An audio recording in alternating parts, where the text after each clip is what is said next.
Hello, everyone, and thank you for joining us at the Dark Reading News Desk for a series of fascinating conversations with Black Hat newsmakers you won't hear anywhere else.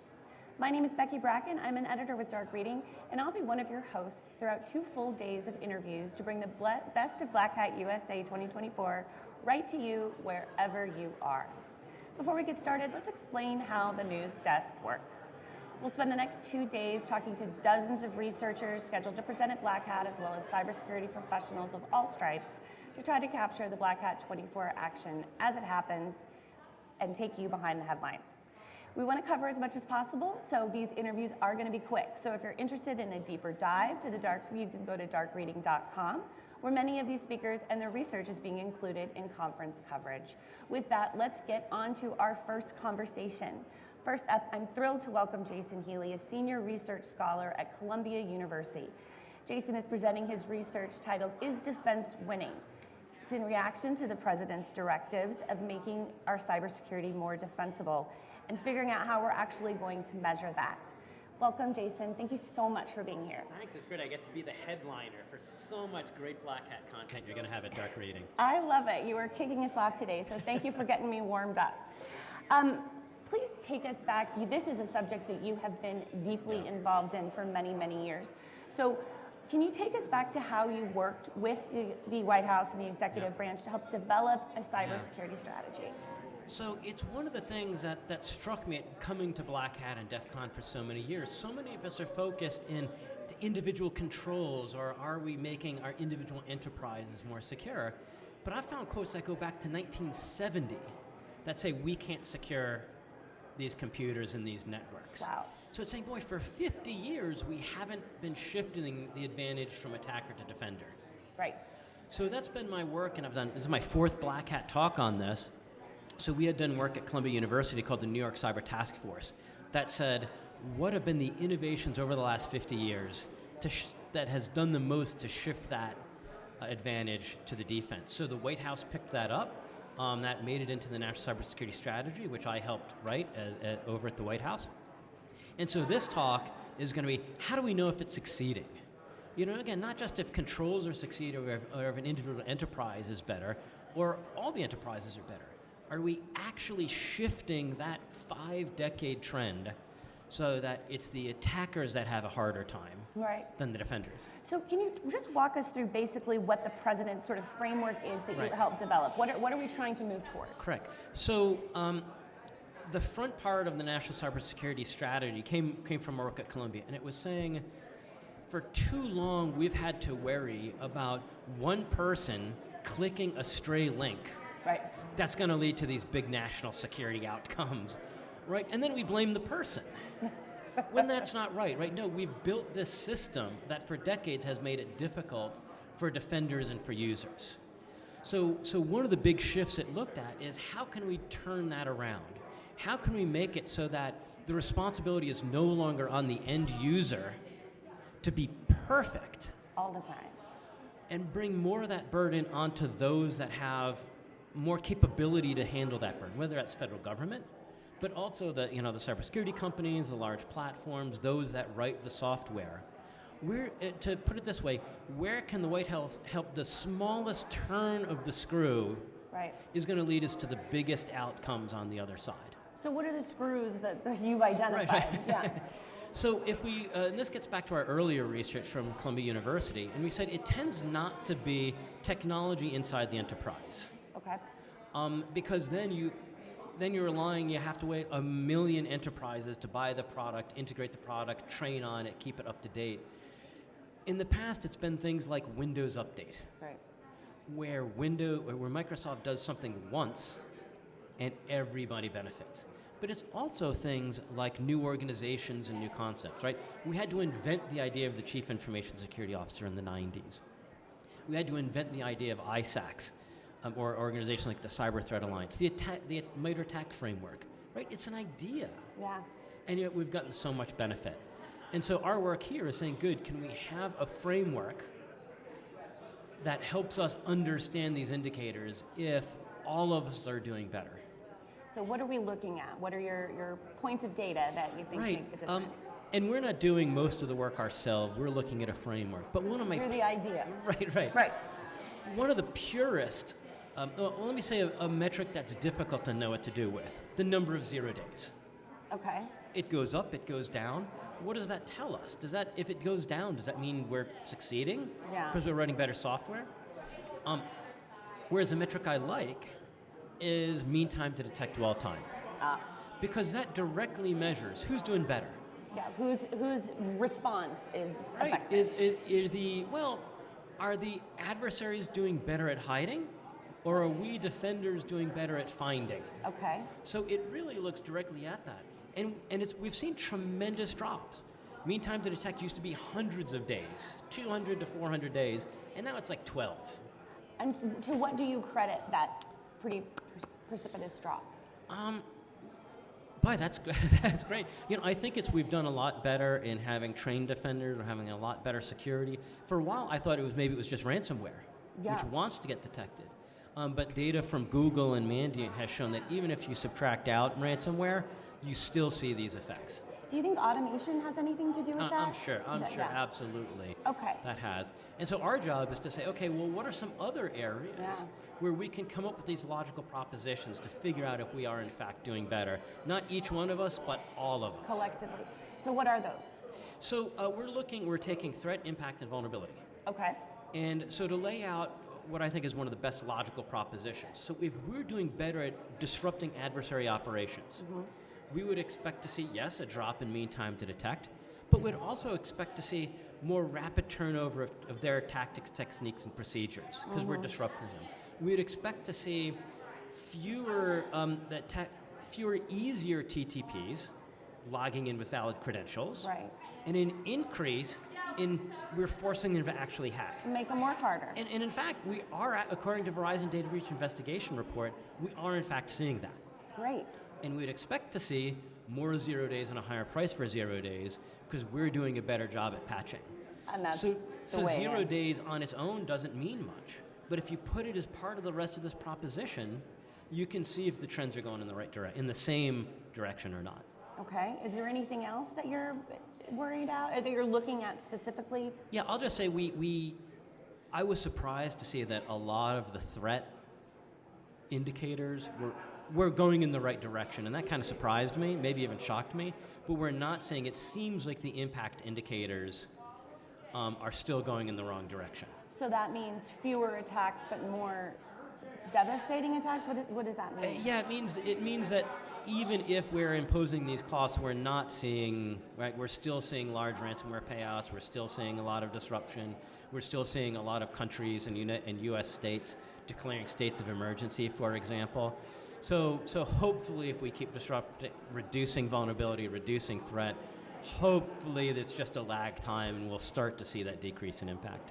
And specifically in the ransomware stack, because it does seem like almost every year we're like, okay, well this is going to be the year that the ransomware, right. like finally we're going to, but they just keep ratcheting up. And is that a flexibility of the adversary function, or is that just that ransomware is inherently kind of an easy way to?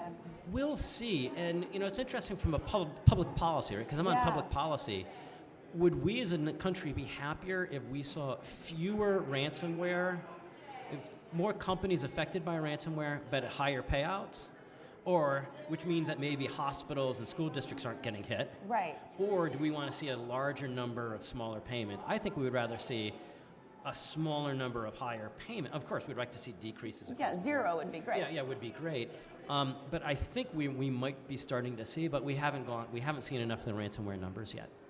What do you think, and again from a public policy perspective, of this trend that seems to be sort of permeating the industry, that it's not if, it's when. We just need to give over to the fact that a breach is going to happen, you are going to be attacked. What do you think about sort of that mindset shift? Is that healthy? That is exact. I think it's realistic. Realistic. But to me, that gets exactly to this defense advantage, right? It was 1972 that we first said that a red team always gets through. Right. So to me, that's just this reflection of we know it's not if, it's when. But we can flip that, right? We should flip it around so the adversaries have the tougher time, that they're missing their kids' birthdays, that they have to work the weekends, Right. that they've got the harder time every winter holidays, so that they know it's not if but when they get disrupted. And we can do it. We can absolutely do this. What needs to happen to make that a reality? More at scale, right? More things where we really get the most payout for that smallest turn of the screwdriver. And in your estimation, in your expert opinion, where are we? Is defense winning? Are we making strides? And how far out are we from We're making progress, right? I think we really are, and it's so easy to be pessimistic when we see what threat adversaries do. Right. When we see so many dark headlines, but I just love it. When you get together with this community that comes out in Las Vegas, when we hear all the folks that are going to be sitting in this chair over the next couple of days, I really am optimistic. Tell everybody where they can catch your talk today. I want everybody to have an opportunity to get it. So my talk is today. It's Wednesday at 4:20 p.m. Excellent. Great. Jason Healey, Thank you, Becky. scholar from Columbia University, thank you for Thank joining you. us. It's Great. much Thank you, Dr. appreciated. Before we get to our next guest, I'd like to remind everyone that these conversations are just a little teaser of the deep technical information that's being presented here at Black Hat 2024. If you'd like to learn more, please visit darkreading.com for links to research data, coverage of briefings, and much, much more. Now we are going to move on to our next guest with an additional perspective on national cybersecurity. We have Dr. Kathleen Fisher, who is Director of DARPA Information Innovation Office. She was a presenter at yesterday's AI Summit. She presented on enhancing national security with AI-driven cybersecurity. Welcome, Dr. Fisher. Thank you. It's great to be here. Thank you so much for joining us. We are thrilled to have you and thrilled to have a representative from DARPA here. Did you have any reaction to what Jason Healey was saying before from a public policy perspective on national cybersecurity? What is your sense of where we are? Are we winning? Are we in a good position or not? Well, I think we're making a lot of progress, but I think we have a lot more that we need to do. I also think it's increasingly important that we take cybersecurity really seriously, not just from a ransomware perspective, but from a national security perspective. I think the testimony that Christopher Wray, the FBI director, and Coker and Easterly and Nakasone gave in January of this year to the House Select Committee about how we have adversaries that are putting implants in our critical infrastructure, not for espionage, not for national security, not for state secrets, and not for industrial espionage, but to cause disruption for civilian disruption and military disruption in the event of international conflict. Like, that's game changing, and so it's really, really important that we up our game for national security reasons. And I think probably the kinetic activity that's been going on in the Russian invasion of Ukraine probably was a wake-up call. Is that your read too? Indeed, and I think what we're seeing there is instructive, but I think the potential that we could see in the U.S. is even higher than that, because the U.S. is so dependent on software in our critical infrastructure, and how we've kind of taken for granted that we're safe. Like, the U.S. has had ocean boundaries from a kinetic conflict, right. And so like our adversaries have been really, really far away. But from a cyber conflict point of view, the boundaries are much closer. And we saw with the Colonial Pipeline attack how cyber could play a role in a kinetic space. They could impact our national our gas supply and things like that. But there's like 17 different critical infrastructures where cyber could impact what's going on in critical infrastructure, and that's why DARPA is really engaged, because it's not just information that could be stolen. It is impact on infrastructure that could be really impactful for national security, for international conflict, for the kind of conflict that we're seeing around the world. And so we really need to up our game. So yes, we're making progress, but we have more to do.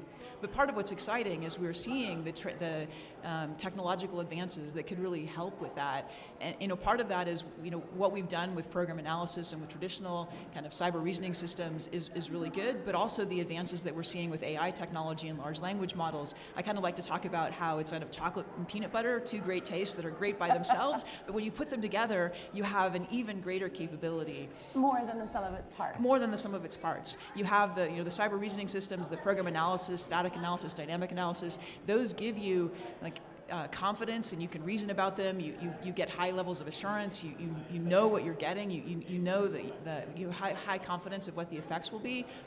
But it can take a really long time. It can require really high levels of expertise to be able to use those tools, and it can be brittle. And you have on the AI side, you have the flexibility, you have the ability to talk with those systems in human native forms, you have speed and scale. So like those are really different advantages and really different disadvantages. And so we're hoping that when you put those together, you can get like the best of both worlds. That's the kind of motivation that led to the AI Cyber Challenge, which is what is the semifinals are happening at DEF CON over the weekend. So Friday, Saturday, and Sunday is when we're running the results of those, showing the results of those competitions. We challenged the community to do their best with putting those together. We partnered with OpenAI, Google, Microsoft, and Anthropic to give competitors access to their state-of-the-art models, so the competitors had access to the absolute best technology out there to pair their cyber reasoning systems with the foundation models to find, and even maybe more importantly, fix the vulnerabilities. When we talk with people in critical infrastructure, like they're flooded with like, this, here's a problem, here's a problem, here's a problem, here's a problem. And then regulation, and it's just piling on. It's piling on, and like they're often like knowing that they're kind of at the front lines of international conflict is like, wait, I didn't sign up for being at the front lines of international conflict. I wanted to run a blood bank. Yeah, right, yeah. Or like, I want to deliver water. Like, what do you mean I have a nation-state adversary that's attacking my water system? I just want to deliver good water to my customers. I don't have the expertise to fix this. I don't have the budget to fix this. Telling me I have another cyber vulnerability, another, like that's, like you're drowning them with problems. You're under your desk. Right, but the promise of this combination of cyber and AI, like traditional cyber technologies, like cyber reasoning system kind of thing, with cutting edge AI technology is, and here's a fix, here's a patch, here's how to solve it, could be game changing. Now DARPA does super high risk, right? It could completely not work, right? So this is a technical hypothesis that DARPA, in conjunction with the foundation model companies and tons of competitors, we had 90 plus competitors sign up to participate, and we had 39 teams actually submit possible solutions to compete. Are partnering to try to test out this hypothesis, and we will see that play out at DEF CON over the weekend. So on Sunday, we will have like some sense of whether this is possible or not. But if they actually can find vulnerabilities and offer patches, that has the potential to be advancing the needle transformatively. So from your perspective, is that where you see the most pressing and the most opportunity for the use case for AI, and is it in the vulnerability chasing and patching? Are there other use cases that you're exploring? Well, that's for this technology. That's one of them, right? There are many things that, like cybersecurity in general. It's like security. There's not like only one magic bullet, right? Like cybersecurity, it's like any kind of security, right? It's a whole of. So walk us through sort of what are the ways that you think your hypothesis indicates are good uses for AI in shoring up national security in the short to medium term? What do we start with? Yeah, so I think for AICC, the goal is in fact automatically finding and fixing vulnerabilities with relatively low levels of human engagement. Is it going to be tricky to get practitioners to trust in AI? Because peanut butter and chocolate aside, and how delicious it is, there is a lot of concern that AI isn't as transparent as it needs to be. It's replicating problems up the hierarchy. Like, how are you going to convince the cybersecurity community that this is sort of a trustworthy way to go? Right, sure. So there's lots of ways in which AI technology is not at all trustworthy and not ready for prime time, for sure. But this is a place where it's a sweet spot where you can, if you can demonstrate a proof of vulnerability, then you have the proof that the AI system the AI paired with the cyber reasoning system was correct in its assessment that this is in fact a vulnerability. And then if you have a patch, you have the testing infrastructure that was already associated with that. I think there's a range of, some of the software ecosystems that we're working with already have an extensive testing ecosystem that you can take that proposed patch and plug it in to that testing ecosystem, and you can see, is that patch up to snuff? And there's an acceptance practice that you would go through the same way if a human had come up with that patch, and you can decide, is that acceptance practice mature enough to take the AI suggested patch and go for it in the same process that a human would have gone through? Or is there not a sufficient testing process and you have to go through some more extensive testing because the AI, like just trusting that because an AI said it, it's good is like totally not a good idea, right? So there has to be some more vetting process to decide whether the patch, just because the AI said it is not good enough, there has to be some quality assurance process. The same way that because a human developer said, like, let's go with this patch, that by itself is not a good enough process. There's always kind of some kind of quality assurance process. Sure. Yeah. So for those of our audience at home who want to sort of follow this and follow the DEF CON working out of this hypothesis, I'm sorry, that was a terrible way to phrase that, but for people that want to know more, where can they go? Where can they get that information? Yeah, so there will be lots of media releases after, so you can come to DEF CON, AICC will be playing out. We built a whole city inside of DEF CON. You can come and watch the results playing out. Part of the goal of building that city was to show people who come and watch in the city what the effects of cyber attacks are on critical infrastructure, to develop a visceral sense of it's not just stealing data, it is causing physical destruction. So we want people to come and have that visceral experience. If you can't actually come, we will be reporting on the results in media. So stay tuned. There are 7 prizes of $2 million each. There is a baseline. If you don't get above the baseline quality, you can't win a prize at all. So we are hopeful that there will be at least 7 teams, or there will be 7 teams that match that baseline and win those prizes. That there'll be another, next year there will be the finals, and so to even improve the quality more. If those teams make that baseline, then we will be working with infrastructure providers to start applying and using that technology. Right. Thank you so much for joining us, Dr. Fisher. This has been such an interesting conversation, and I am going to be very interested to watch how this develops in the future. So are we. We're hoping the technical hypothesis proves out and it's ready for prime time. Wonderful. This is Dr. Kathleen Fisher from DARPA. Thank you again for joining us. Well, with that, I'm going to take a quick break and hand you over to the very capable hands of my colleague, Terry Sweeney. He'll pick things up from here after a quick break. We'll be right back from the Dark Reading News Desk live at Black Hat USA 2024. See you soon.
Welcome back to the Dark Reading News Desk at Black Hat USA. Terry Sweeney here, contributing editor with Dark Reading, and I'm joined now by Nicko van Someren, CTO of Absolute Security.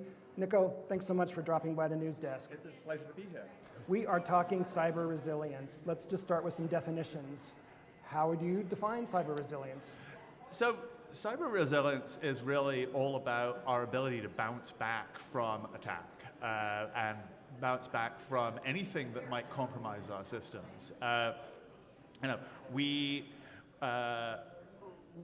In the course of our business, we collect a lot of telemetry from millions of devices out there, and we see that people are constantly deploying new security controls. Most organizations are putting 10 or a dozen different security controls on devices, and they go out of compliance. And they go out of compliance for all sorts of reasons. It's not always attack, though that's one of them. Sometimes end users take out files. Sure. They think that the reason their machine is running slow is that some tool that you've installed, and so they uninstall it. Maintaining the consistency of those controls is critical, and bouncing back after a real attack is critical to maintaining that good security posture. So cyber resilience is really all about the ability to bounce back and bounce back as strong, if not stronger. The term cyber resilience is very much in the ether. CISA and other government agencies have an obvious interest in this, especially where critical infrastructure is concerned. Talk about some of the key capabilities that are needed to achieve increased cyber resilience. So whenever we put humans in a decision-making cycle about how do we action some stimulus, we've got a delay. If we use tooling for maintaining our security posture, for monitoring it, and also for repairing it when it goes out of compliance, we can often respond much more quickly. We don't want to be hair-triggered on this, especially if the action that we'll take to try and restore something is a little disruptive. But we do want to make sure that we have tooling for doing this. And critically, we need to make sure that we deploy this tooling before it's too late. If your machine's already been compromised, then you can't easily go and deploy tooling to fix that compromise. So we've got to make sure that whatever tooling we have to deliver cyber resilience is something that's sitting there already, right, ideally fairly deep in the system, so that it can respond to anything that happens at a higher level. Talk a bit more about the tooling itself. Is this having a super robust backup and storage facilities? Something else? So there are many different dimensions to resilience. Clearly, having a robust backup of your data is important. Having a robust backup that is versioned so that you can go back to a known good state. Because if your speaker a couple of slots ago was telling us that there's a now 12-day mean time to detection, which means that we do have to roll back our backups a little way before we can restore to a known good state. There's also tooling which can repair security controls. BitLocker is supposed to be on most of our devices, but every second Tuesday of the month, Microsoft switch it off so that they can install patches, and sometimes they forget to switch it back on again. Sure. So there's many different dimensions to the controls that we need to restore. That being said, a 12-day restoration window is intolerable in real cyber resilience, correct? Yeah, I think that I don't want to name names or point fingers by any means, but there was a notable incident that took a lot of people's systems down for, in some cases hours, in some cases days, just a couple of weeks ago, and I don't think that it's appropriate to sort of dig into that, because I think it's already been dug over a lot. But what it raised was the importance of how do we get ourselves back to a good state. In that case, it wasn't an attack, it was just a corrupt file. But getting you back to the right state, how do you do that quickly? And how do you do that even when the nature of the failure is taking down so much of the system? Is this the firmware issue that we hear about with regard to some of this resilience? Yeah, absolutely. I think that if your operating system is compromised, then having some mechanism to boot into another operating system. So, whether that's booting into a recovery mode for the existing operating system, whether it's booting into a separate operating system site that's sitting in a spare partition, or whether it's actually happening down below at the UFI layer where you have the opportunity to do repairs to everything that sits above that. So does cyber resilience then require large organizations in particular, super reliant on their IT infrastructure, to have practically a mirror image of all the critical files that they need, the apps, the servers, the pieces of cloud? It feels like this is what we're tiptoeing up to. Having good backups of everything is critical, these days we mostly store a lot of our documents in cloud repositories, so there is a certain natural backing up in that process. But it's really, whether you have physical copies, whether you have replacement hardware, I think it's more about having a plan in place in advance that tells you how you're going to get back to that good state, and having the tools in place to allow you to do that rapidly, and particularly do that rapidly when we're in an increasingly hybrid work environment. And so how do you remotely reinstall an operating system for somebody?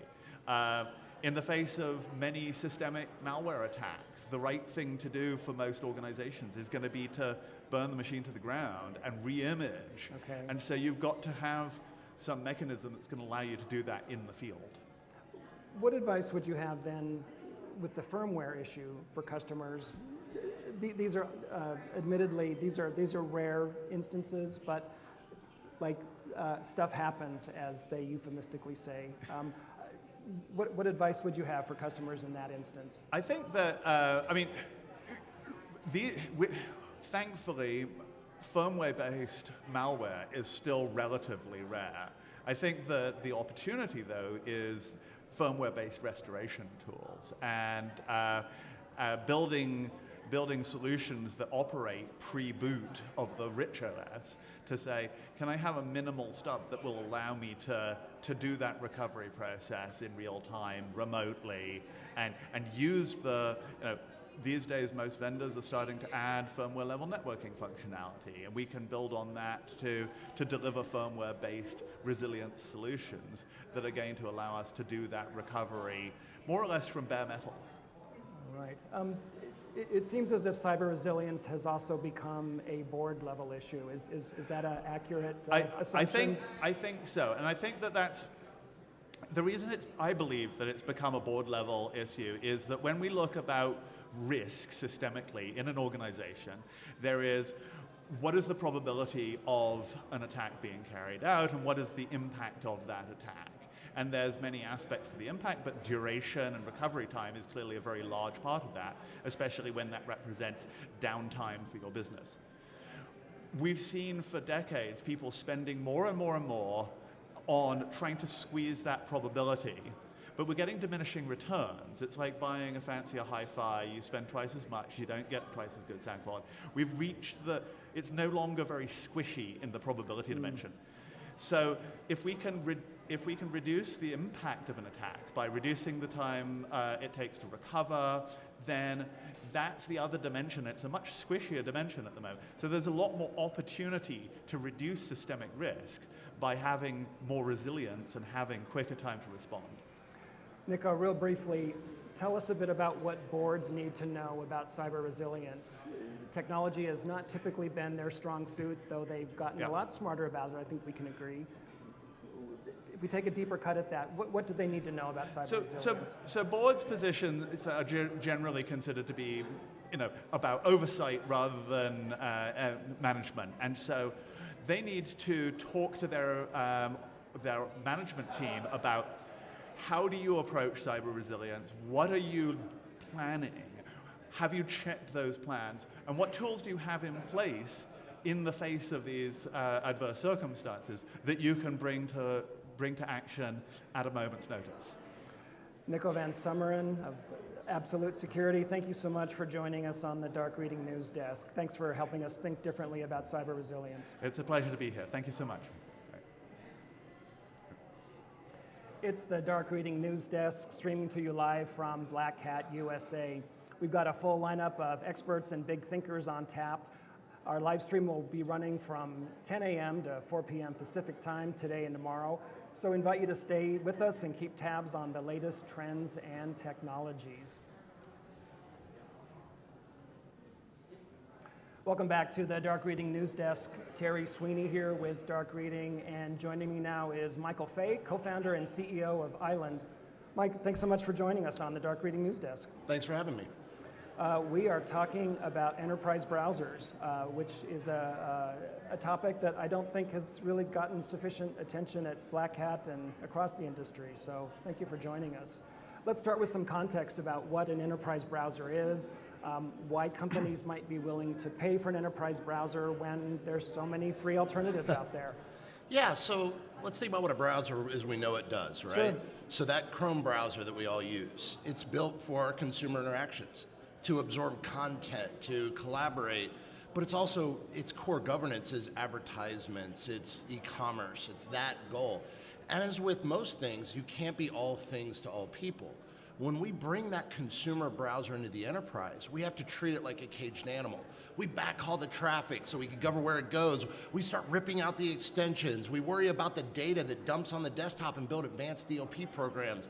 And then we have call centers that wrap it in Citrix and VDI and all of this stuff. We saw the opportunity with the open source project Chromium to take that look and feel that we know so well, but rededicate it for the enterprise. And to us, that meant the end user, bringing tools to make them more productive, to do things to reduce the fundamental cost structure of running IT for the business, and then to dramatically improve security by building it into that last mile. And that's what's created the enterprise browser, and that's why there's literally millions of browsers out there now. The cost savings comes from just a stack of tech that is no longer needed. While we integrate into virtually almost the entire stack, we often displace a good chunk of the stack. So when that CIO and CISO team up to do this, it's a rare opportunity where they're going to get their security to improve, better end user experience, and then actually have a fundamentally different cost structure. Is this also a new element of endpoint security? Very much so. You know, we've been outside looking in. You know, the assumption that all this data is going to land and we have to guard it and manage it has broken us as we think about our new paradigms. And we have contractors that are almost as numerous as our employees. We have affiliates that have access to our data. We have everything exposed. So the days of shipping laptops, deploying VDI for these people, that's starting to break. And the browser actually becomes that company's portal for work long term. Okay. How does the enterprise browser replace traditional ways of securing the enterprise? I'm wondering if Sure. there are pieces that can be removed from your tech stack as a result of deploying enterprise browsers. There's a lot. So, you know, it often starts with the first form factor, which is how we access. So VDI disappears. VDI is used a lot to create a data barrier because everything we access, that Salesforce app we access, that Workday, whatever it is, can dump its data. Now we run a policy in the browser that says, here's how we manage that data, here's where it can go. So we get rid of that. Then we can remove the VPNs by opening up our own zero trust connection or leveraging one that's already in there. Then web filtering's built in, so we don't need to backhaul to all these points of presence junky machines that are out there. We let it go directly to its location in a much more cost-effective and safe way. But we can actually do web filtering at the deepest level because we're post-encryption, so you can't get around us. And we even understand granularity of your Gmail and my work Gmail. They're very different to us. They aren't to most web filtering solutions. And then you start to get in things like CASBs and even things outside of security like experience, the end user experience. What are they feeling? What's the speed? What's their performance like? All of that is built in. Everything from password managers to AI governance all gets baked into this enterprise platform long term. So does this mean the end of bad links, the end of phishing, or at least a bigger roadblock to phishing? Yeah, it's dramatic improvement on all those topics. You know, I've been in cybersecurity for 30 years. I'll never declare anything over. You know, that challenging a hacker like that's a pretty dumb maneuver. But specifically when it comes to data loss, there's nothing more powerful than the data was never there in the first place. So it's a very amazing thing to take that doctor Let them interact with patient data on any machine they want, but have confidence that patient data was never out of our custody. But then to even do things to make that doctor's life easier, like automating the cut and paste tasks so we don't make those mistakes and bringing AI to them. And that's what really drives it long term, is the reduction of that security risk, but the productivity improvement. You need both. Okay. Am I understanding correctly that policies can be highly customized depending on the organization, depending on the sector they're in, depending on the whims of the CEO or the CISO? In the moment, depending on the situation. Am I on a device that's configured correctly? Is this a contractor, an employee? What country are they in? That browser downloads a policy, and that policy runs whether it's connected or not, and that policy governs everything that happens on the last mile. How USBs work, what data is displayed, what data is redacted, how automation works. So yeah, it is very highly based in dexterity on the situation, and it can change at a moment as needed. So much so, you even have us being used to recover entire companies when they get breached. The ability to separate that operating system from the hardware and say, okay, I'm going to deliver the couple apps to run the business on your iPad, on your home computer, on that computer you just bought, at Walmart down the street. You can leverage that, so it makes a very nimble, easy to run environment. What are some of the more common policies that institutions are implementing to deflect the security risk? So first they ask, who really needs access to what data? I have one of the largest Salesforce implementations in the world looked at it and said, wait a second, we just want the data to stay in Salesforce. That was the first step. Okay. Let our customer data stay where it's supposed to be. The next step was anybody accessing that, we want their machines to be configured correctly. So make sure if you're approaching me that you're in a good state to interact with me. And then I want to deliver all the compliance. And then finally, I want to be able to understand that end user experience. Are we delivering to the Philippines on an iPhone in a way that we're proud of? All of that comes together in one implementation. So let's talk dollars and cents for a minute. Sure. Talk about the upfront costs of switching to enterprise browsers, as well as what some of the long-term savings are projected to be. Yeah, virtually, we've got over 300 customers now, from multi-million-dollar deals to smaller organizations. Almost all of them have a built-in ROI case day one. Okay. And it comes from decommissioning technology that really isn't giving them the value they want and integrating into the technology that's really delivering for them, whether that's their Splunk infrastructure they want to integrate to, or they want to displace their web filtering. It doesn't matter which it is. Those dollar and cents work out in epic proportion. We're talking 20x, 50x return. It is not a hard ROI case to do, and that's important because you would never change a browser just for a little better cybersecurity. That's why it's not a secure browser. We have to deliver for the end user, we have to deliver for the business, and cybersecurity, and that's what makes it an enterprise browser, because it's not just one constituency that has to get benefit. The whole company does. What are some of the common industry sectors that are adopting this approach? We've had massive adoption in the financial sectors, the retail, and healthcare. Those three have been very big for us, and now we're starting to see things like military and the like start to come online. That all makes total sense. While we're on this topic, talk about the differences between a secure browser and an enterprise browser. Yeah, a secure browser to me is a panacea concept. It's that I'm going to swap your browser out for a modified browser that is more draconian, more strict, more security built in, which is great. And as security professionals, we love that. But the reality is our end users won't tolerate it. So the difference is adding in the need of the business and the need of the end user. We do simple things like extending copy and paste to 50 copy paste buffers.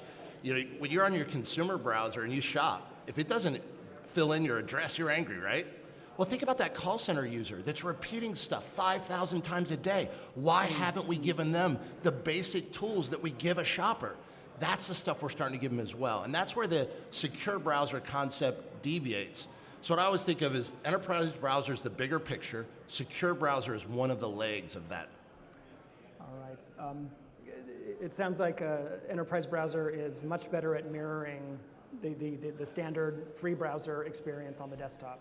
Yeah, the training bar is very low, and your ability to brand that and interact with your customer or your employee is very high.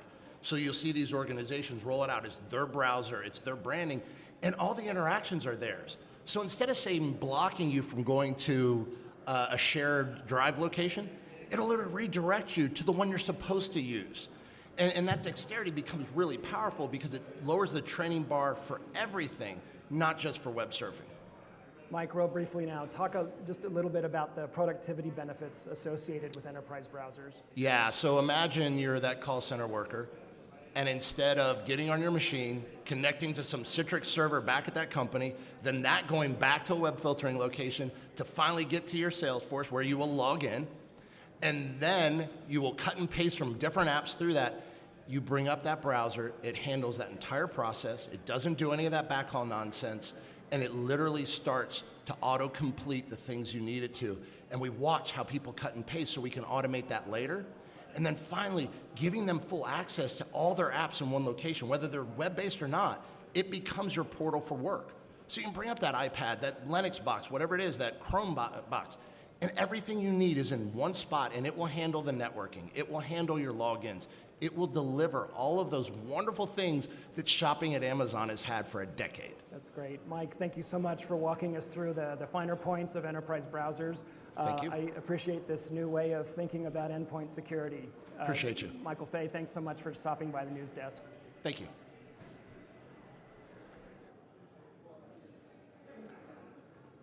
This is Terry Sweeney with the Dark Reading News Desk. We are live streaming from Black Hat USA today and tomorrow from 10 a.m. to 4 p.m. Pacific.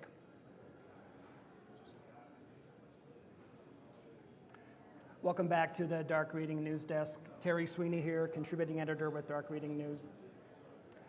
I am happy to welcome back Dr. Renée Burton, VP of Threat Intel for Infoblox.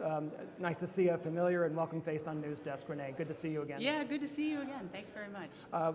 We are talking about what lurks in the shadows.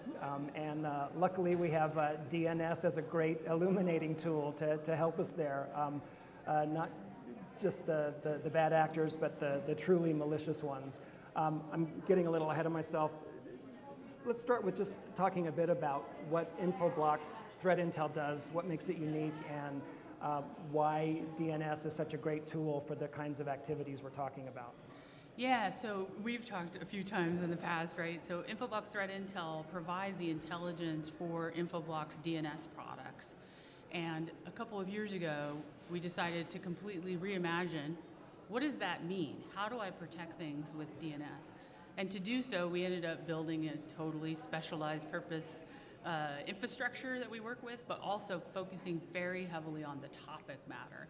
So we're the only people in the industry who focus specifically on DNS and what I can get out of it. And what that allows us to do then is to use DNS as a powerful control point, since it's the first point in most activity with a threat actor, right? You can smash them down very quickly. But because it's also so powerful, if you get it wrong, you get it really wrong. And so that was part of the reimagining, right? Okay. Is I really need to be specialized in this area, and the way I'm able to do it is to focus. And then once we focused, you start uncovering all of this stuff. And we've been able to release a bunch of publications, which each one was something unique and new in the industry over the last 18 months. Among your findings has been the discovery of something called sitting ducks, which I believe was done in partnership with Eclipsium. Infoblox found that multiple cyber criminal groups were abusing various stolen domains.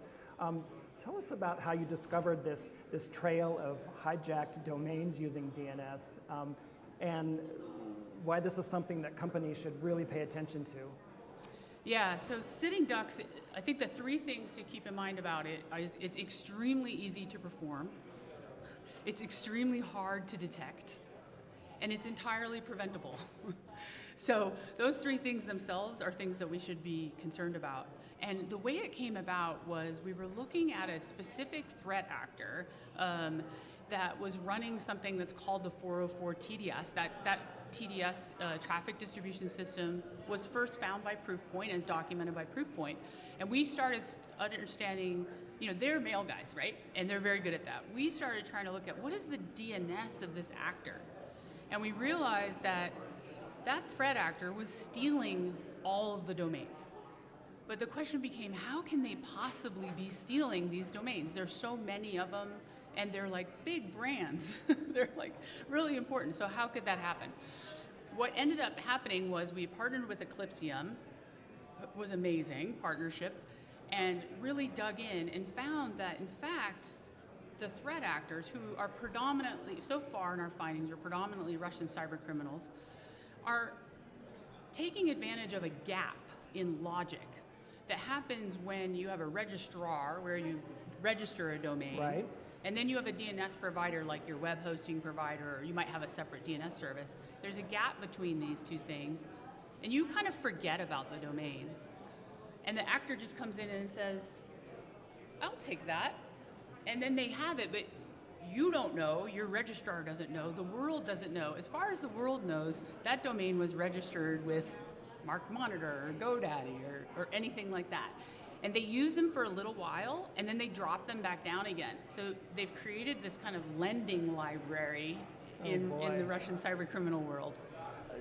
Do they also rely on the confusion by dropping in Cyrillic letters into domains as well? Is that part of the scam? No, they're really taking high brand domains. So they'll Okay. take, there's a bunch from Hard Rock Cafe, there's ones that belong to CBS, bunch see. of big newspapers, things like that. And those are domains sometimes that were defensively registered. You as a corporation, I mean, Dark Reading might have done this, right? You register like lookalikes so that no one can pretend to be you, but then you forgot about them. Okay. And then they're like, oh, I get that for free. I get to get the Dark Reading for free and take advantage of that. Okay, so that's the crack in the Yep, levee that's then. the crack, this Okay. little negligence, yep. Shifting gears slightly, Infoblox also has released some other research regarding Vigorish Viper, which is such a great name. This is a Chinese syndicate that's taking advantage of a $1.7 trillion illegal gambling economy. Is this accurate? Tell us a bit about how they connect digital and real-world crimes with links to money laundering and human trafficking. I mean, this is dangerous stuff. What is helping them do this so easily? Yeah, so we are, we're talking about this at Black Hat, by the way, so a longer talk is available. We'll try to do in our couple of minutes here. Vigorish Viper, which is a mafia word for exorbitant fees that you would put on somebody who's lost, a gambler who's lost money. We tend to call them VIG because it's short. Okay. What they're doing is they're taking advantage of sports sponsorships, particularly in Europe and football teams. And what that allows them to do is get their logos on a shirt, like on the front, the back, or side of a shirt, or along the side of a stadium. Then that gets portrayed back to China, Greater China. People see, oh my gosh, my favorite team is doing this, there, and I can bet on them and gamble. And as a result of that, they then lure them in to these great pyramid schemes. They are involved in human trafficking, money laundering, and slave encampments in Southeast Asia. It's something taken straight from the movies. I mean, it's a really crazy scenario. Wow. Can you say more about how the DNS system was used to uncover all of their bad activities? Yeah. So again, that's all we do is in DNS. So we always start with DNS. And in this case, the criminal syndicate, they've developed their own technology stack and they run an entire DNS infrastructure. They're big. They own multiple companies. They own software development companies. They own ISPs. So what we were able to do is find the DNS fingerprints for these organizations and bring them together and realize that they were all one. Okay. We were leveraging, there's other work done by watchdog organizations and journalists which had pointed out these guys are bad and these guys are bad and these guys are bad. And what we were able to see with DNS is all of these bad guys, they're the same thing. They are all one organization. Right. Renée, take us out with a couple steps that organizations can take to secure their networks and their data against these kinds of actors. Yeah, so the first thing to remember, right, is DNS really is the first point that most connection with bad activities is happening. You need to, first and foremost, control your DNS, know where your DNS is going to, and then wherever possible, purchase something like ourselves or someone else where you have a protective DNS, you're getting DNS blocking based on a wide variety of things, because in DNS you can block things that you cannot possibly block elsewhere in the security stack. Well, Renee, once again, I walk away from our conversation a little better informed, but a lot more nervous. Thank you for schooling me in mafia lingo and the powers of DNS. Appreciate you doing News Desk. Right, thank you so much, appreciate it. We've been talking with Dr. Renée Burton, Vice President of Threat Intel with Infoblox. This has been Terry Sweeney for the Dark Reading News Desk. Thanks for joining us.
Hello, everybody, and welcome back to the Dark Reading News Desk, live from Black Hat USA 2024.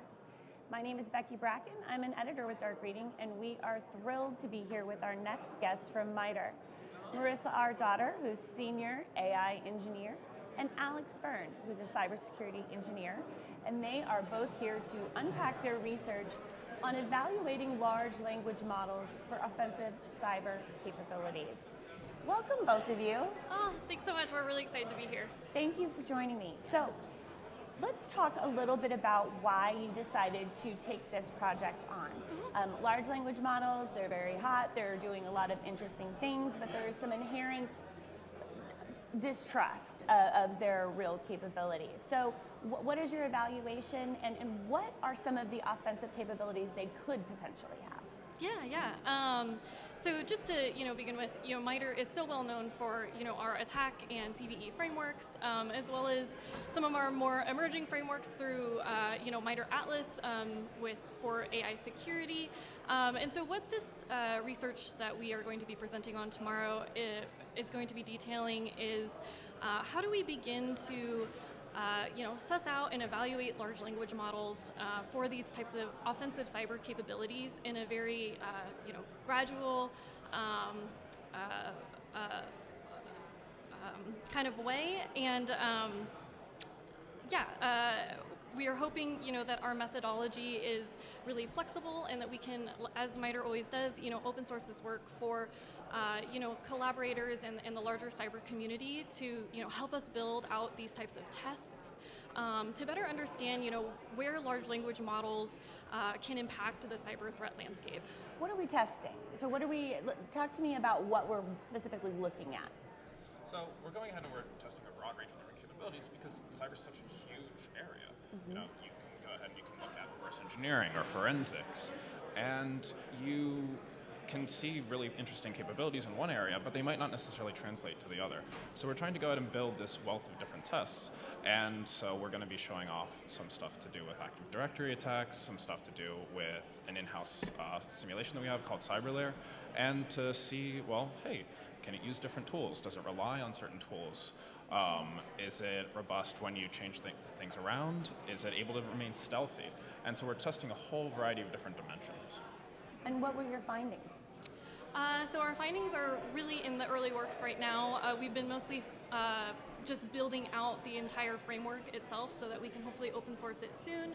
Our tests are fairly small, like Alex said, we really only have a handful of these tests because they're so incredibly complex. We're trying to evaluate LLMs across a broad range of tasks through simulation and attack path planning, trying to incorporate, whether a large language model has been fine-tuned or using RAG, how does that affect its ability to perform on our tests and our benchmarks. So currently right now our tests are still under development, and the results are still under development. We're hoping with the open sourcing of our code that we'll also be putting out a paper after Black Hat as well. But for more info on those tests and how well our large language models and the open source large language models that we're using, you'll have to maybe come to our talk. Okay. That would be probably the best No place. spoilers. No spoilers. Which models were you looking at specifically? So we are testing a broad range of large language models. Currently, any of the models that are coming from Meta, Llama models, code models, the top flavors that you're seeing on Hugging Face, as well as starting to go towards the ChatGPTs and those emerging large language models. So we're trying to test along, quite a few different ones that are well known for different capabilities, as well as how well do they do when you are giving them new data for things like RAG that's more specific to some cyber operation. Can you explain to me how these models, in a real use case, could be used offensively? Yeah. So, ultimately what you've seen with a lot of different papers is if you drop the model into a terminal, a terminal is fundamentally just text and the model processes text. So the question is, can it take in a bunch of text and output text that corresponds to commands, the arguments that you would, as a red team operator, you would actually be doing in your day-to-day? But you can also go ahead and hook it up to drive certain platforms. So can you hook it up to drive something like Metasploit? And can it interact with that different tool? And can it reason about what's in front of it so that it adapts in the same way that a human being does to see, hey, you know, there's this new network, there's this new device, there's this new vulnerability. Is it able to adapt and understand how to use that in that context? Doesn't know that, you know, this set of behavior is very noisy and is going to get it caught, or is it able to develop new exploits? And so, talk to me about which models that you looked at really were the most mature.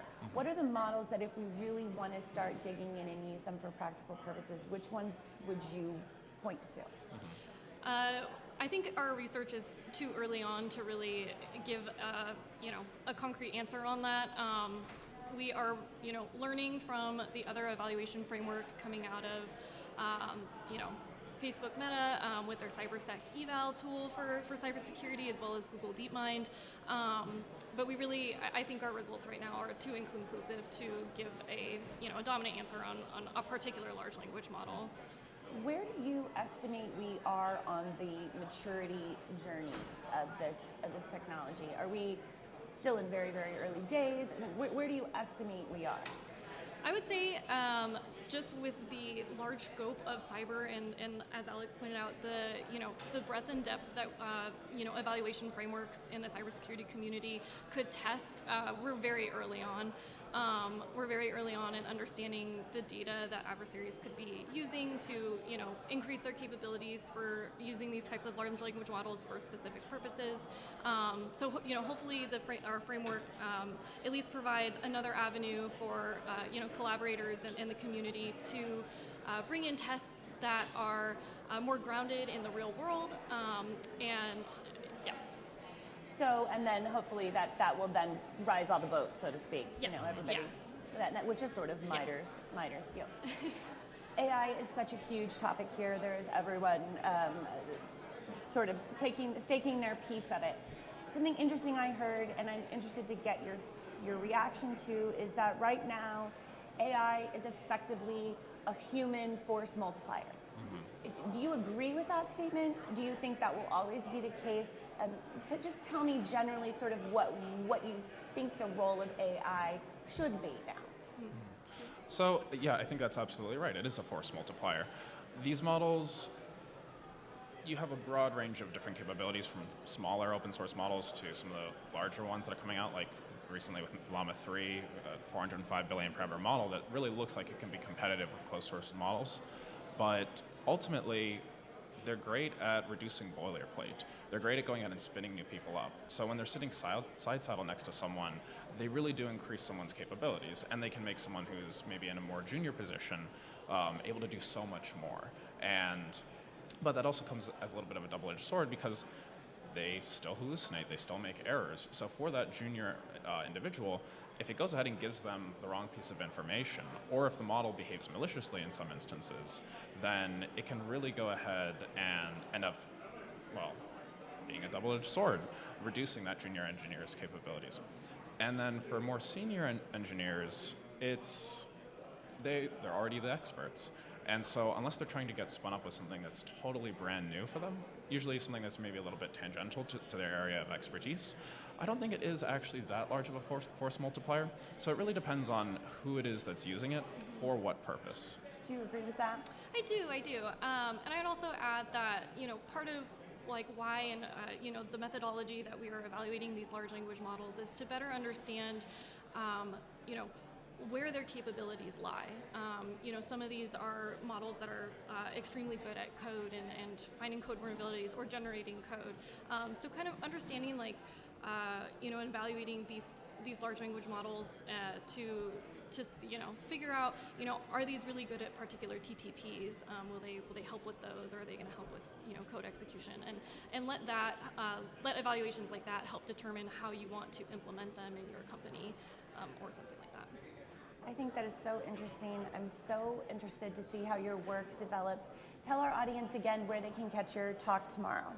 Yes, our talk tomorrow is at 1:30. I So sorry, I do not know the the room number. You can find it. Yes, it's What Lies Beneath the Surface, evaluating large language models for offensive cyber capabilities through prompting, emulation, and simulation. All right. Yeah. Alex, Byrne, Melissa Daughter, thank you so much for joining us, and we wish you the best of luck. Thank you so much. Thanks so much for having us. Of course. Come back soon. All right. Hey, I just want to give everybody another reminder of the ongoing coverage of everything happening at Black Hat 2024, including keynotes, briefings, and in-depth analysis. Please visit darkreading.com. I would also like to point out that one of our latest additions to Dark Reading's in-depth cyber news coverage is the new Dark Reading Confidential podcast. Our debut episode, The CISO and the SEC, dropped in May. We took a hard look at how regulation enforcement and actions taken by the SEC against individual CISOs in the wake of blockbuster cyber incidents are reshaping the CISO role in very fundamental ways. So please check that out. You can listen to Dark Reading Confidential. It's available everywhere you get your podcast. So please take a listen. Now, let's welcome our next guest to the news desk. We have Tom Parker, a cybersecurity expert and regular around Dark Reading. He's a longtime contributor. So thank you for joining us, Tom. Thanks for inviting me, and it's exciting to be here in person. And, yes. Away from the screens of our webinars, I know, as fun as they are. Usually it's nice to see you in person. Yes. So yeah, good to see you. So what are your thoughts? You're a Black Hat veteran, so what is your sort of top line takeaway of what you're seeing around here this year? Yeah, I mean, there's obviously a lot of conversation on how some of the newer generation technologies, we were remiss to not talk about AI, right? Is changing the way that we secure our customers, and also the way that that's creating threats for our customers. And I think as a CTO, I think we're really looking at where it makes sense, where it doesn't make sense. I think it's not a case of one size fits all. I think there are some really good applications, especially when it comes to workforce improvements. I'm really excited when it comes to the AI space about how we can become more efficient with the people that we do have. And if you talk to most CISOs, they'll tell you that their security budgets, at least from a headcount standpoint, have largely remained flat. Sure. So I think it's a really important conversation that we now need to have on what roles can technology, and in particular AI, really help drive that agenda of doing more with the same resources or even less resources. So from your evaluation, things are becoming more real. There are real use cases. Yeah, real... I mean, there's been a lot of things that we've talked about in the industry. Platformification has become one area, right? We've been talking about the platformification and consolidation of the industry for over a decade now. And I think one of the drivers for that now is the increased need for instrumentation of our security stack, right? We need everything talking to each other. I think we've realized that buying lots of point solutions that don't work together is not really beneficial. It costs a lot more money. It increases the total cost of ownership. Mm-hmm. And so I think CISOs are more inclined now to invest in technologies that take more of a platform-based approach. I think someone asked me the other day, why should I buy log management from CrowdStrike? Why should I buy identity from CrowdStrike? And I said to them, well, 10 years ago, you could have asked, why should I buy endpoint protection from Microsoft or security from Microsoft? And today, Microsoft's done an incredible job of packaging security into their existing licensing models, and it just makes sense for a lot of organizations. And I think the platform players like CrowdStrike, Palo Alto, NetSpy, we're all, I think, going down a path that is going to make security a lot more accessible. Mm-hmm. It's going to make the technologies work together a lot more effectively, even though you may not necessarily have a tech that's part of your tech portfolio within a particular company. I think you're going to see more and more vendors supporting open architectures, because I think bygone are the days that we have these closed ecosystems mm-hmm. where there's no good API to integrate with the tech. It's difficult to get the data of the logs into your SIEM. We're entering into an era where there's just a lot of focus around that interoperability of the technologies. You mentioned two companies, CrowdStrike and Microsoft, and Yeah. obviously there's been a lot of hubbub around the July 19th blue screen of death incident, which we don't need to recount here. However, many experts that I've talked to in the aftermath of this say something a little bit different, or maybe it's not different from what you're saying, because it sounds like to me you're talking about an argument for more consolidation, an argument for more interoperability. Some experts are saying that in the wake of the CrowdStrike incident, maybe that is an argument for less of that. Maybe it's a multi-vendor universe we're sort of going to retreat back into. Yeah. Does that make sense to you? Or? I understand why they're asking those questions. I think it's a bit ironic though, because it's almost exactly the same conversation we had 15 years ago about cloud. Should we put everything in the cloud? Should we trust the cloud providers? Are we creating too much concentration risk? And almost completely resoundingly, we've realized cloud is really the future of our technology stacks. Any risks that may exist within moving to an architecture like that, I think have been addressed very well by those cloud providers.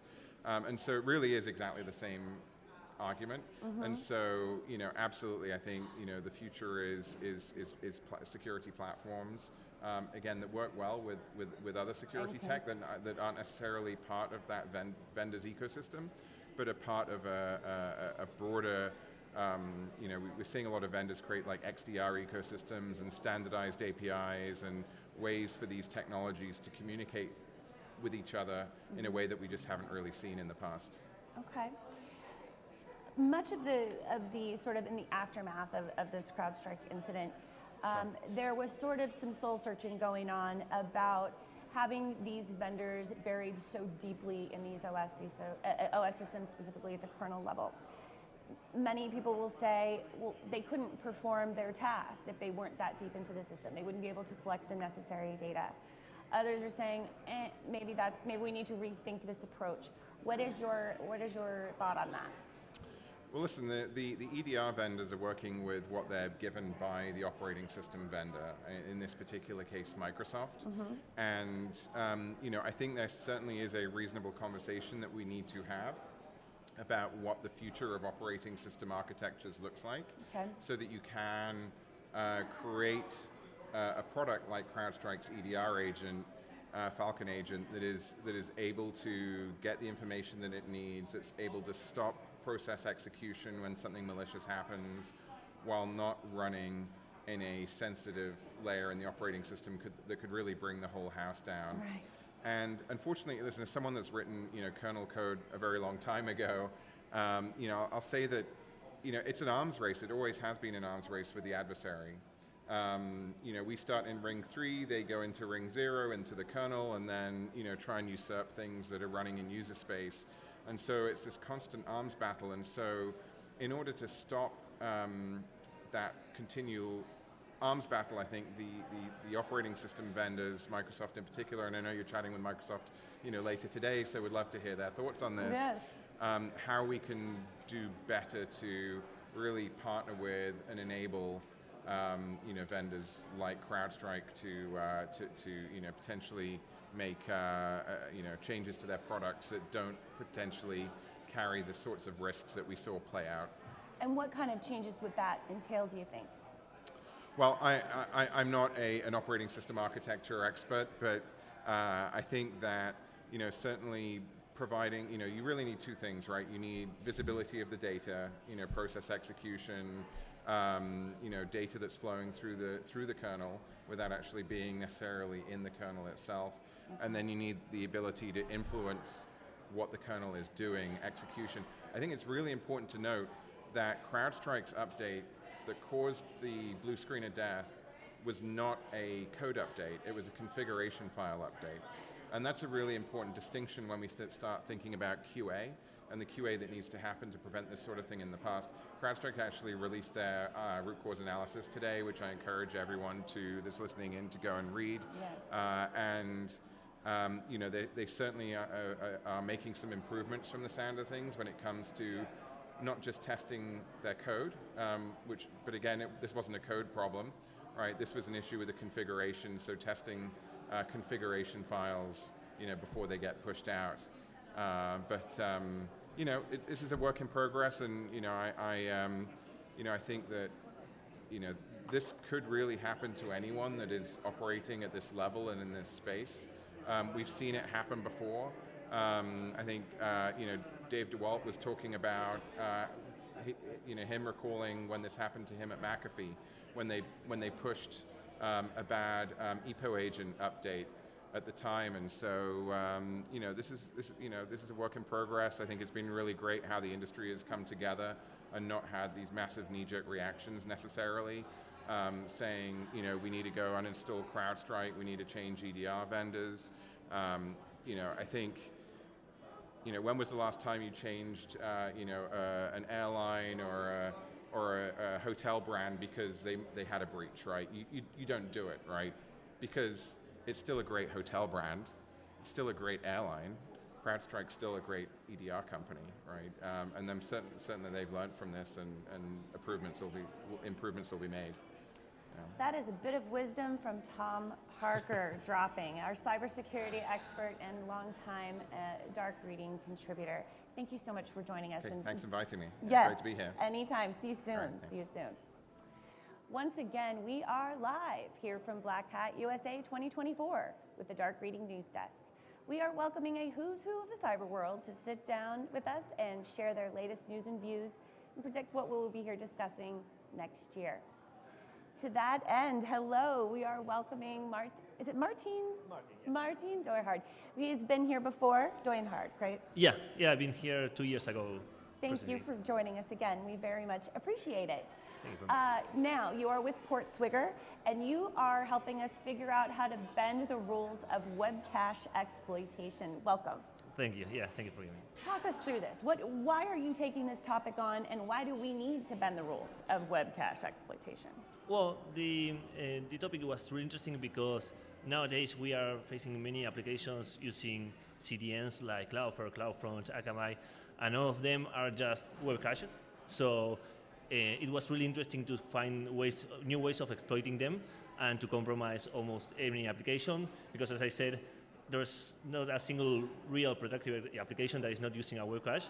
So it's going to be really important for anyone exposing their website to the internet.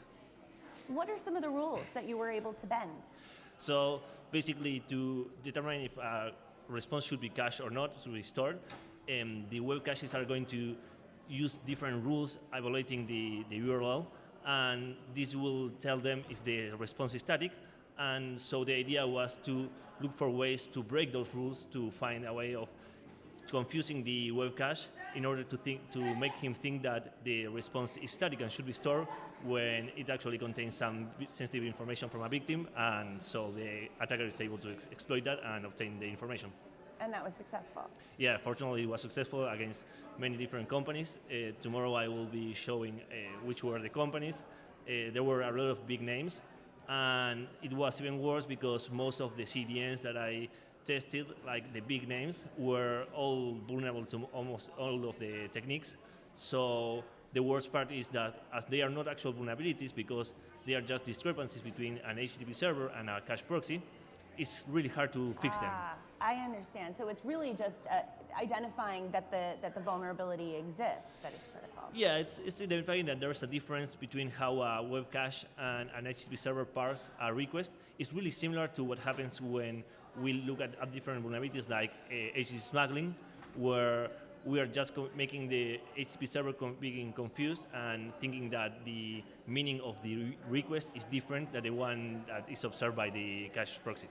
And what is the remediation? Because it can't necessarily be patched, correct? Well, it's not really easy because most people will not be able to fix a lot of things. They will just need to change their configuration, their entire setup. So in some cases, combining some CDNs or some cache proxies with a specific HTTP server is going to make the vulnerability arise. So the idea is if you cannot fix the vulnerability by adding some protections I will show tomorrow, you can just change the HTTP server you're using, which is not the ideal case because it's going to be really hard for many companies, and that's why probably we are going to see a lot of vulnerabilities related with these kind of things.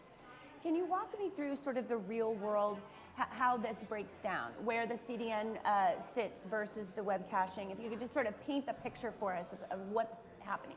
Yeah, so basically, the CDN is the actual place where we all connect. So whenever you go to a website, let's say any favorite website you are probably connecting through the direct URL. So let's say you want to go to Google, you would say www.google.com, but you are not actually connecting to Google, you are connecting to a CDN. So Web Cache Proxy, which is actually a cloud, and so you are connecting to one of these different proxies, which is going to forward your request to the HTTP server, which is Google at the end of the day. But the attacker is able to identify that there is a cache proxy, so that's what we are attacking. We are not attacking the backend server, we are attacking the middleware, the thing that is handling all our requests. And we usually don't realize this, but for instance, Cloudflare is handling almost 20% of all the traffic in internet, and that's just Cloudflare. So it's really hard that you are actually sending a request and it's going directly to the HTTP server. It's probably being handled by a CDN, which is used to make things faster. So when you send a request, the CDN is going to try to resolve that request instead of forwarding it to the origin server, and that's what we are exploiting. Has this been exploited in the wild? Are adversaries already attuned to this vulnerability? Well, there are some different attacks related with these vulnerabilities. We have different cache poisoning and cache deception attacks, but they weren't really explored using these kind of discrepancies. And so I found that there are many different websites that are vulnerable to this. Right now, we saw some reports of this in bug bounty platforms, but not using the new techniques that I will explain tomorrow. Is this already on the radar and a concern of companies like Cloudflare? Are they working with you and helping resolve these configuration issues? Yeah, definitely it's a real concern for them. The Cloudflare actually have a small protection which is called Web Cache Deception Armor, and which shows that they are really interested in solving this problem. But again, it's not really easy for them because sometimes it's not their fault. It's just a combination of using the correct HTTP server and their platform. So it's not that Cloudflare is vulnerable. Is that when combining Cloudflare with Nginx, for example, you will find that you will have this kind of vulnerabilities. So it will be a problem because when you try to solve that from Cloudflare's point of view, they can't do anything because if they would fix it, they would be vulnerable when combined with, I don't know, Apache.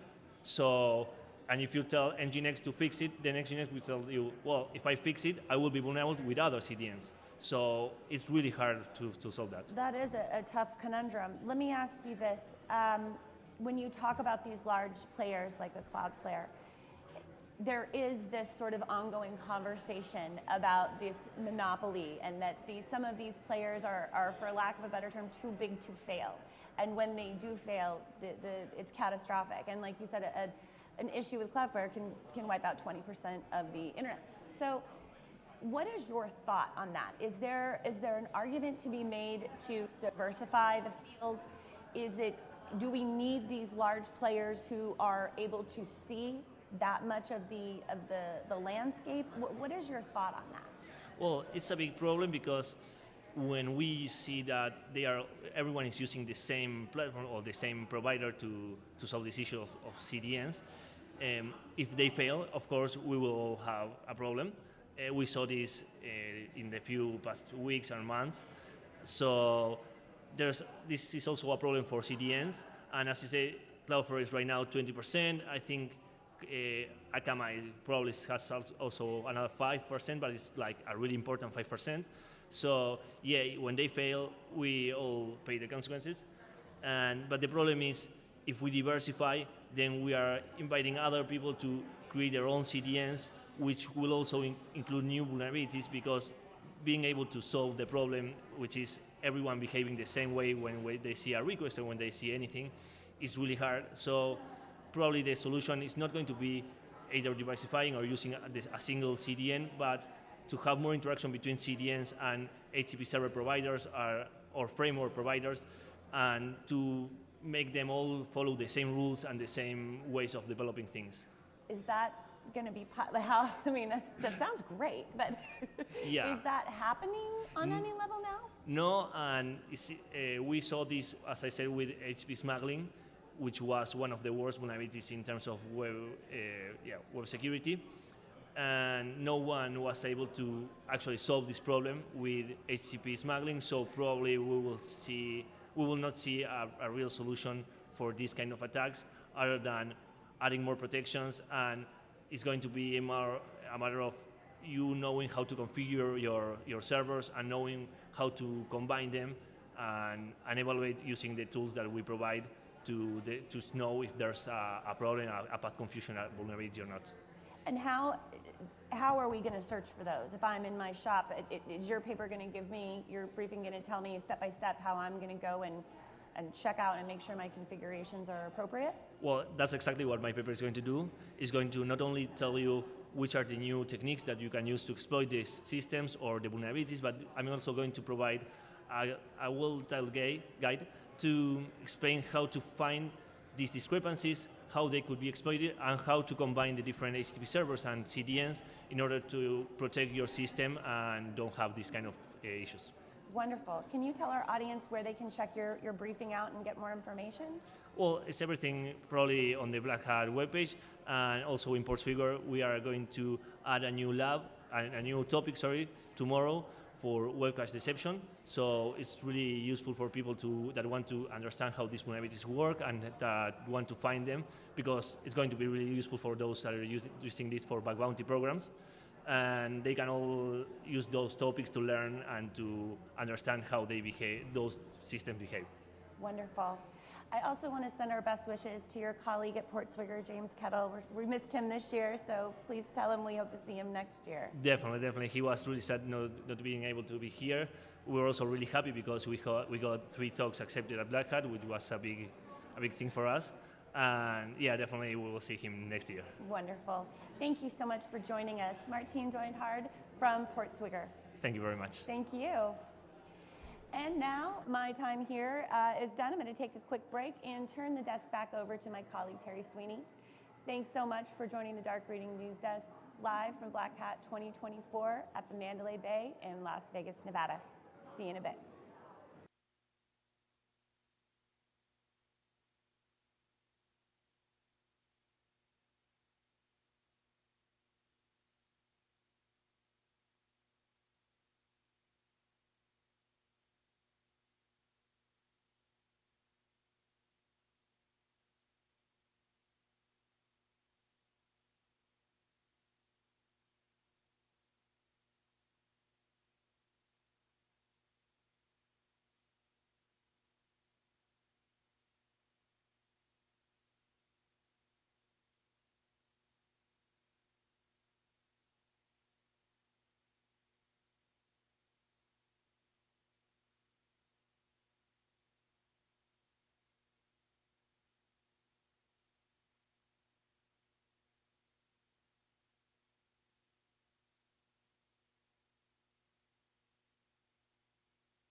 At Black Hat USA. Terry Sweeney here, contributing editor with Dark Reading, and joining me now is Josh Lemos, CISO with GitLab.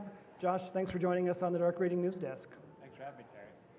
We are talking software security and making better use of AI. This is a timely topic, of course. Let's start just by talking a bit about how can AI help organizations make more secure software. Yeah, absolutely. I feel the need to disambiguate what we're calling AI because we've been applying machine learning to security problems for a very long time now. Okay. But the last year or two has really been about generative AI and large language models and how we use those technologies as applied to security problems. And I think software security is one of those areas that it's very uniquely suited for large language model use. Okay. Large language models are text-based, language-based, and we have source code that is basically language constructs, right? And so there's every part of the software development lifecycle that can generally benefit from AI. So this lends itself well to large language modeling processing, yes? Yeah, and we can really position it as developer plus AI, human plus computer. Where we're seeing a lot of benefit in software and software security is where a security practitioner or a developer already knows what they want, and they can do it faster, and AI really becomes an accelerant. We see that in vulnerability management, we see that in remediation cycles, we see that in security operations. Okay, that's helpful. To get more to the heart of what I think you're here to talk about, though, is how DevSecOps teams are moving from the notorious shift left mentality to something that you call shifting down, which uses AI to automate security out of the developers' workflows. That's my cursory understanding. Can we dig a little deeper and really peel back the layers here? Sure. I maybe should have called that upshifting. I'm not a car guy. I probably should have talked about it being faster and higher velocity. But the point of it is that with AI, we can start to generate and automate away a lot of boring work. And some of that boring work can be things like generating test cases. So okay. If you have unit test coverage, you have some assurance that the code is doing what you want it to do. If you have integration test coverage, you know that when those two components talk to one another, you're getting what you expect. And how that benefits security is it allows you to move faster with security. So if you think about you have an issue in a software library, and that issue is automatically patched, it runs through the test suite, and that code is committed into a branch, and all that can happen with a higher velocity because a developer doesn't have to look at every step. They don't have to have the intimate knowledge. They don't have to work with the application security team to say, how do I fix this, right? It sounds like it frees them up for, say higher tier, higher value functions in the development cycle. Sure, your security engineering team, which is going to be much smaller than your software development team, can then go work on design reviews. They can start working on secure by design concepts, which puts security at the very front end of the development cycle, and the operational pieces are abstracted away to automation and to AI. Is what you're describing, would this have been a potential way to have avoided, say, recent software issues that have plagued the nation's networks? I don't think I can dive directly on that one. Fair but enough. I think that better testing certainly benefits all software development teams, and the more you have a combination of runtime dynamic testing and static testing, the better assurance you have in releasing that software to your customer base and to your downstream consumers of that software. Good answer to an impolitic question. Thanks for that. Data governance has become a hot topic as well due to just the increased interest in AI. It's raising all sorts of issues from a legal and ethical standpoint that I think we didn't really anticipate very well. Are there data management guardrails that organizations can use to ensure that they're not, say, compromising their data supply chains? I mean, this is a particular issue for the development world, isn't it? Yeah, unfortunately, I have a very boring answer to your question, which is it really comes back to security fundamentals. Okay. Right? when you have a strong data inventory and you have data governance at a base level that's built into your organizational structures, you can then understand your data flows, where it goes, and begin to govern that data. The problem is that in many, many cases, we don't know where data exists in our organizations, what it's used for, what the source of record is originally for that data. And so as it transits not only your environment, but into third parties, you lose that data lineage, you lose your governance over that data. So what I recommend to CISOs and to security practitioners in general is use the fundamentals that are there in place, whether that's embedding metadata with your data stores, making sure that your data is appropriately tagged and labeled with your third parties, and making sure you have run books. So as that data enters a third party, if that third party has an event, how do you deal with it? Okay. With regard to data governance, this is something obviously that boards have begun to take a greater interest in because of the risk associated with it. Maybe more unsettling is legislators have also started to look more closely at data governance and certainly potential legislation with regard to how we use, how we interact with AI and what happens to the code and where that code comes from. How does there must be a way for developers to dance with all this. What are your thoughts there? Yeah, certainly as taking it back to AI and the code generation piece, which is where you get into some of those originality issues, some of those issues about data provenance. We take a very privacy-first approach at GitLab, so we've produced our privacy center, which tells you exactly what models we use when we generate code, how we use it, how we govern the data, what we retain, what we delete, the periods for which all of that occurs. And I would encourage CISO, security practitioners, engineers to look at what their vendors are doing with their data. What are they contractually obligated to do with that data? And do you have a testing protocol to ensure that that is exactly what happens? Okay. As a CISO yourself, you're that liaison between the development community and your fellow CXOs. What is the CISO's responsibility, both upstream and downstream, where AI, software development, these kinds of issues are concerned? Yeah, so I take your upstream portion of that question to mean the libraries you consume, the APIs you consume, your commercial contracts with outside vendors. And so I think that part of the equation is dealt with in terms of understanding your software composition, so what libraries you use, what assets you pull in, your commercial services that you use, and how you use those things. So really having a good understanding of what is your technology stack, and do you have plans for all of your upstream vendors should things go wrong, right? One thing that security teams can do is keep separate mirrors of their third-party libraries and repos and not automatically inherit. Make sure that they have some assurance into those third-party libraries before they just go pull them off of whatever ecosystem they're using for their software, whether that's a Python, Ruby, Go, et cetera.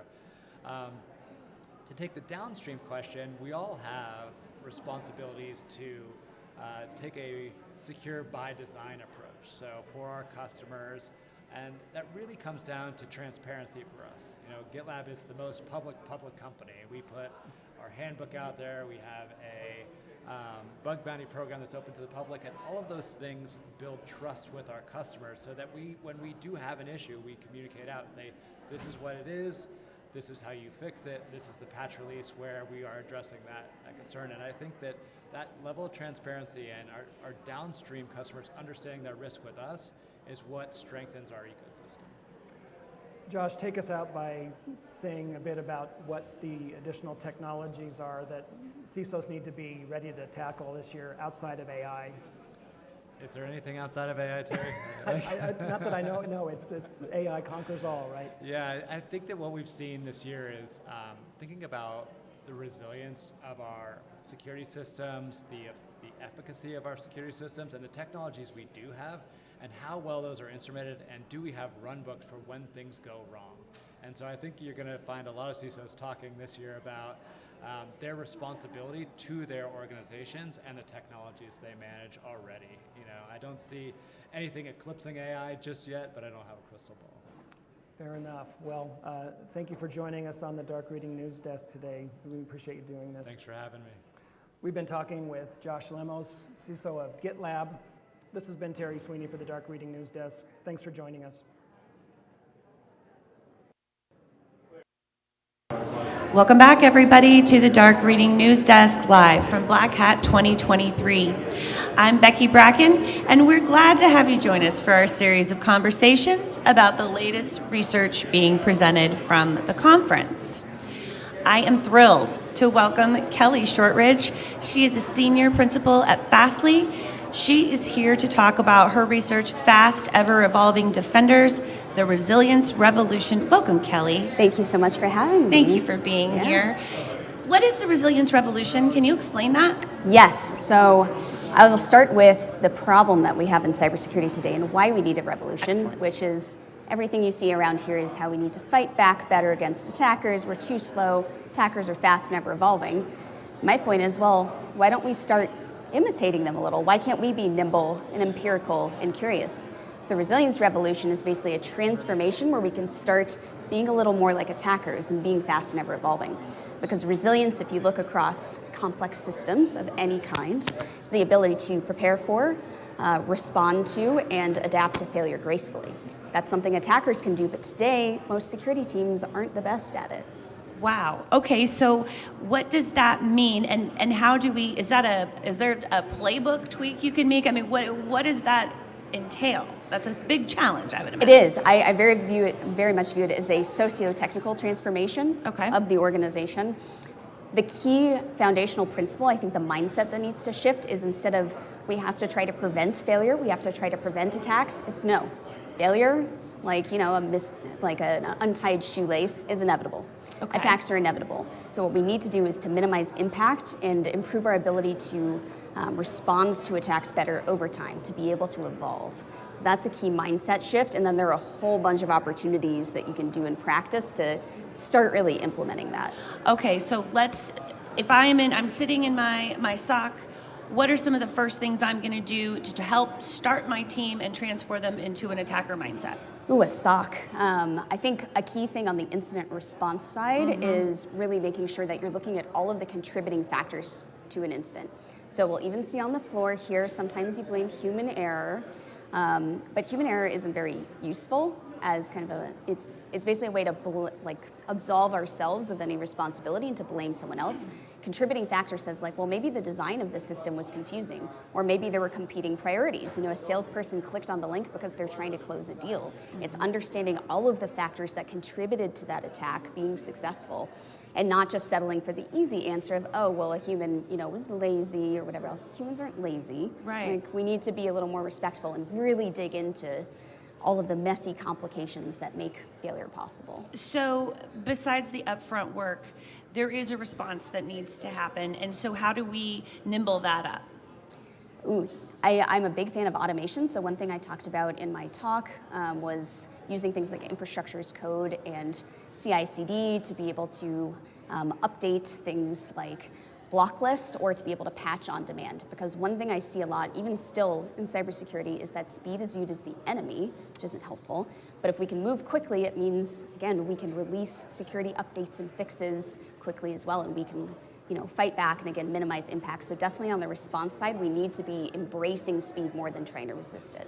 All right, so what are some of the things we should be stealing from defenders? What are they doing that we can copycat and use against them in kind? Yeah, so I think one thing with attackers, there are actually quite a few things. Again, one, they're very speedy, they stay nimble, they leverage automation. They also are pretty good at experimentation. They want to really understand, is my attack going to be successful? And I think that's something, again, we aren't great on the defense side at experimenting, so I'm a big fan of chaos experiments to validate that security controls are working as you intend. The other thing I think is interesting, and what I mentioned in the talk, is attackers' challenge are this will always be true assumptions, the things we take for granted, like a firewall will always detect a misconfigured port. It probably won't. So attackers will poke and prod that. We need to be doing that proactively too. because we are in these institutions where we need to move from thing to thing, and we have, and again, SEC regulation. I mean, there's no shortage of things bogging down the cybersecurity industry. But how are they going to do that under? I mean, you're disclosing within 4 days, but also now attacker. It just seems like a very difficult task. Is it doable? I think it is doable. I think it's doable when we start to think about security as a subset of software quality. And I know CISA is talking about this. I'm a huge fan of what they talk about with secure by design. Okay. Big fan of that. I have an ice cream cone hierarchy of security solutions that basically says roughly the same thing. We need to prioritize solutions that aren't bolt-ons. They're not policies. It's embedded in the design of the system. That allows us to get that grace and that flexibility and to move quickly without having to put in so much manual effort, which I think we all want. We want to reduce that toil. But I think a key thing, again, like you mentioned, the SEC regulation is about minimizing impact. It's making sure that, failure is isolated, that you can recover quickly, that attackers don't get anything meaningful, even if they successfully get initial access. So where would you focus? Where should the efforts be? Is it a threat hunting? Is it, I know there's been a lot of push about how threat hunting is no longer a nice thing to have, it's a need to have. Threat hunting is becoming more specialized, it seems, in different areas. So is that the key, or are there other things that should be done earlier? I'm going to have a hot take. I don't think threat hunting is very useful for this. Wow. I know. Okay. It's fun. It's fun. Threat hunting is so fun. Talking about APTs and everything is so fun. But what we really need, again, is we need to think about the design. We need to think about what is going to improve our resilience to attack over time so we aren't just encountering the same things. And sure, we can learn maybe more about the specific style of attack, but really there are a lot of design-based mitigations like isolation, or even in my talk I mentioned message brokers and queues that can help us across a variety of attacks. So really the particulars of the attack matter less than making sure that, again, based on our design, we're eliminating or reducing hazards. Again, I call it a revolution because this is a huge mind shift from everything we're hearing about here. Well, and of course, the first thing a business division would say is, we have invested so much on these legacy systems, we're not going to rip it all out and replace it with code. What is the argument, or what is the path toward getting there? Oh, there are lots of paths. Again, this is something where I wish there was more collaboration between security and software engineering teams. Because software engineering teams don't like legacy stuff either. No. They're trying to often modernize stuff for reliability, for things that make money. And security can kind of glom onto those efforts to make sure, hey, let's build it in a safer way. I think actually if you look at production environments, for instance, nobody wants what I call the money printer of their website or their application going down. Security tools can put that at risk. Security tools can cause that downtime. Changing the design instead is a lot, in some sense, less risky of a proposition than buying some sort of bolt-on tool, depending on the case. So I think, again, it's less of a lift than you'd think. You don't have to revolutionize your systems overnight. You do have to revolutionize your mindset, and again, start thinking about this design-based solutioning. Interesting. Okay, well, moving forward, I know that automation, I just wanted to get a lot of questions from people about where automation makes the most sense. So maybe to just sort of give us a final thought, are the automation tools, where do they need to go? Ooh, I think, again, there's great wealth of tools and approaches from software engineering we should adopt. Again, things like CI/CD. Infrastructure as code, I think I went through at least 7 or 8 benefits in my talk of that. Again, fixing patches faster incident response, stronger change control, minimize misconfigurations, minimizing environmental drift. To me, that is the tool to really look for, is infrastructure as code. It's declarative. You don't really have to know how to code, but it means that we can encode certain properties we want in our system, which is just fabulous as a security tool. But again, we aren't really talking about it yet. No, we are not. Yeah. Well, I am so grateful to you for coming by and helping us visualize the revolution. Thank you. I really appreciate it, and we will see you again soon, I hope. Thank you for having me. Thank you. So with that, we are going to take a quick break, but don't go away. We will be back soon with more live from Black Hat 2023.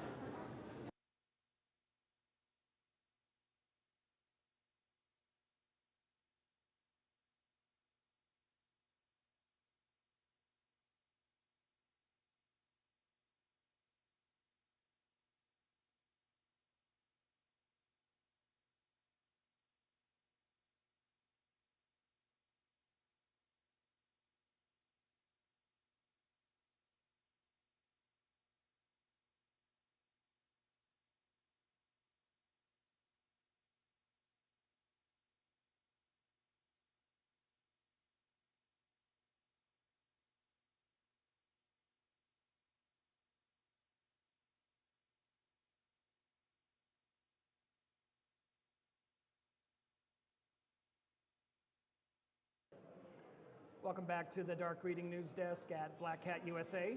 Terry Sweeney here, contributing editor with Dark Reading, and I'm delighted to welcome to the dais Seemant Sehgal, founder and CEO of Breachlock. Seemant, thank you so much for joining us on the Thank you for having me, Terry. May I call you Sam? Is that okay? That works. Appreciate you doing this. You have a provocative topic around offensive security, which in my biased opinion does not get enough airtime in security in general. I think I know why that is. It feels a little bit though like sex, religion, politics, money. It's not stuff that gets talked about in polite company. So thank you for opening the door onto offensive security. I think it's a timely and important topic. As we know, traditional defensive security has long been the cornerstone of most security strategies, a highly reactive kind of strategy. Tell us a bit about how you see this changing. Well, it's changed a lot. You know, back in the day when I was working for one of the largest financial institutes, I saw a big imbalance in the defensive versus offensive security budget, and it took me like a few years to get that in balance at the bank.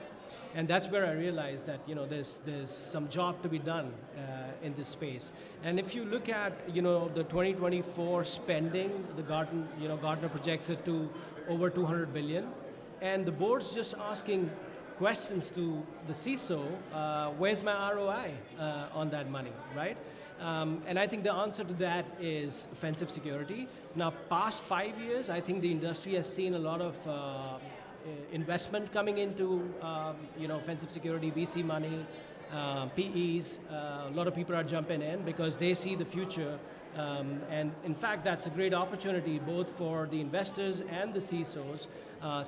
There is so much of ground to be covered, you know, in terms of knowing upfront how would you score if you're attacked rather than waiting for an incident or your neighbors getting hacked to unfold how do your defense investments will score against such an attack, right? So I think it's changing, and last 5 years have been immense progress made in this space.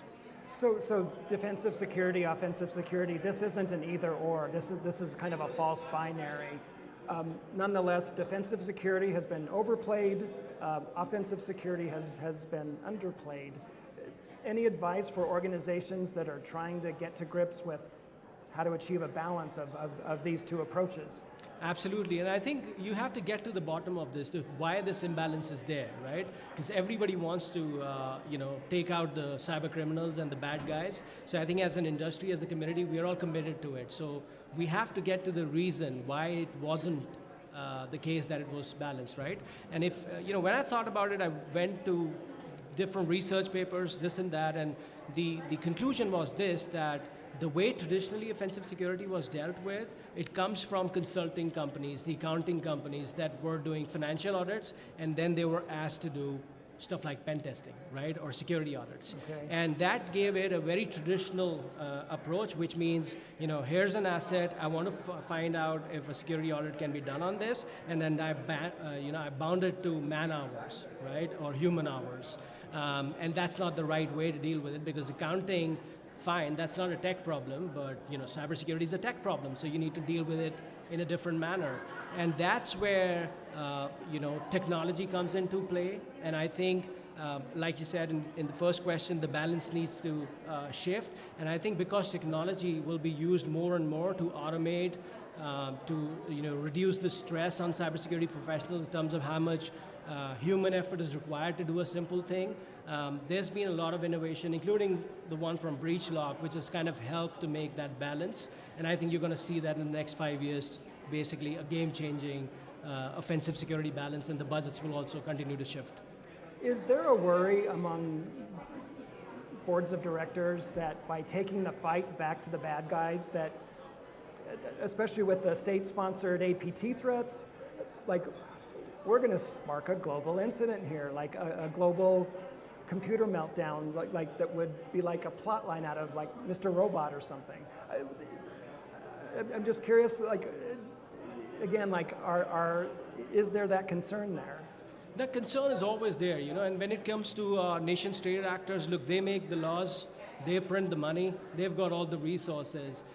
So that's really not a battle you can win unless it's a nation state versus a nation state. So I think governments also need to up their game on offensive security and not wait for the next attack, but to see how a systemic risk can bring a country down, right? In Europe, we have a regulation called TIBA, where we look into financial institutes and how they would score if they're attacked. Because we need to get this. If people cannot withdraw money from an ATM, and I mean like in a country, and cannot pay in the supermarket, I mean you bring a country on its knees. That right? Sounds bad. Yeah. So I mean, there's also what governments need to do. There's a side to that, and I think we need to invest more in that space too. So you're absolutely right. Can you share an incident where a customer has been able to use offensive security effectively and anonymize the details where you need to? But like a case study around this would be really helpful. Yeah.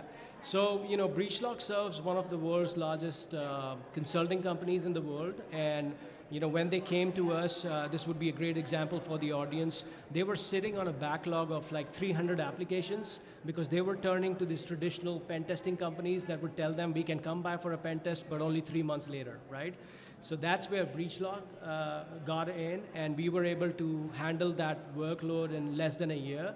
And basically, we brought them to a place where they can now take care of the hygiene, right? As a next step, what we also did to make sure that they don't get into that situation again, we also deployed, next to our pen testing as a service, we also deployed our external attack surface management solution, which, by the way, was rated by Gartner as one of the prominent solutions in the security operation hype cycle of 2024. So we have now ESM and PTAS working for this consulting company. The ESM makes sure that they are not having this problem again, because it automatically discovers. You can do a lot of automated pen testing on your own. And for the more deep dive stuff, you can have our certified hackers come in through the PTAS, and basically they're a happy client with us now. Wow. Thank you for that. That's helpful to actually know like how this stuff gets used in the real world. How can a cybersecurity investment in offensive security help achieve better ROI with security? This is a topic that tears CISOs and boards apart regularly. Well, that's a great question, Terry. And one thing that I told my CISO network every time is like, look, with the defense, you buy a detection software and then you look through the tickets and find out if it's a change that was missed or is it a real incident. But no matter what it is, you only are able to do the retrospect at the end of the year in terms of what the ROI is. With offensive security, with stuff like pen testing as a service, you see the ROI out of the gate, right? Because here's this 10 grand that you spend on a web application pen test, you get 5 findings, 2 of them are critical.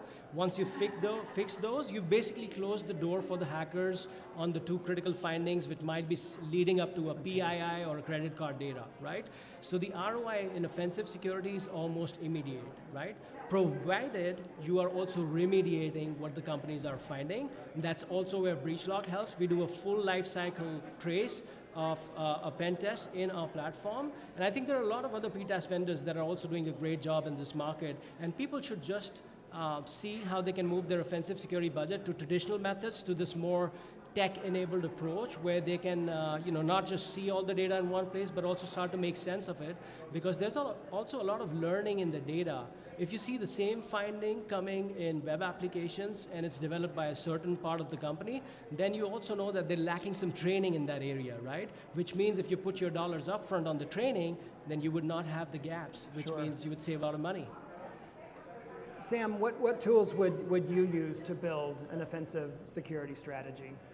I think there's a lot of options now in the market compared to five years ago. There's breach attack simulation software, there's automated pen testing, there's pen testing as a service, which is a multi-billion-dollar market now, and then there's external attack surface management. And I think there's a mix of solutions that CISOs need to kind of put in place, and I also see that a lot of this is going to be consolidated in the next 3 years, right? So right now, we'll take our example here, right? So we do ESM, external attack surface management, and we do pen testing as a service, and we are a prominent vendor in Gartner Hype Cycle, like I said, for both categories. And now we're pitching, on our innovation side on red teaming, so we want to develop more red teaming as a service solutions. We already offer that to our clients, but we want to take it using technology to an altogether new scale, right? So CISOs have to choose between these technologies to basically see what suits their purpose.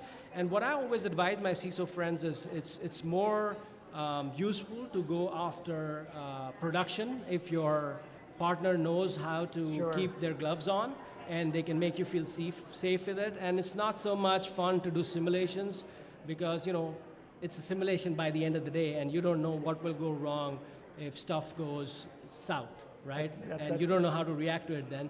So, you know, just choose the solutions that are more focused on real world attacks, real world techniques, and then, of course, production systems. Great advice, Sam. Thank you so much for your willingness to dive in on this provocative topic of offensive security. Thanks for doing the Dark Reading News Desk. It's my pleasure. Thanks for having me. We've been talking with Seemant Sehgal of BreachLock. This has been Terry Sweeney for the Dark Reading News Desk. Thanks for joining us for this segment.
Desk live from Black Hat 2024.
Test.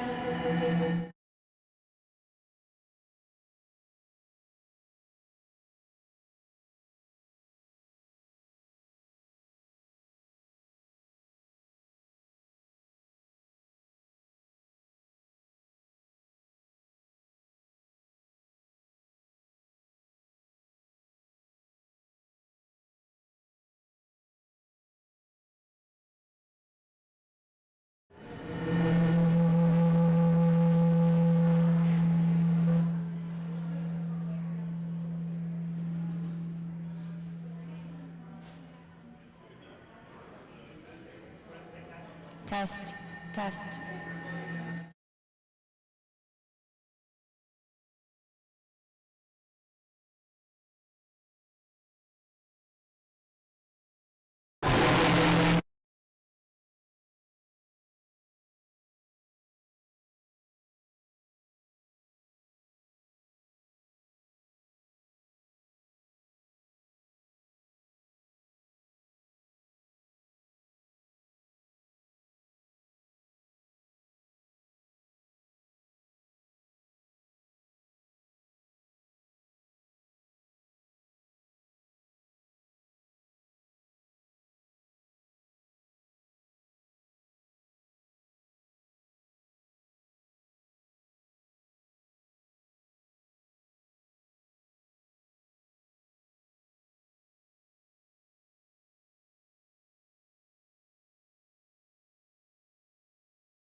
Every room will be searched, regardless.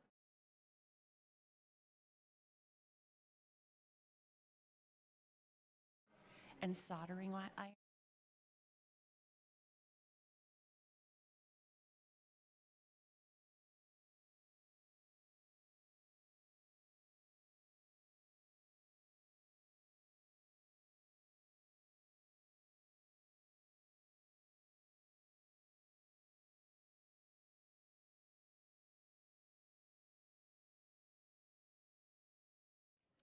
Welcome back, everyone, to Dark Readings News Desk Live from Black Hat USA 2024. We're so glad to have you join us for our series of conversations focused on keeping you on top of the very latest cybersecurity research and news wherever you are. Our next guest is a perfect example of this kind of deep expertise we're fortunate and able to tap into here at Black Hat. Welcome Maxine Holt, a senior director with Omdia, who is fresh off of Omdia's Analyst Summit, held yesterday as part of Black Hat 2024. She's here to share a few of the insights from the summit. Welcome, Max. Thank you. Thank you for having me, Becky. I really appreciate it. Wonderful to have you back. So how was the summit? What were your major takeaways? I know you all released some new research based on a survey. So maybe you could tell us a little bit about those findings and maybe differences that you see. Absolutely. So the theme for the summit yesterday was looking at security platforms. We definitely found that in 23 there was lots of hype around AI and generative AI. We felt like 2024 has been the year of hype around security platforms, so we wanted to dig into that at the summit yesterday, and we did that. It was really interesting. We looked at everything from the evolution of security platforms right through to kind of particular applications of them in niche or specialist areas and stuff like that. So that was really interesting. Now I understand that sort of this embrace of wider platforms that are more flexible is sort of an ongoing trend. Can you explain to me why that is and sort of what's forcing that? Yeah, so you mentioned earlier the research that we've done this year. So we conducted the research in the second quarter, and we wanted to know what was driving the interest, at least the interest in platforms. And it's no surprise, really, that we found organizations have far too many security products in their portfolio, just far too many. I think there was something like 9% of organizations have got over 75. And how do you deal with that? You just can't. The vast majority had somewhere between 21 and 50. And that's a huge amount of products in their portfolio. So we asked as well about the intention to consolidate, because organizations have ended up with this massive spaghetti of security controls, and that includes a tech stack that's kind of really difficult to see into. So absolutely, organizations want to consolidate. The intention, I think it was something like 3/4 of organizations want to consolidate over the next 12 months. They intend to consolidate. And then we asked the question, how successful have you been in your consolidation for the previous 12 months? The answer is not very. So we found that instead of actually being able to decrease the number of products in the portfolio, 87% had increased. Why? Over the previous 12-month period, because they're just struggling with the threat landscape. If only it would stand still, but it just doesn't stand still, as we all know, and they're constantly kind of scanning and looking, and there's much more of an approach, a risk-based approach to cyber, rather than, there's a new threat, we'd best deal with that threat. So there is more of a risk-based approach, but the fact that the threat landscape keeps evolving means that these organizations are just having to get some more tech oftentimes to be able to deal with that. And so that kind of this drive for security platforms is being, I think, born out of necessity, and they're looking for, so it's not as easy as unplugging one thing and plugging something else in. We know it's not that easy. So what organizations are doing is, when kind of the time is right, so maybe that's when a contract is up or a product comes to end of life or whatever, then they're looking at their existing security tech vendors, their platform providers, to see what they might have that would replace that particular point product or individual product that they have that integrates with other capabilities from that same platform provider. And that's how we're seeing this evolution. It's going to take a while. The CISOs that we've spoken to are expecting a 3 to 5 year project to do that. But I think that's kind of one of the reasons that they're looking at platforms, because it's just untenable right now. Let me ask you this, though. It seems to me that as these, and who are the top platform players right now in your estimation? Oh, there's a fair few of them. So we would split them into two major categories, I think. Well, two big categories. So we have major platform players, and then we've got specialist platform players. Okay. So you might have your specialist platform players, email security or OT security. So your Proofpoints, TX1s perhaps of this world. But then you've got your major security platforms. So everything from Palo Alto Networks to Fortinet to Checkpoint to CrowdStrike, etc. You know, they're all big security platforms that are out there. So in order to do all of these things, it seems like there is going to be a business market consolidation as well, right? Where these platforms are likely to start picking up these smaller players? So we're definitely seeing, or we have seen, I mean, that market, the funding market and the mergers and acquisitions market has slowed down this year. So one of my colleagues did a session on that at the Omdia Analyst Summit yesterday, because we track funding and we track mergers and acquisitions. So that has slowed down. And we feel really strongly about the platform plays, that it's not just going to be the big platform players that are left. It can't be like that, because, you know, cybersecurity is a unique industry. We've got the buyers, we've got the sellers, and then we've got the threats coming at us. Right. So we have to be able to innovate. We have to be able to support the thousands of small tech vendors that there are in the cybersecurity marketplace to help them innovate. And yes, some of the big players are going to scoop them up, but certainly some of these players are going to be integrating with these major platforms, and that's what we envisage in the future, that there'll be probably a decent handful of major platforms, major security platforms, and then the other players will integrate with those major platforms in one way, shape or form. What impact will that have on reliability and resilience moving forward? I mean, we looked at the Yes. CrowdStrike breach, 8.5 million computers go down. As these platforms become more and more powerful, how do we hedge that then? Yeah, but that's a tough one. Now, another piece, so let me just explain a little bit of the research that came from the survey that we did. So we asked in 23 and 24, where does a senior most security executive in the organization, who do they report to? And last year we found that 26% reported directly to the CEO. This year it's 34%. That's a huge rise in a 12-month period. And that indicates leadership is getting serious? 100%. 100%. I think there's the SEC demands around cybersecurity. We've got digital dependence, which I'll come back to in a moment. You know, the need for resilience, and you know, there's been the court case or two that's absolutely raised the profile of cyber. So you know, with something like you know, we called it Digital Dependence Day at Omdia. You know, the outages of July 19th. And, you know, that is going to have an impact, I think, on how CISOs are thinking. So one CISO said to me, you know, we can't stop our platform approach. We need it. We can't deal with the products that we've got. But you can bet your bottom dollar we're asking for more guarantees, more resilience, more insight into the testing that goes on before these capabilities are released into our environment. You said that a lot of the CISOs responded that they see this as a 3 to 5 year project. Yeah. It strikes me that many CISOs their tenures don't last 3 to 5 years. Yeah. Is there, how is that going to happen?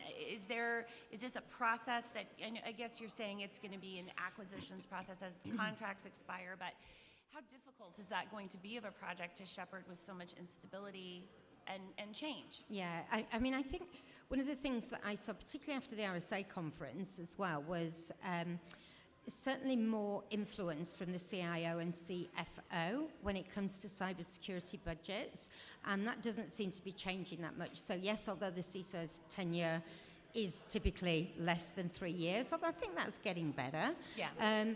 But I think because there's much more recognition about the challenges that CISOs face, and with some of the things that we've seen in the news, you might ask who wants to be a CISO, I really? ask that all the time. But I think with the drivers from the CIO, the control from the CIO and the CFO, that's going to enable those projects to happen and to come to fruition. So yes, they're a 3 to 5 year project. The CISO's there for to do a lot of the guidance, detailed guidance and implementation, but they are being driven at the CIO and CFO levels. Thank you so much, Max, for joining us again at the news desk. Can you tell our audience where they can find Omdia's research and some of their information? 100%. So omdia.com, nice and easy, omdia.com. You can find us there. There's an option on there called Ask an Analyst. You just contact Ask an Analyst and we can chat to you to your heart's content. I ask your analysts all the time, so I can vouch for their expertise. Thank you so much for joining us. Thank you, Becky. Thank you for having me. Anytime. The team here at Dark Reading is so grateful you've decided to join us live from Las Vegas and Black Hat USA 2024. We're going to take a quick break and be right back with much more from the Mandalay Bay you won't want to miss. See you soon.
1, 2, 3, testing.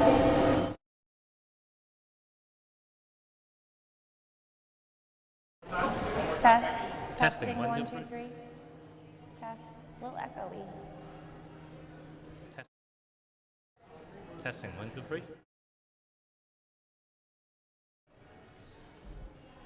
They've been having a hard time with the mic.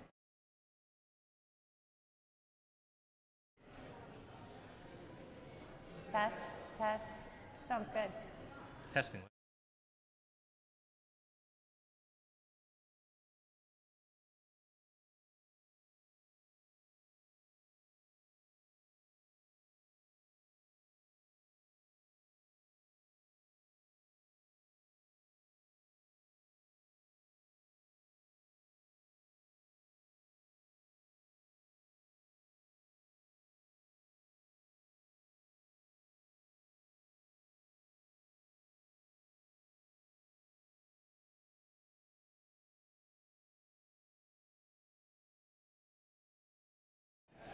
Welcome back, everyone, to the Dark Reading News Desk.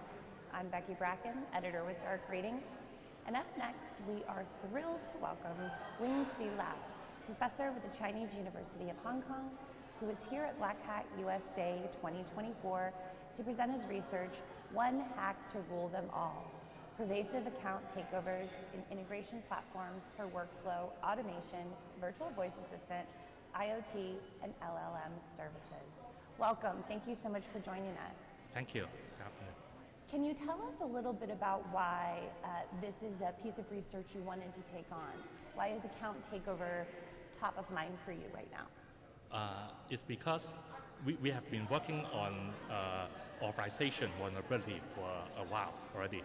And then several years ago, we start our collaboration with Samsung Research America to look at the virtual voice assistant security, and then we find some issue there together, and then later on we find that actually it can be generalized to cover other platforms, the long list of workflow automation, IoT, smart home, so that this become very impactful. So that's why we want to work on it and let the community know about the issues. Understood. What is the first vulnerability that you found in the voice assistant software?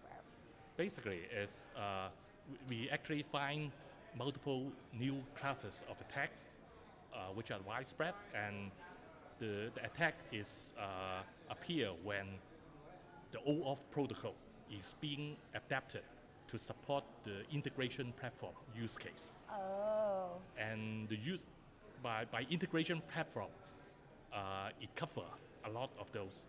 Basically, those are emerging, including the most recent one, the LLM service with plugins. And I'm hearing from experts across the sector that this integration and the platforming is huge. It's a huge piece of what they're trying to do and where they're trying to go to help with integrating all of these disparate tools. Is this a problem that can be fixed easily, or is this something that is going to require ongoing effort? I think if you are aware of the issue during the design phase, of course, it can be fixed easily. But if you're not aware of it, and then after the system has been introduced and you need to fix it, it will take some effort. So this is something you really need to know ahead of time as Yes. you're going. What is the due diligence that teams should be using to make sure that they're integrating without introducing new configuration issues and attack surface? I think they need to come to our talk tomorrow to know all the details. I think the crux of the issue is that OAuth has been used for authorization or delegation kind of functions for a long time. Actually, 10 years ago, my first Black Hat talk, in USA here, was about OAuth. Really? About a different class of vulnerability. But throughout the years, actually OAuth has been adapted to support new use cases. And in the case of this research, actually, when they are adapted by many providers, including major players, to support integration platforms, then since there's no standard way, so each one of the providers, the developer, roll their own approach and then make mistakes during this adaptation. is there a way in which, or a framework in which that we can bring all of these platforms in line so that they are working together to make sure we aren't introducing these? I hope so. By pointing out the kind of common pitfalls or the mistakes made by a lot of different players, what we hope is that there can be a standardization effort under, say, IETF RFC or so that people know when they try to adapt OAuth to support this new use case, what are the issues, what are the common pitfalls that they need to avoid during the design phases. Has OAuth, does there need to be a new technology? Is it adaptive enough to sort of keep up with these new use cases? It is adaptive enough, but when you do the adaptation, the devil is in the detail. If you put some adaptation not carefully, not fully understand all the details, it is easy to make mistakes. And even major players make mistakes. That's what we find. So walk me through sort of what an attack like this might look like. What would we see from a security operations standpoint? Okay, maybe I think it's easier to understand it from a user's perspective. Okay? So in our cases, actually, as an end user, you are subject to become a victim, even though you have never heard about integration platform, okay, and you don't know what is integration platform. For example, you probably there's a lot of users of the Outlook email service, right? And actually, it turns out Outlook email service is a default app or service supported by the workflow automation integration platform of Microsoft, namely Power Automate. Okay? And you as an Outlook email user, you don't know that actually by exploiting the vulnerability that we discover, all you need is, as a victim, you got learned to do a single click on an unassuming link, and then the attacker will then be able to have access of all your emails. And then from there? From there, game over. Game over. Yes, and again, the point is that you as the end user does not know the existence, never heard about Power Automate, never know about Outlook is under Power Automate. Okay, so, and it is the platform's responsibility, and they are the only one that can fix the problem. As an end user, all you can do is, you may be able to advise the user that never click on any link unless you are absolutely sure that what's going on, but I think this is impractical. I think there's no way, yeah. Who are the integration platform players that you hope to sort of bring in line? Who are the major players in this space? Okay, so there are multiple categories, okay?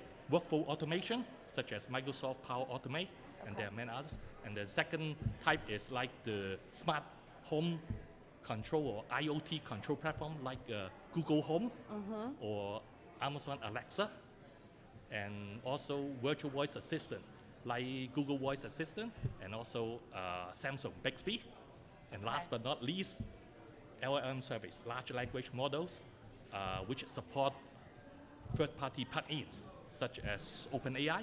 Those are the kind of platforms that are subjected to this kind of vulnerability and attacks. So for large language model attacks, is it about poisoning the model? What would the attacker, why would they want access to the large language models? So in this case, we are not poisoning the model. In this case, it's the LLMs. In order for them to do better, LLMs now start to support so-called third-party plugins, so that the LLMs, this AI agent, can help you to do more things, such as if they know it's your birthday tomorrow, then they can help you to order flour to send maybe to the right place. So in those cases, by introducing the exploit the problem when delegating the control of this third-party plugin, okay, then the attacker can take over these services, control. Oh, so instead of talking to a bot, an LLM bot, you're talking to an attacker? When you're prompting? Yeah, there are two cases. In one case is that you thought you're authorizing the some particular service, but unknowingly you already authorize the attacker to take over the third-party services that is under the LLM. Okay, but you, in some cases, you don't even know. Say Outlook is already a services that is available under that particular platform, and it got took over. Namely, that all your emails is controlled by the attacker. And they have access to all of that Yes. information that they can do with what they will. Yes. And same for IoT, the same thing. It's a data mining effort, correct? Not mining effort, is take over the control. Take over. Basically, your user account under Outlook or user account under GitHub or any one of those services that is controlled by the integration platform, or you delegate control under the integration platform, unknowingly will be under the control of the attacker. This sounds very important. I hope that our audience takes the time to check out your talk. Can you remind us again of when we can watch your briefing here at Black Hat? It will be Thursday, tomorrow at 1:30. 1:30. Yeah. Thank you so much. Wing Lao, we very much appreciate you joining us today. Okay, thanks a lot, Becky. Thank you. Thank you for so having me. much. And now I will turn the desk back over to my colleague, Terry Sweeney, after a quick break. Thanks for joining the Dark Reading News Desk live from Black Hat 2024 at the Mandalay Bay in Las Vegas, Nevada. See you soon.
Welcome back to the Dark Reading News Desk here at Black Hat USA. Terry Sweeney here, contributing editor with Dark Reading, and joining us now is Mark Wataziak, Vice President of Research and Strategy with Vectra AI. Mark, welcome to the Dark Reading News Desk. Yeah, thanks for having me, Terry. This is great. Appreciate you doing this. We are talking about something you're calling the hybrid enterprise, which, if I understand correctly, has emerged from the rapid adoption of both AI and generative AI. Talk a bit how this has shifted the attack landscape, and really what do we mean by this term, the hybrid enterprise? Yeah, it's a great question. We have a couple beliefs. That one thing is enterprises will be hybrid forever, and what we mean by hybrid is mix of on-prem and cloud. Okay. Right, so the enterprise is largely going to be that way for the foreseeable future, thus attackers are hybrid as well. So we have this notion of the hybrid enterprise, hence hybrid attackers, and we can kind of talk about, what we see the challenges are with dealing with the types of attacks that we can call hybrid attacks. Okay. With Gen AI tools that are enabling hybrid attackers to infiltrate and deploy campaigns across networks, identities, and clouds more quickly, break this down how they're actually doing this. What has AI unleashed that makes this better, easier, faster, cheaper? Yeah, I look at Gen AI in general as twofold. One, you got to view it as it's an attack surface in and of itself. So as these hybrid enterprises begin to adopt Gen AI tools, whether it's Microsoft Copilot for M365 or other tools, we view that as an attack surface, right? At the same time, attackers are leveraging Gen AI as a means to accelerate their attacks, as a means to take control of an identity, do recon, move laterally across the network and into the cloud, right? So the notion of this hybrid attack surface as this one giant attack surface is very difficult to defend against, especially when attackers are armed with Gen AI as a tool. Do their methods vary radically between cloud-based attacks versus the on-prem where they're using AI-based tools? I think attackers think, I think fundamentally, this is one of the challenges that we see is that for the longest time, we've been buying two things in security, right? We've been buying visibility and control. Okay. And we've been buying visibility and selling visibility and control to security practitioners by individual attack surface. I have endpoints. I need to buy visibility and control for my endpoints. I have identity. Okay. I need to buy visibility of my identity infrastructure. I have network. I'm going to buy visibility and control. And we see these things as siloed individual attack surfaces, but an attacker just sees one giant attack surface. Okay. They just want to get in, and they're largely logging in now, not hacking in, taking an identity, taking control, moving across the network, doing discovery, recon, et cetera, identifying where critical assets exist, and moving into them largely unseen. Because we're viewing these things as individuals, it's not all stitched together. So that makes it really challenging from a defender perspective. Okay, so it sounds like Gen AI-based attacks are basically making attacks like silo neutral, like it doesn't really care. It just looks at. Well, you think about it, any attack, they don't even have to be leveraging Gen AI as a tool. The problem with an attacker armed with Gen AI is they can execute their campaigns so much faster. Right? Imagine if an attacker gets seizes an identity, right? And that's what they commonly do. They need two things to be successful: an identity and a network. Right? If they get an identity, they get on the network, and that identity has, say, they have M365 for Copilot. They're going to use that identity to start leveraging that Gen AI to discover where assets exist. They're going to discover what privileged accounts they might escalate to, move to the cloud, et cetera. And they're doing that extremely fast. It used to take them days, weeks to kind of get into an enterprise and move around and look around. Right. You can do it extremely fast. So it makes it really hard for a defender to defend against. Okay. With that in mind, talk about how Vectra AI is leveraging the technology to help SOC teams really combat these advanced and emerging AI threats. Yeah, I think the biggest challenge, this is what we see in terms of this introduction of Gen AI or AI as an attack surface and an attacker tool is shining a light on a big problem that we have around latency. Right? There's a tremendous amount of latency from stitching together threat signal from multiple attack surfaces. There's a tremendous amount of latency in detection engineering, writing rules, tuning rules, making sure that we can detect things, delivering a ton of alerts to the SOC. There's a tremendous amount of latency in the SOC analyst's ability to triage those alerts, investigate them, figure out what's real, what isn't real. How do you remove that latency? Well, you use AI to do that. You use pre-built AI ML models that understand attacker behavior across the hybrid attack surface. So, but just to clarify, when you say latency, you mean more than just the time that it takes the time it takes to do things, the time it takes for a human to do things, right? Okay. And how can AI shrink that time? Because attackers are doing that. Right. They have shrunk the time it takes them to do things. They're humans behind the scenes. But latency is, volume is also a function of that latency, yes? Yeah. Okay. Lack of signal. Like there's a tremendous amount of latency in threat detection, investigation, and response from the point, and a lot of it's tied around how can we arrive at an accurate signal for the SOC. Just answer the question, is this real? Is this a real attack or not? Is this worth my time? And that, unfortunately, is wrought with latency. So that's where AI can come in, right? And in terms of like, does it understand attacker behavior? Does it understand how the attacker is getting in, what they're doing once they're in? Can that signal be stitched together and handed to a SOC analyst and say, this is real. Go follow up. This is the thing that is worth your time and talent. Investigate it, right? And then quickly come to a response as early in the attacker's progression as possible. Is there a common use case that seems to be emerging among your existing customers where the things we're talking about get applied? Yeah, I allude back to one of the top conversations are happening with our customers right now around identity. Right? So there's like fundamentally a hybrid attack is an identity attack. It's the one thing they need. Scattered Spider, Midnight Blizzard, Volt Typhoon, Black Basta, they all take control of an identity. They all get on the network, and then they move really fast. So our conversations with our customers start with like, you can call it a path to XDR, you can call it whatever you want to call it, but it's like shore up your identity, shore up your network. You will detect hybrid attackers much, much sooner with accurate signal, right? And stop them much, much sooner. I feel like we may have addressed this at least in piece part, but can you take a deeper cut at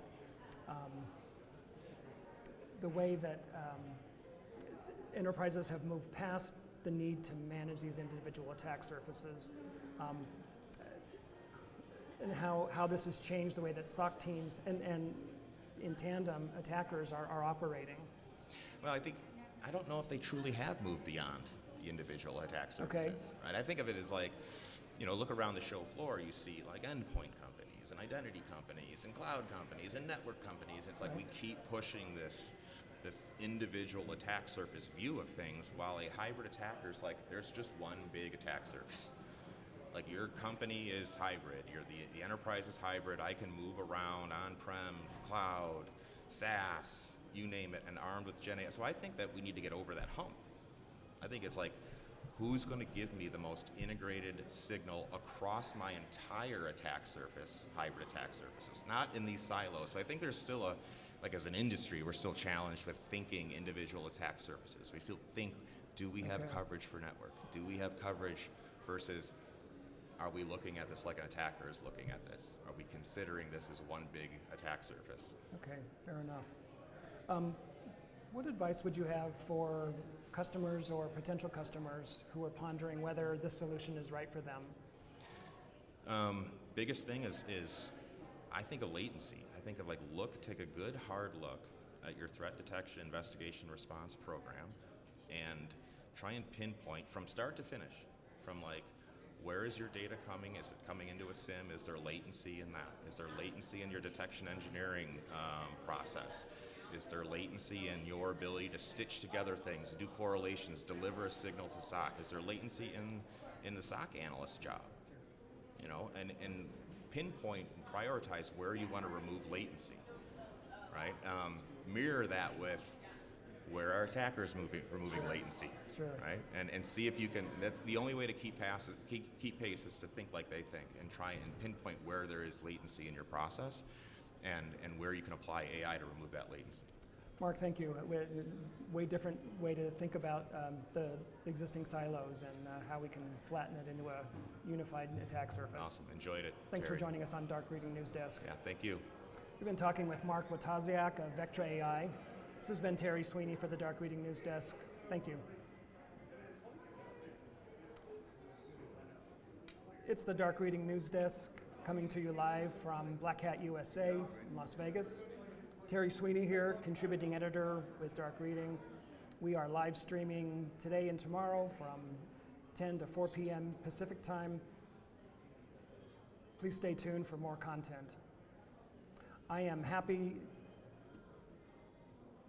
Welcome back to the Dark Reading News Desk. Terry Sweeney here with Benny Charney, founder and CEO of OpSWAT. Benny, thanks so much for joining us on the Dark Reading News Desk. Terry, thanks so much for having me again. We are talking about the topic du jour of AI. It's really transformed the industry, hasn't it? Yeah, it does. It does. We're obviously seeing an increase in the sophistication of malware attacks thanks to AI. Talk a bit how cyber criminals are leveraging AI and what prevention-based technologies organizations should be considering for protection. So whenever we look at AI in cyber defense, AI is more of a double-edged sword. On one end, the attackers are using AI, and on the other end, the defenders are using AI. Though let's be also specific here, the attackers are using AI to go and generate threats based on either data or network traffic, and the defenders are leveraging AI for detection. Again, detection. Right. What type of algorithm detection we can improve that the AI, the attackers will be able to go and pass. So the whole thing and the big trend that we see at least happening is removing detection from the equation. Because if you don't need to detect anything, right? And how can you really do that, right? It's magic, right? How can you still have a very deterministic cybersecurity prevention without the ability of detection? And with a big trend, and whenever we see whether we see many attack vectors AI generated, whether it's using social engineering or whether it's using polymorphic or pretty advanced polymorphic tools to go and change files and inject files. Our approach is let's remove detection from the equation. So this is one approach, which means it's called CDR, content design reconstruction. So we find very effective against AI-borne threats, which means it's just regenerating the data flow. Okay, so are you turning detection over to that basically just gets automated and it's off the table in terms of processes and functions that occur in the SOC? Yeah, I mean, think about that. I mean, why do you need to get detection? Okay, you're getting a file, or you're getting a URL, or you're getting some network traffic. Now, if the file that you receive, you can regenerate this file in a very secure and fast and accurate way without really losing usability. Okay. And this is one. Or you're getting a URL. You can actually rewrite the URL and get the URL to go into pretty much go into another safe zone and browse from there. You can actually start eliminating the elements to a point that even pretty advanced or advanced attacker using machine learning to change the files, change the URLs, social media, or whatever to go and get to, will find really, really tough time to go into your network by removing the detection. Now, that's kind of one approach that we see, and and the reason I'm saying that because, again, we manufacture a CDR solution, and because of the increased attack surface, we see also increase of using our CDR engine. Okay, so content disarmament reconstruction, CDR as you've referred to it. For viewers who are new to that concept, can you just break that down a bit as what that is? Okay, so CDR is very much a very simple 3 stages process, okay? So the first thing that you need to go and get is identify what is the file type, right? So what are you getting? Is that a JPEG?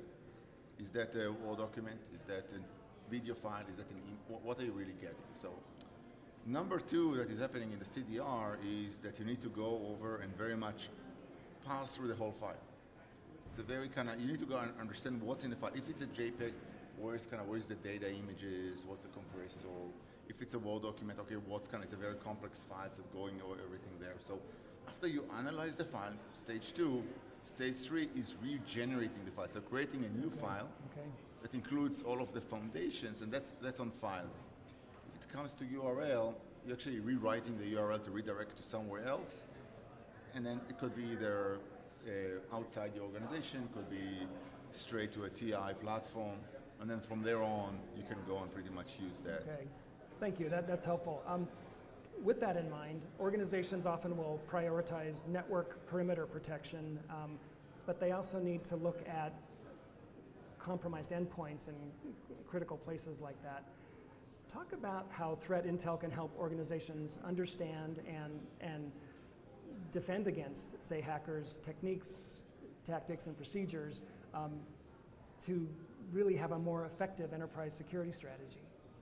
So whenever we look at TI, and so I can talk also more about AI and how we use AI in TI, or first let's talk kind of the basic of TI in the global platform.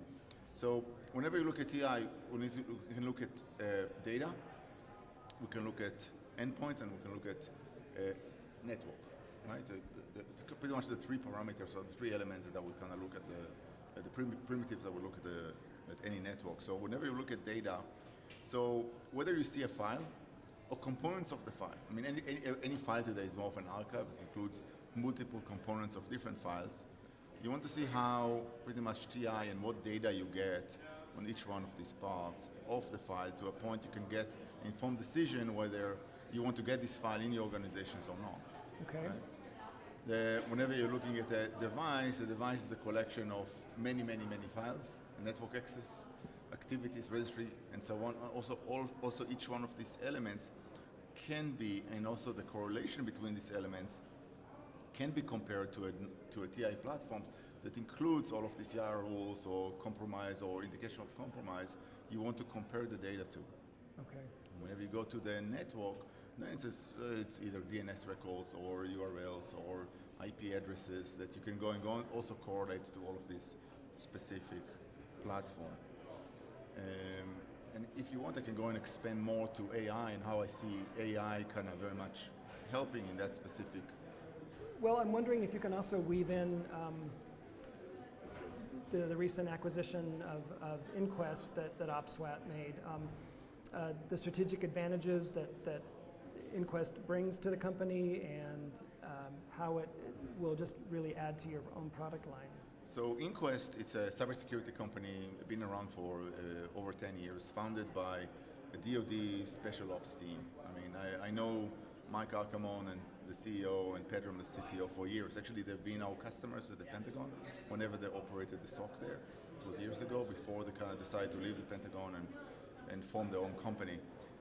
So it's and they have a larger team in Austin, and it's an amazing team of fine individuals. Pretty much the best you can dream of, folks that pretty much dedicate their life but protecting the most critical infrastructure. Think about the biggest military out there from cyber criminals. So this is kind of first the talent behind that. And so what they've built, they built a full NDR, network detection and response. It is built on TI platform, built on OpSWAT, and built on network sensors that pretty much analyze network traffic of very complex and very complex and pretty much classified networks for everything happening, and trying to analyze whether this network is compromised or not. And so they bring a lot of expertise of that, specifically in the DoD. So what they bring to the table right now is our ability now to offer NDR, network detection and response, to our customers, an accelerated federal team to OpSWAT. And so it includes also secure facility, it includes pretty much really help us expand our support for federal government. And then 3 is a threat intel, a pretty robust threat intel that they've built, a collected department with so many, and we plan to now integrate that with our threat intel that we get from Defender Cloud, FileScan.io, pretty much all of the threat intel that we collect. And now we have a super threat intel that includes pretty much the merger of these 2 companies together. And the cool thing is that also we tie the threat intel not only to the Inquest product, to the entire OpSWAT portfolio. So that's actually work together. So it's for us, it's a pretty smooth thing because we know each other for like many years. We've been working together. We've been protecting together similar customers. So now it's going to be so much more natural. You don't need to deal with two companies, you just deal with one. Thanks, Benny. In the short time we have left, as you look at across the landscape, how can you imagine AI impacting the future of threat intelligence? What do you see there? So to be very brief, is event correlation. So the cool thing is threat intel includes so many different indications of compromise. So what we can go and get is very much getting the correlation between creating automated Yara rules and also decreasing false positives, because AI is a great data, it's a clearinghouse for false positives, because whenever you get all of this data, you don't want this kind of all of this, you want to really minimize the amount of false positives to a point you can say with determination this is a threat and this is the damage this threat is going to go and create, or not, it's a false positive. So great support on generation, also clearinghouse for false positives.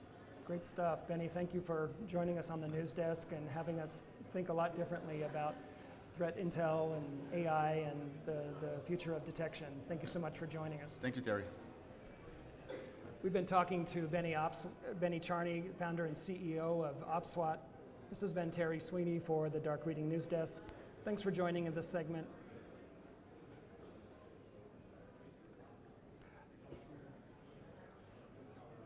And we are live at the Dark Reading News Desk here at Black Hat USA. We are live streaming from the Mandalay Bay Hotel, 10 a.m. to 4 p.m. Pacific. We'll be here today and tomorrow talking about a host of different trends and technologies that are reshaping the security technology landscape.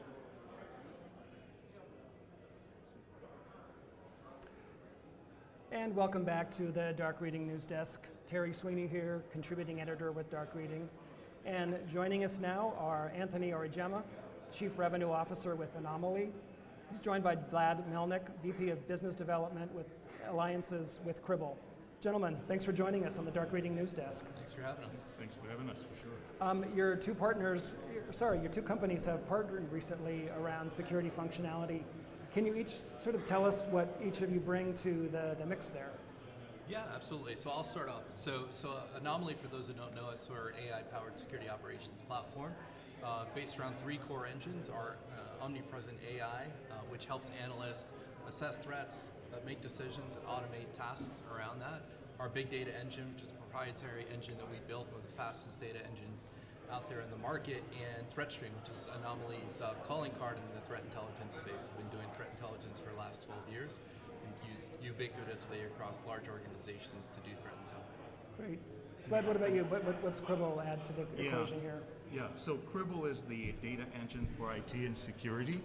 And that means that we help with our vendor-agnostic products. We help our customers to build and develop modernize their data management strategies, and that includes everything from data runs everything today. You've talked about AI a lot, so data is behind the AI. Sure. What we do, we help those customers with the strategies I just mentioned, is to select, collect, process, and perhaps enrich all the data.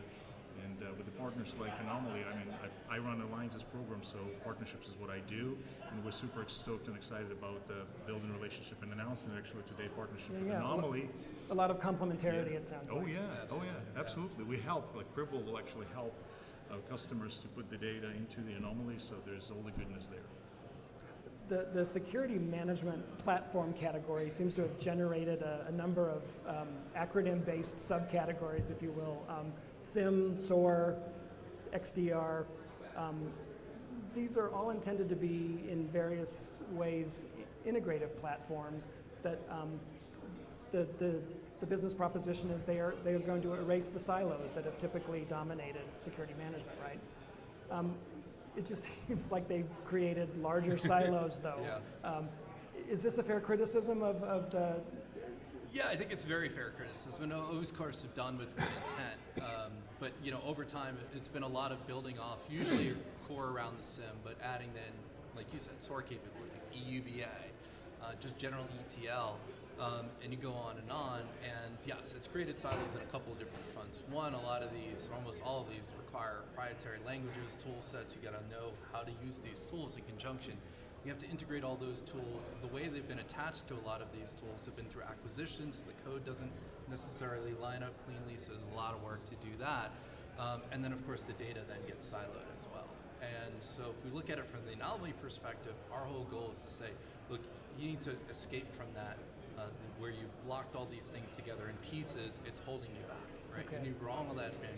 So we built that with the intent of obliterating all of those silos. And the key is data. And that's why the Cribble partnership is so beautiful, because what we're trying to drive through is get access to the data. What Cribble is doing is liberating the data and bringing it to us in a very clean, usable fashion at a very fast speed, and then we empower the analysts to work differently.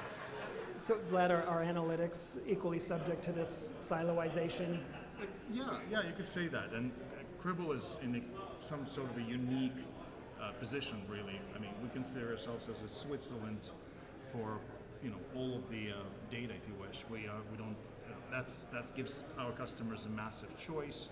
And now, again, when we move the data into a partner, into the systems that Anomaly has, that only accentuate their type of choice.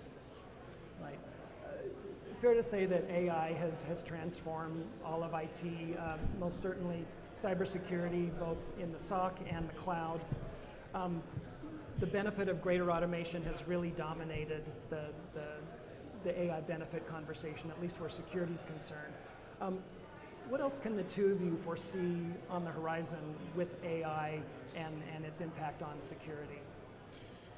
So a couple different fronts. I mean, I think you're seeing adversarial AI really start to take hold, right? And so AI against AI is becoming a growing topic. I think AI-based decision making inside of the SOC is certainly going to continue to increase. I think it's rudimentary right now. I think a lot of it is not truly AI. It's pretty simple machine learning. Okay. And I think a lot of the challenge, what you want to get to is data, right? AI is based on data, right? And it's learning.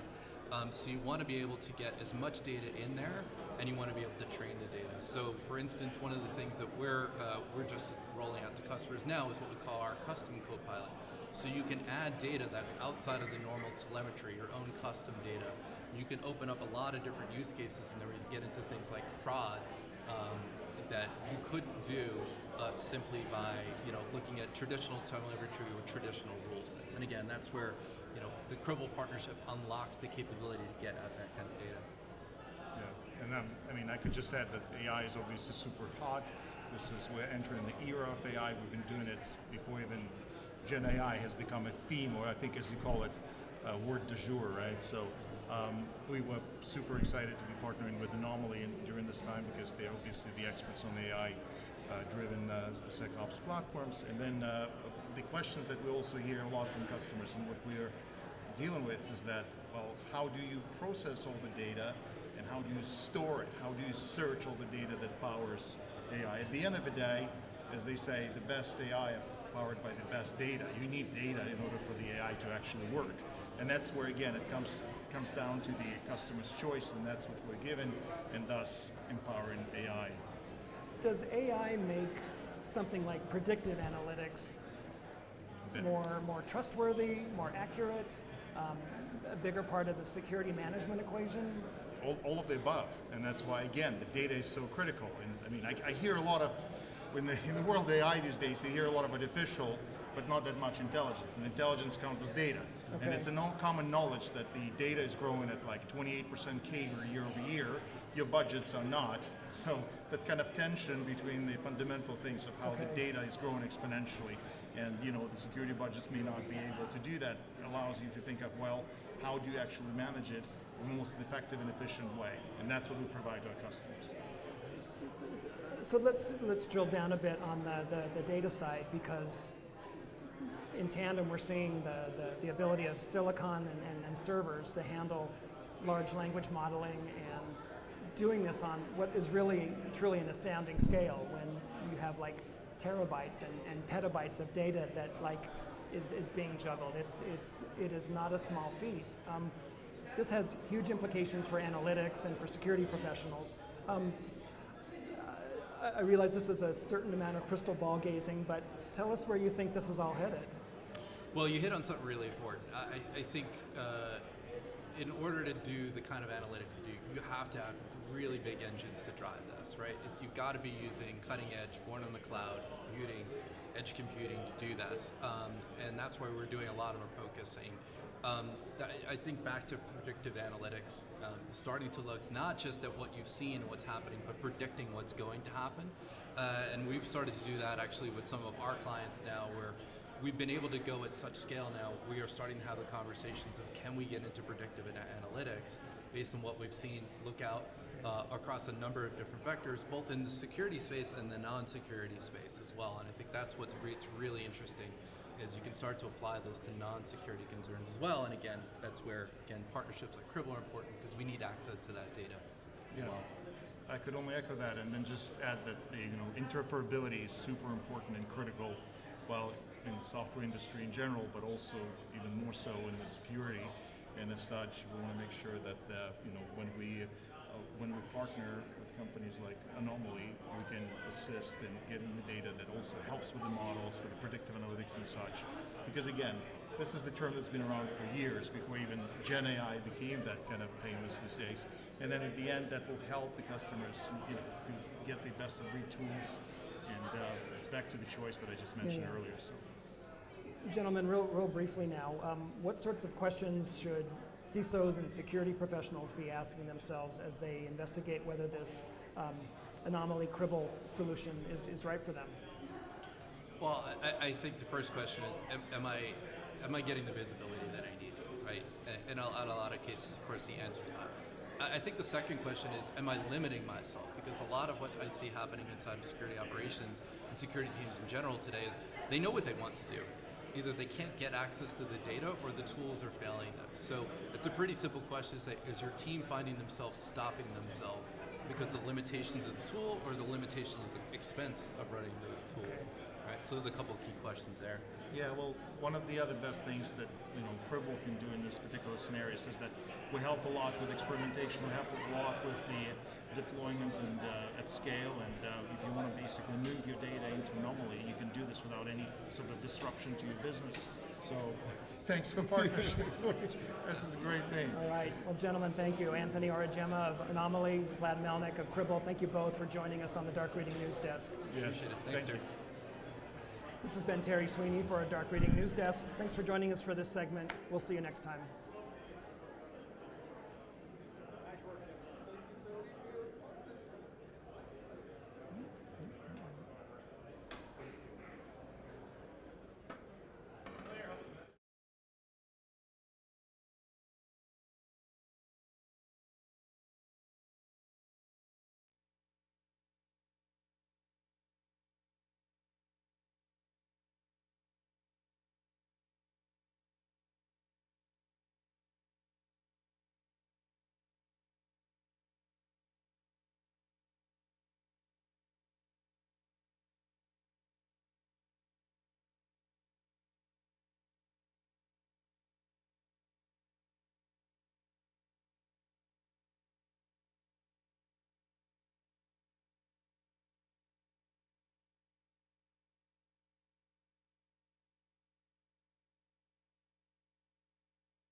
Welcome back. We're at Dark Reading News Desk at Black Hat USA.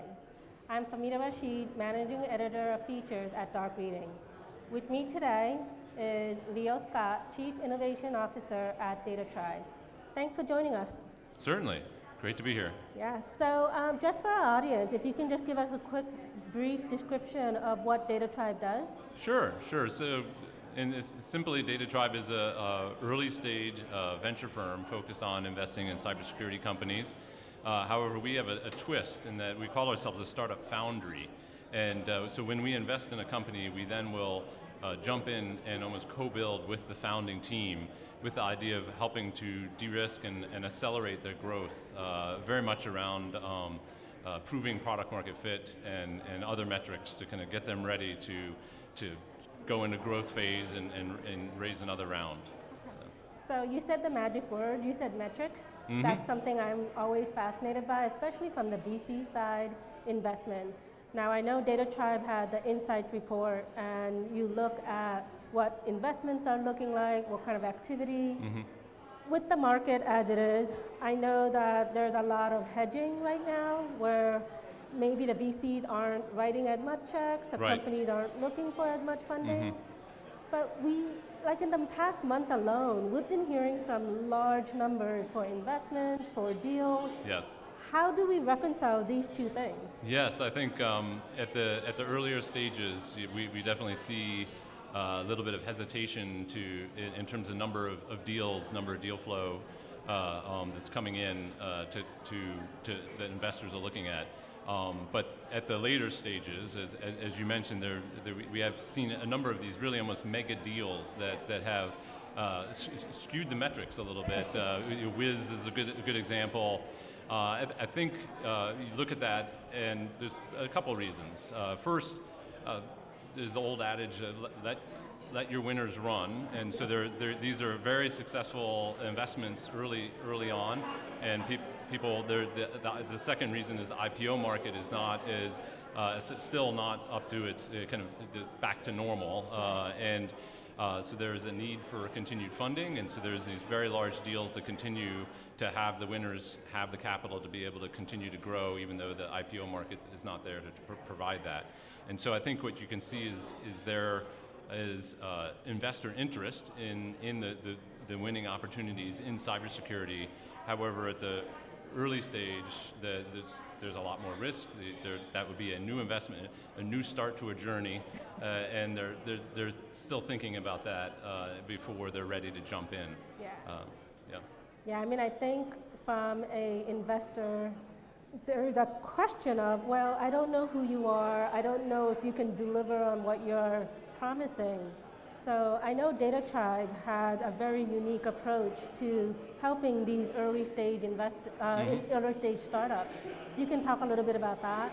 Sure. So we as I mentioned, we'll jump in. Our team is somewhat unique in terms of a venture team. Really the whole team are former startup operators, and so we've been in the shoes of the founders. And so really can kind of empathize and understand what the types of things that they need help with, so we'll take two of our team. Two members will join each company when we invest, and one member will take more of a higher level strategy view as more of it would look like a board member, and the other member we have a position we call the team lead. And it actually comes from one of the founders of DataTribe is a former member of SEAL Team 6, and there's a team lead position within a SEAL team when they go on a mission, and so we've taken that terminology, and that team member is funneling all of the help that we provide to the company. The whole team will kind of help. But we'll funnel all the help through that person. That person is literally on a daily basis working with the team, part of the operational meetings on a daily basis, finding ways to help. And a lot of the help we provide is really it's team building, whether it's recruiting. We have an on-staff recruiter, as well as building the beginnings of the engine.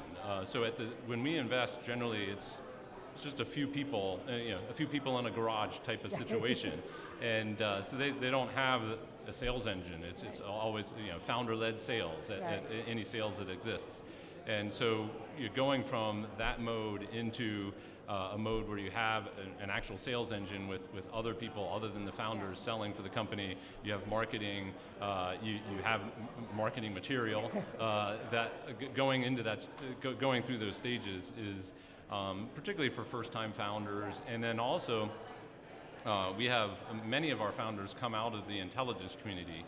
It's a great, many of the great cybersecurity companies actually have people coming out of the intelligence community.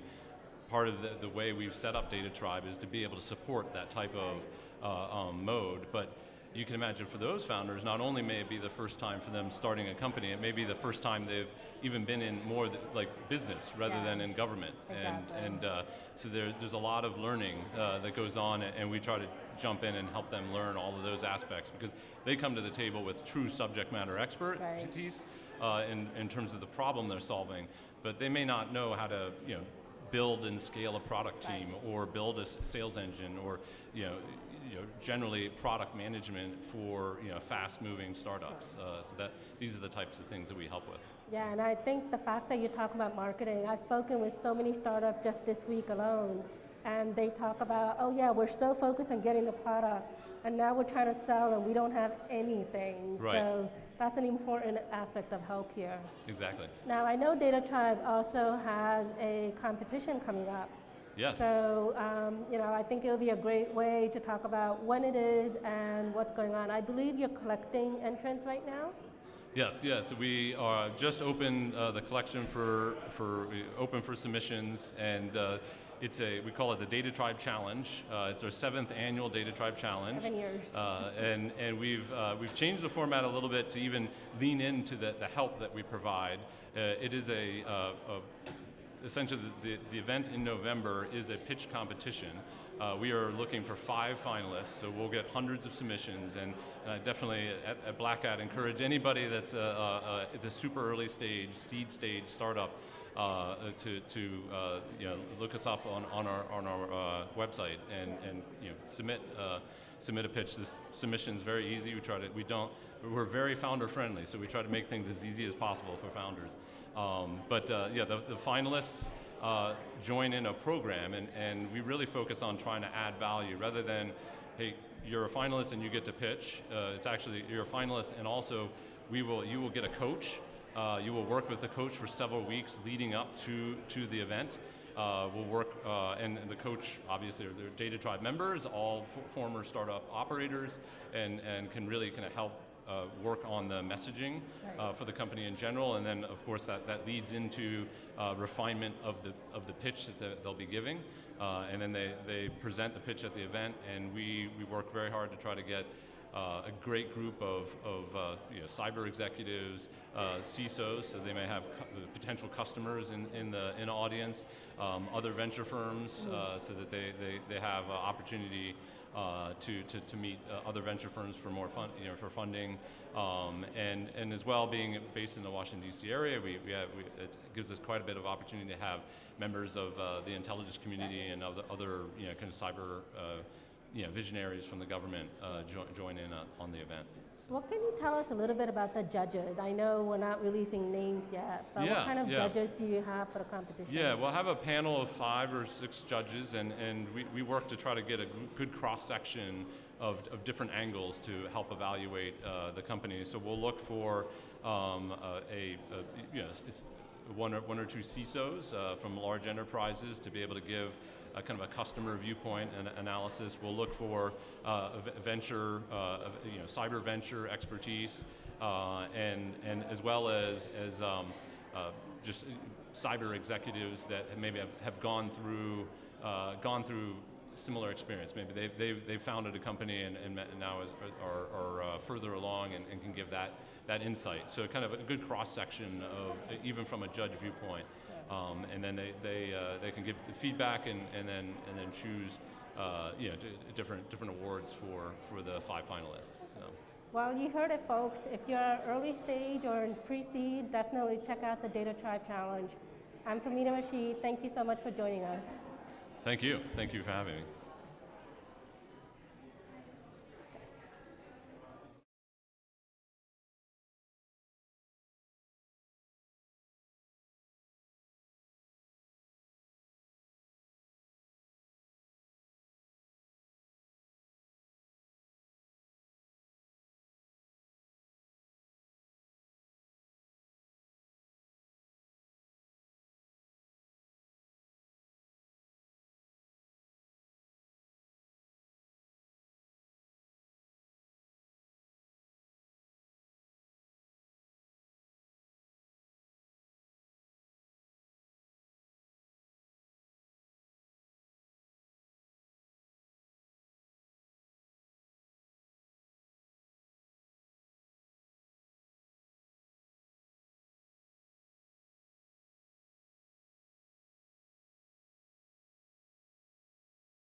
Welcome back to the Dark Reading News Desk at Black Hat USA.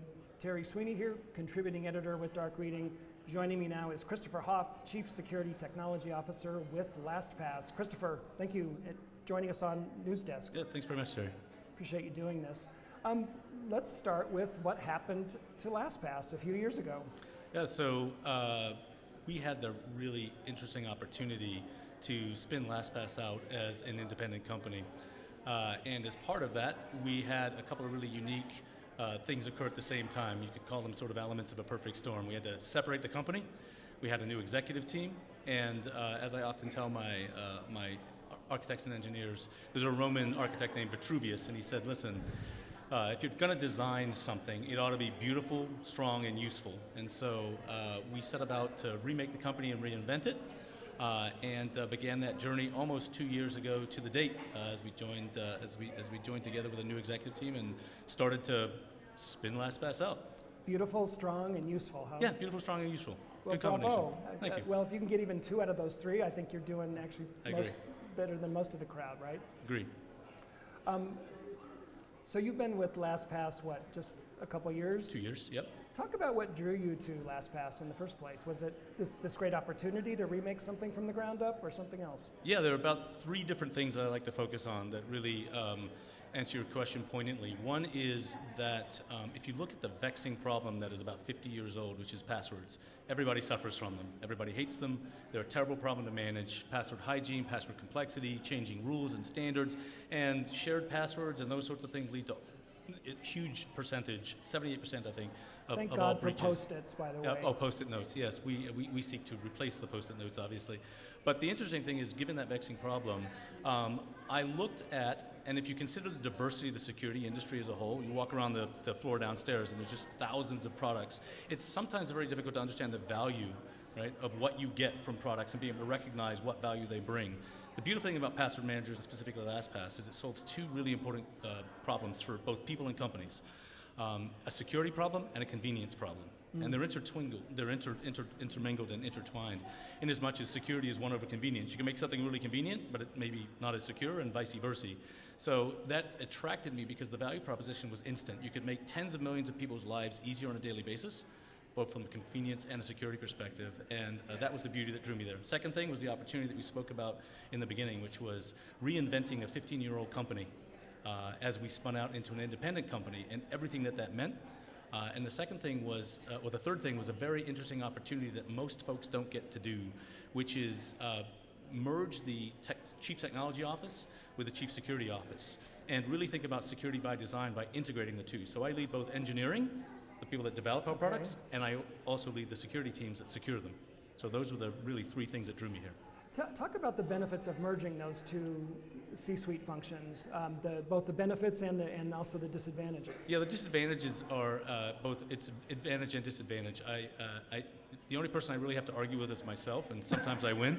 I'm not sure which that is. Bravo. But if you think about what Jen Easterly's been talking about at CISA, right? You've got secure by design, which is how you build and think about things, and you have now a new concept or a revitalized concept called secure by demand, which is how do companies think about mandating that vendors deliver and build secure software, not just useful software. So going back to beautiful, useful, and solid, right? And so when you think about the benefits there, it really takes the notion of secure by design and how we bake in the capabilities to deliver a product that imbues not only for enterprise customers but for consumer customers a way of delivering the most secure but also really convenient platform possible to manage the complexity of passwords. With this greenfield opportunity that you had, talk about how you went about assembling your own team. Yeah, it was very interesting because you asked in the first question what happened. About 2 months into us starting to separate, we got hit by a security incident. And what was interesting about that security incident is the things that we decided to do and how we prioritized them actually were no different than what we had planned to do. It just changed the velocity at which we had to approach solving these problems. So imagine you're separating everything that makes a company, a 15-year-old company, tick. Every piece of infrastructure, every endpoint, every SaaS service, your identity, every single piece, while maintaining 9 billion connections a month to our service, which is what we service through the front door, keeping all that running while setting up a basically parallel company, moving people over, and having to rebuild everything. So if you think about those 3 perfect storms combined, we built and brought aboard a security team, about 50 people, that have built just a best-of-breed, amazing security function. All the typical things you'd think about, but everything from threat intelligence to governance, risk and compliance to detection and response, et cetera, and had to do that in the middle of a security incident. So the team I brought together are just the cream of the crop as it relates to security professionals. But again, going back to what I talked about with that combined capability of secure by design, being able to integrate them into how my engineers think on a daily basis and think about ourselves as a security company, not a company built that would just deliver convenience through password management, super important. Talk about the intersection of threat intelligence and password management. That's a curious sort of combination, not unexpected, but I haven't heard it before. And how does it work? I think you would recognize how it's usually spoken about, which is things like dark web monitoring. If there are breaches, you sort of are told, hey, your password has been created in a breach. Now, that also implies in many cases that poor password hygiene has led to the fact that if somebody gets a hold of that password and you've shared it across accounts, it's going to lead to a larger attack surface to exploit. I could get your banking, if you use the same password for bank accounts, etc. So threat intelligence, in the classical sense, as applied to both protecting a company, but then protecting your customers, is the very interesting intersection that we've built around. So we have a privacy operations and safety team who relies upon what we call the TIME team, threat intelligence mitigation and escalation team, to precede them with threat actor activity that would otherwise indicate, for example, that there are campaigns being launched against our customers that they should be aware of, and maybe think about what that means to them. Have they used the security dashboard that tells them, hey, listen, while you have the ability to auto-generate really strong, complex passwords, you have password reuse on these old accounts. You should go change that ahead of time. So that is a very interesting but sort of normal application in enterprises applied to both consumer and business use cases. All right. Talk about some of the biggest takeaways that you've achieved from creating this security team and deploying all the supporting technologies. Yeah, I think it comes down to a word that you'll hear around the show floor and talks a lot, which is resilience. Right? Sure. I think Mike Tyson said it best when he said everybody's got a plan until you get punched in the face. Having an incident response plan is great, but being able to actually implement it, make use of it, is incredibly hard in the best of times. Imagine you have a brand new executive team, you're separating a company, etc. So the thing we learned about is a focus on people, making sure that our ability to communicate well and clearly to our customers is supremely important, and ensuring that we're able to think about how our platform itself is relied upon by our customers for their resilience. So we learned a lot of lessons about resilience, being able to invest and make sure that our people are taken care of so that they can execute on their function in the middle of duress, but also at the end of the day, keep the customer in our focus, right? Build beautiful, strong, and useful products. And so a lot of those takeaways have come from crisis, and as they often say, don't waste a good crisis. No, sure, but there's the ways that we think we're going to behave in a crisis, and then there's the ways we actually behave. Your situation gets complicated because it's not just your crisis, it's your customer's crisis. Correct. I mean, it really compounds one another. Yep. How does that work? So we see that every time we have a large-scale incident that, in fact, that may be caused by your product or a breach of a service or product. And third-party security at this point, if you use a vendor, third-party security really becomes first-party security when you think about it. It's an extension of your company. So the lessons learned here are communicate quickly, communicate transparently, with all of the caveats that go along with that, which is making sure that you're communicating factual data, and you provide the incident response teams, the governance teams of your customers with as much actionable intelligence to protect themselves, right? And that's a huge lesson that every single company learns, either the hard way or through practice, and it's incredibly important to execute appropriately, because the only way you gain trust is knowing that, while it's not what happens to companies when they get breached, it's what you do about it.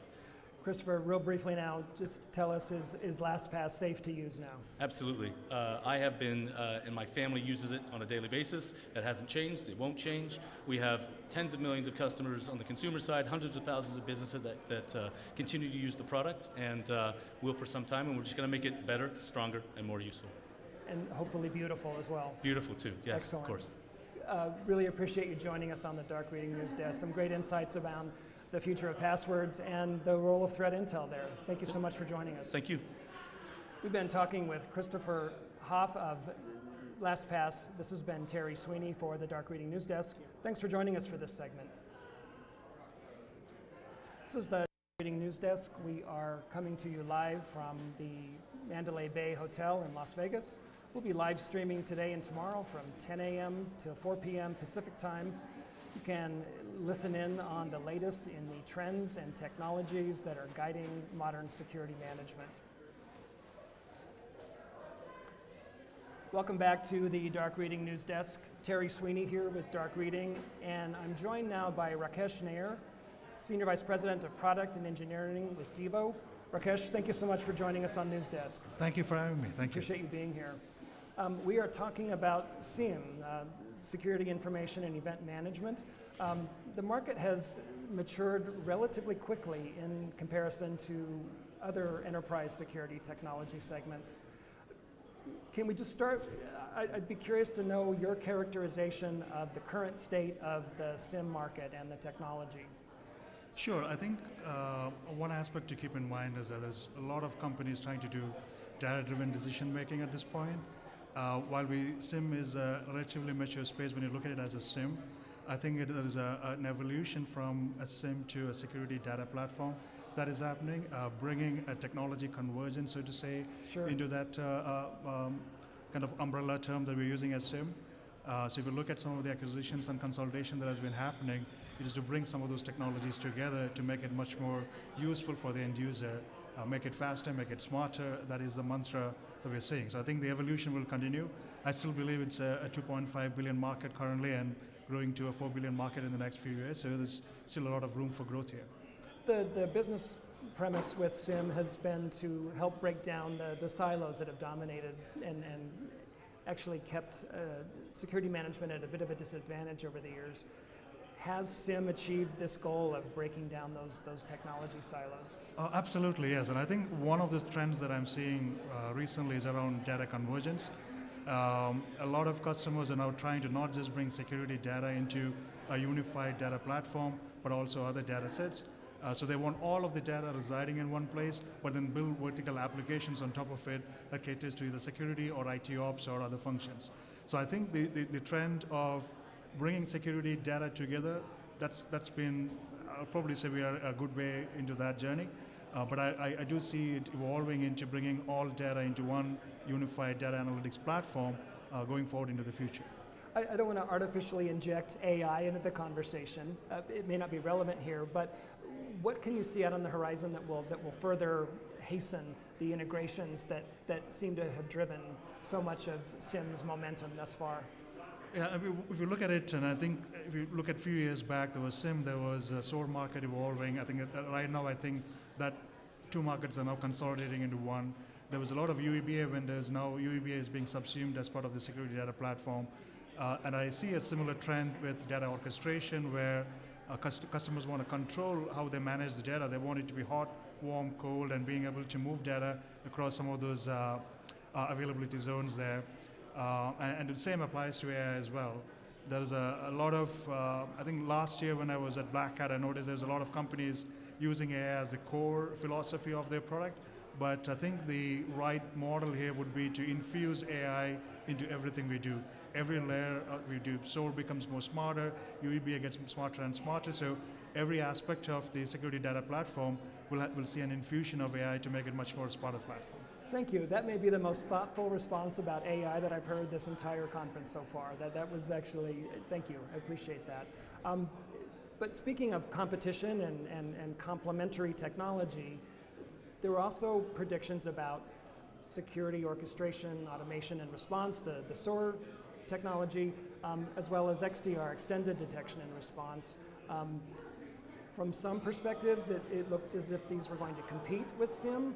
And from others believe these are more complementary technology.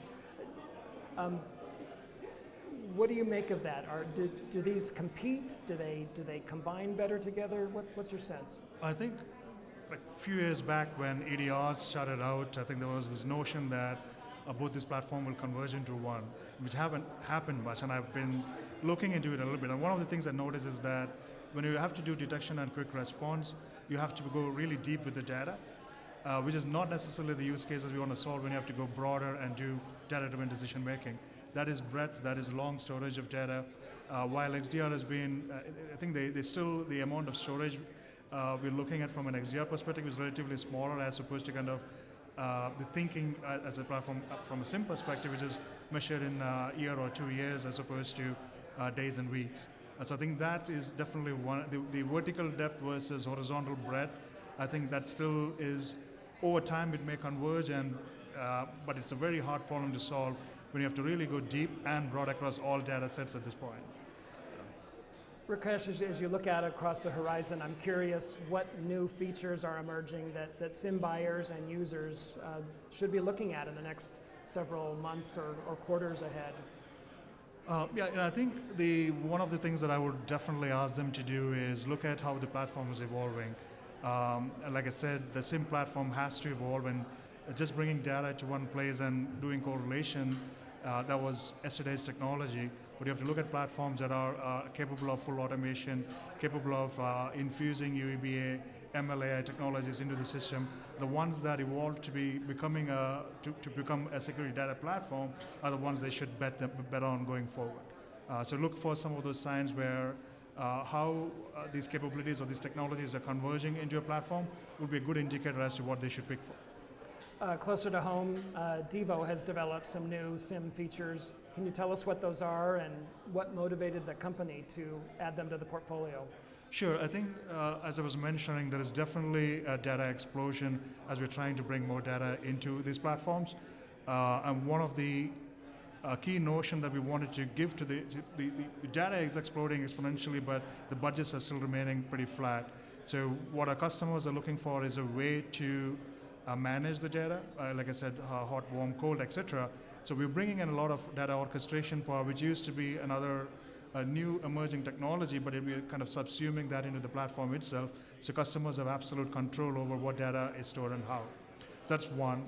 The second one is around the data convergence that I talked about, around bringing all data into one place and being able to create vertical applications. That means opening up a lot of APIs into the platform to make it very flexible. If it's an MSSP, they want to create a tenant on the fly, they have to programmatically do it as they're onboarding new customers into their environments, etc. So that is around the data analytics platform. And the third piece I would say is around the technology convergence, where the security orchestration, a lot more customers are asking us, why can't your systems come and tell me what is happening in my environment, as opposed to giving me alerts that I have to go investigate and further spend enormous amount of manpower figuring out what is behind that. So that technology convergence is another one. So we are launching ThreatLink, which is an umbrella term for a journey for any alert to go from an alert to be a fully contextualized, investigated autonomously or with AI investigated case that has all the information and also responded to in certain cases. So if it's a phishing attack, the system will identify, understand, figure out the domain, block the domain, and then create all of this into a case for someone to now look at. Is this basically a smart alert with context? The smart alert with context is you do a lot of enrichments. Okay. The difference here is that it is not only just enriched, but it's also investigated. So there are AI engines that we have built that can interact with the data, try to understand the context of what happened. If someone is running a script in your laptop and changing your S3 bucket permissions, you need to understand that story of what happened. So the AI that actually can connect the dots and create those stories is very different from just making it a little bit more smarter with enrichments. So it is more of here is the story of what happened as opposed to a smarter alert. Okay. And how well does SIEM generally do with treating on-prem and cloud data with equal ease or weight?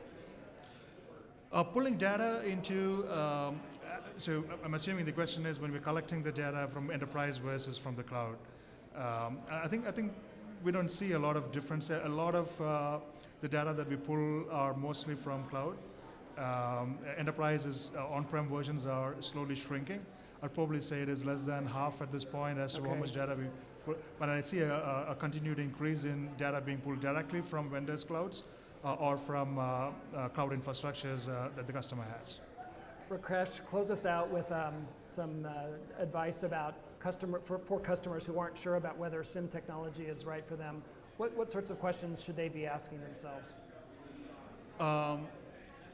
There is a bunch of industry metrics that you can go after with around size of the organization, your financial, your market capital, etc. But I think if a company is looking for data-driven decision making, I think that's the first key steps to figuring out, okay, and if you're making data-driven decision making and that umbrella covers your security aspects as well, then that is the time you need to start looking at a SIEM as well. Rakesh Nair of Devo, thank you so much for joining us on the Dark Reading News Desk. Some great insights around SIEM technology, both present and future. Thank you for joining us. Thanks for having me.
Hi, everybody, and welcome back to the Dark Reading News Desk.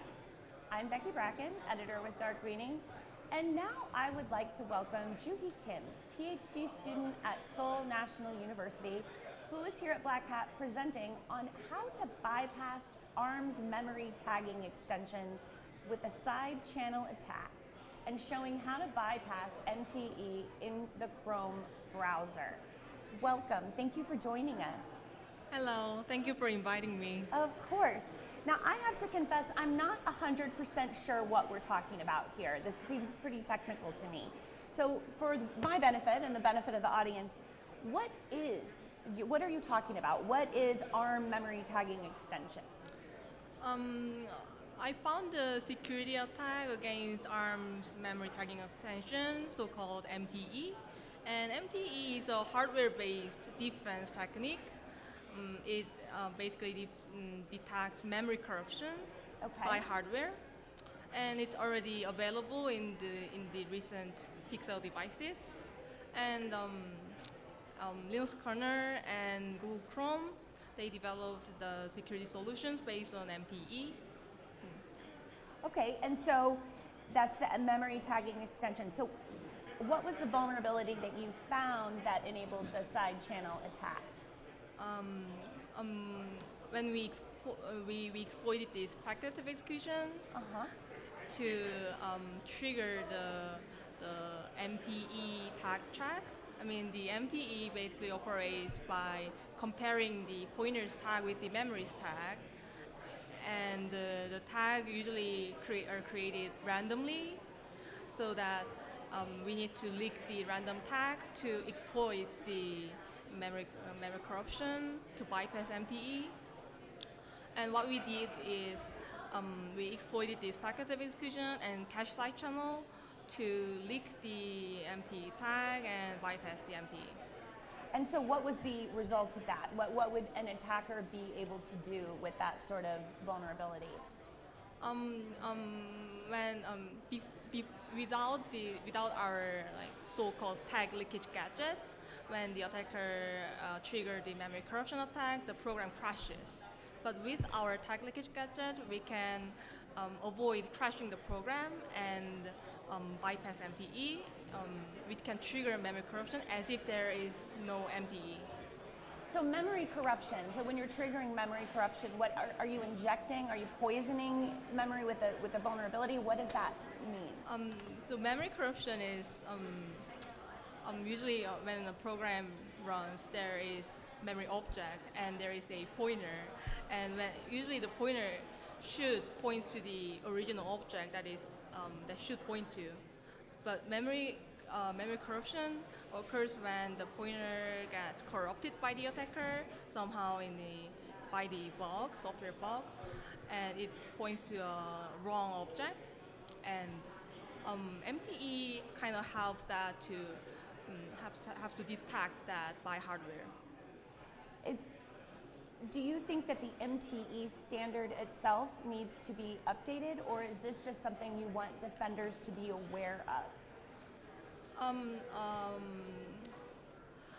For the hardware that is already available, we cannot fix the hardware, but still the software software developers can mitigate this issue. We explain how to mitigate it in our paper. Our paper is also archived. And future memory tagging architectures and future chips can fix these kind of issues. I think the developers weren't aware of this kind of speculative execution attacks when they're designing memory tagging extension. So I think our research kind of provides some guidelines to how to design this memory tagging architecture to truly prevent memory corruption attack. So what about existing hardware that's out there that doesn't have the benefit of being designed securely? What do you do with that? For example, in Google Chrome, they actually don't deploy MTE by default, but when they use the MTE, it can actually enhance their security. So in case, if we imagine that Google Chrome deploys MTE for their security, to prevent this our attack, they can create a speculative, speculation-aware sandboxes. They already have the sandbox to isolate the malicious code, but they don't care about the speculative path, so they can fix that. Interesting. Why did you become interested in this? Why this particular bit of research? MTE has been many security experts have expected that MTE were gonna invalidate memory corruption attacks, and I questioned whether that is actually true. Whether MTE can actually invalidate every memory corruption attacks. And when the MTE hardware was out, we tested whether they have any side channel issues, and they actually did. So yeah, MTE is not yet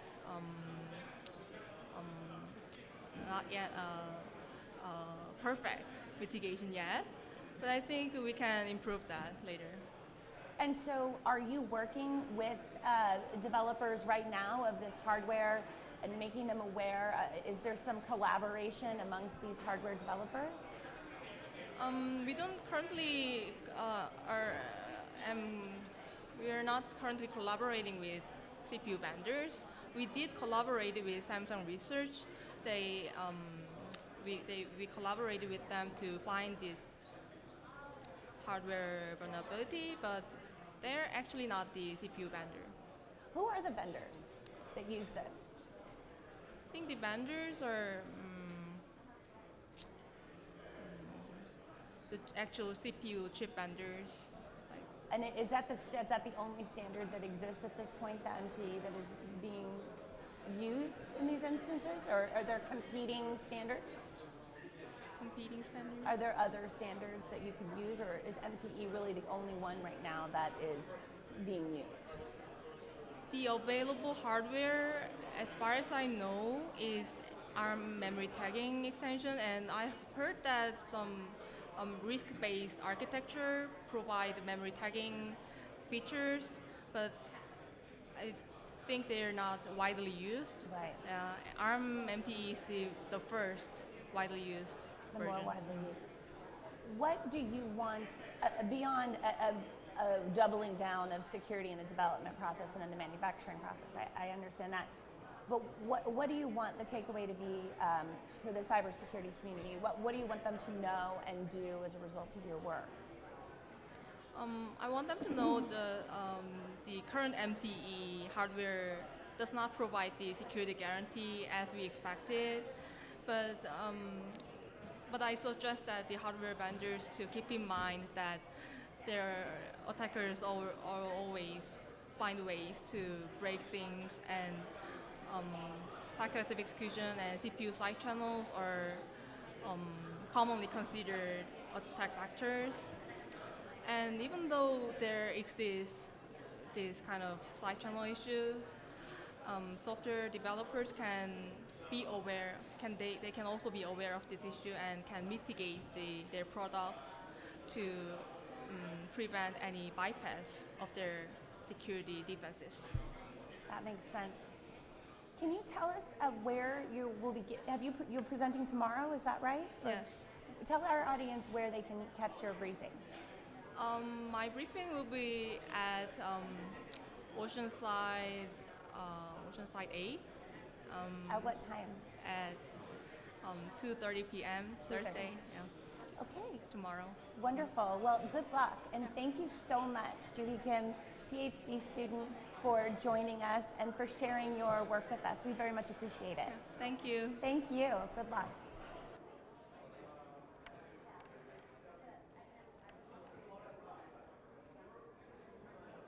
I have a question for you. Have you ever wondered what the job of a ransomware negotiator is actually like? You don't need to wonder anymore, because Dark Reading Confidential, which is a new podcast from the editors of Dark Reading, takes listeners on an in-depth look into the role of the ransomware negotiator. How do you get a job as a ransomware negotiator? How do you train for that kind of role? We invited 2 current ransomware negotiators in the field to join our podcast with all the lowdown. So don't miss Dark Reading Confidential's Meet the Ransomware Negotiators. It's everywhere you get your podcast. It's available everywhere you get your podcast, excuse me. So with that, I would like to welcome our 2 next researchers. We have NCC Group researchers, Alex Plaskett and Robert Herrera. Welcome to both of you. Can you tell us a little bit about you took on Sonos. You came up, which is an audio system, correct? A pretty high level, fancy audio system. That's correct, yeah. And you have a proof of exploit of an over-the-kernel error exploit against Sonos, correct? Sonos. Yeah. What does that mean? Why did you decide to take on Sonos? Why do they fall in your crosshairs? And what does it mean? Yeah, I guess that's a sort of multi-tiered answer in the sense that Alex, or EDG, was initially looking at Sonos and doing their own research for Pwn to Own. And essentially they had already discovered vulnerabilities of their own, and basically coupled those vulnerabilities with already existing research, and that basically led them enabled them to really just dump the file system on the Sonos one. So at that point, I stepped in as a subject matter expert to take a look at the actual Wi-Fi implementation, and at that point, within my investigation, that's essentially when we found the memory corruption vulnerability within their Wi-Fi stack implementation. So talk to me about what that is. What does that vulnerability mean, and what does that enable an attacker to do? Yeah. So I think in short, what ends up happening with the Sonos when it connects to a wireless network is that it first associates or basically connects to a router. When it connects to a router, there's basically a protocol or a process, so to speak, that ends up happening right before you you enable yourself to start sending wireless traffic. Okay. Within that process, basically, or handshake, so to speak, one of those packets that gets exchanged in that handshake process is not properly validated. That's essentially where we step in as far as the exploitation goes. So we leverage that improper validation of that wireless packet, and that's basically where we start going from there as far as exploitation is concerned. Yeah. So, and then once we've exploited the device itself as right. well, we wanted to demonstrate like a good proof of concept a way to do that. So we deploy a method of capturing all the audio data, all the microphone input in the room, like in the vicinity of the Sonos device, and being able to kind of exfiltrate that data and play it back at a later date and be able to play back all the recorded conversations from the room. So yeah. Does Sonos capture and keep historical recordings of conversations, or is that a real-time sort of fly-on-the-wall bug? So this is purely from, you would need to exploit the Sonos device first to start the capture, and then once you've started the capture, you've only got the time from when you're starting the capture to when you end the capture, and the data within that period. As far as I know, there's no historical. Yeah. Does this sort of handshake, is this issue prevalent in other devices, or is this a Sonos-specific issue? So, I mean, as far as Sonos itself is concerned, we know that it affected multiple models of their products, which at this point have already been patched. As far as the actual greater clientele that use this chipset, we are not too sure, to be honest with you.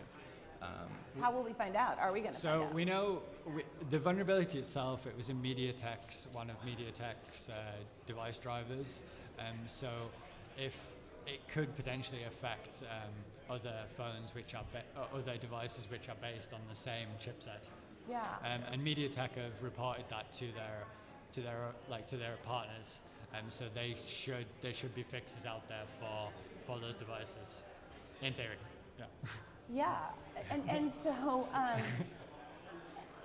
what is it, kind of backing out from this specific incident, what can you say about this IoT space and the maturity of its cybersecurity, and not just home security, but the industrial devices, and what is your estimation of the security maturity of that space right now? Yeah, so I think but there's a lot of difference within the security postures of IoT devices. You have some devices which were, I would say, a low security maturity, and they haven't implemented very many security controls and mitigations and so on. But then on the other side of the spectrum, you've got the vendors which have done a lot of security assurance. They've put a lot of secure design into their product. So I don't really think you can draw a wide picture. It really depends on the specific vendor and that implementation as well. So, yeah. Do we know what other products are potentially using these vulnerable chipsets? Are we aware of them? No, yeah, to my knowledge, the only thing that was relayed to us was that MediaTek themselves relayed and subsequently issued a patch for the companies that are, or their partners, I should say, that are using their software. That's as far as we know, and that's as far as we were told, is their partners were alerted. Yeah. And so you've been working closely with Sonos, and they're issuing patches, and they're all over this. Does Sonos stand out in this space as someone who is more proactive than others on this sort of security front? Is this sort of an anomalous situation that they would bring you in? So I think that from the security posture of Sonos devices is of a reasonable it's of a good standard. It's been evolving over time. They've had vulnerabilities in the past, but they have a lot of the kind of common. They have disk encryption. They have secure boot chains and things like that. And a lot of embedded devices which we look at just don't have those security controls to start off with. So those controls are there. Every vendor has vulnerabilities, and basically it's about how you respond to those vulnerabilities, how you patch those vulnerabilities. Sonos fixed these vulnerabilities within 2 months as well. And was that an automatic update that was pushed out? It was an automatic update which was pushed out to users of the device. It's a good patching process, really, I would say. Yeah. What is sort of the takeaway that you want the broader cybersecurity industry to have from your research? I mean, this is a pretty specific case and a specific product, but it seems to me that you can extrapolate this out to other products and other researchers in this space. So what do you want the cybersecurity community to take away?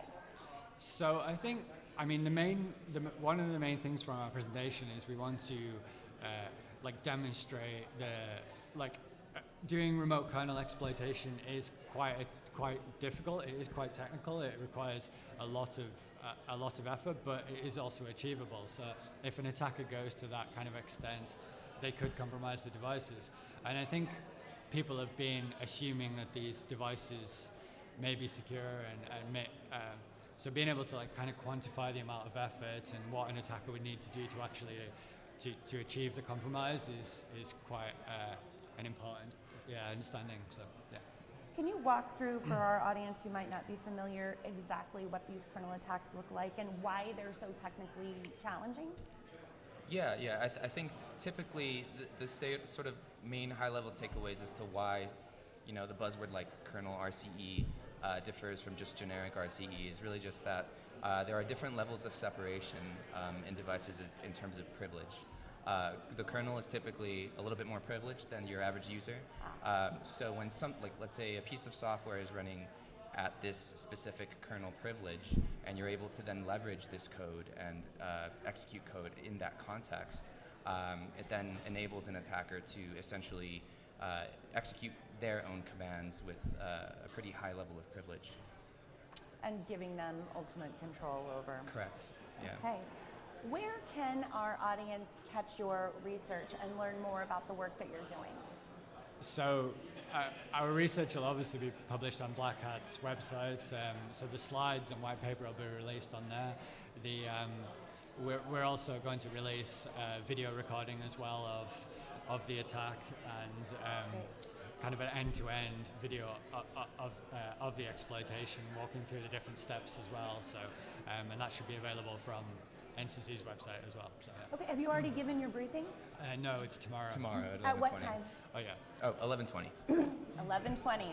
All right, so everybody remember to tune in. We want to thank again Alex Plaskett and Robert Herrera, both from NCC Group. We very much appreciate your time and your expertise today. Thank you so much for the time. Thank you. So with that, we are going to move on to our next guest. We are going to be joined right now by Noam Moshe. He is a vulnerability researcher with Clarity's Team 82. Noam is here to present his findings on the Unitronics cyber attack. Hi, welcome. Hey, hello, it's a pleasant to be here. Thank you so much for joining us. Tell me, what is the Unitronics attack and why do we need to care about it? So basically in November late last year, we saw an attack by an APT on US-based water facilities. In this attack, specifically what was attacked is Unitronics PLCs, meaning a control that controls like physical process. And in this attack, the attackers basically went in on the devices, got access to these devices, and altered their project and code that is running on them, changing them to present a malicious message, basically saying they've been hacked. And so what can you tell us about that? What can you tell us about how we can move forward? So we took a look at this attack, and our goal was to basically develop some kind of forensic tools that could allow users that have been affected by this attack to A, possibly restore their processes, and B, maybe learn more about the attackers and be able to identify and basically decide who is the attacker and about the ecosystem of the attackers. And Unitronics sits, and which is why an APT was attracted to them. Can you explain why they were such a useful target for an advanced? Yes, so the reason for this attack is, of course, political reasons. I mean, Unitronics is an Israeli-made vendor. It is made in Israel. And in this case, specifically, the PLCs that were attacked mainly in the United States and in Israel at the start of the Israeli war. And the reason for this attack is very obvious. It was a political reason. Their goal was to basically bring alarm and tell people, hey, we demand you to stop it. And why did they target this company? I mean, beyond being Israeli, what was the useful, was there a strategic reason beyond just a political messaging? So their job was to spread fear and panic, because at the end of the day, these devices were used mainly in water facilities in the United States. Now, the minute people hear that their water facilities equipment was hacked into, like, it spreads panic in a minute, and indeed that was what happened. I mean, a lot of news agencies, a lot of media began covering this topic, saying, hey, this water facility, the water treatment facilities were attacked, and it was not sure at the time what actually happened in the attack. I mean, was defacement, meaning changing the screen of the devices, the only thing that happened, or was something bigger happening behind the scenes, and maybe the attackers got involved with the actual physical process of water facilities. And did they get involved in the physical processes? Was that what you found? So from our findings, they mostly did just change the screen for the facilities. However, our job was not to find out what it did, but more who did it. We worked with identification. Our job was try and help different agencies, specifically different people that were affected by this attack, to understand who did it and who stood behind the attack. And indeed, that's what we've been released. We released an open source platform that enables users to communicate with their Unitronics PLCs and basically connect to it and be able to extract forensic evidence from this embedded device closed ecosystem. Wow, and so that forensic evidence then you can use to attribute or do whatever. I mean, basically recover, and you will be able to know who is standing behind this attack. That's exactly the point. Now, we moved, because usually in the past, when we're talking even about ICS attack like Stuxnet or Triton, usually most forensic evidence was extracted from Windows machine. It could be logging, Windows log, network log, stuff like that. However, in this specific case, what was attacked was directly the PLC. So the only two moving parts was the PLC and the attacker's computer, meaning we could not extract some kind of logs or data about the attack from network or from basically Windows log. Instead, we had to look and deep dive into the PLC itself which once again is very closed, very embedded, low-level system, and try and find different structures and data that could give us various artifacts about the attack.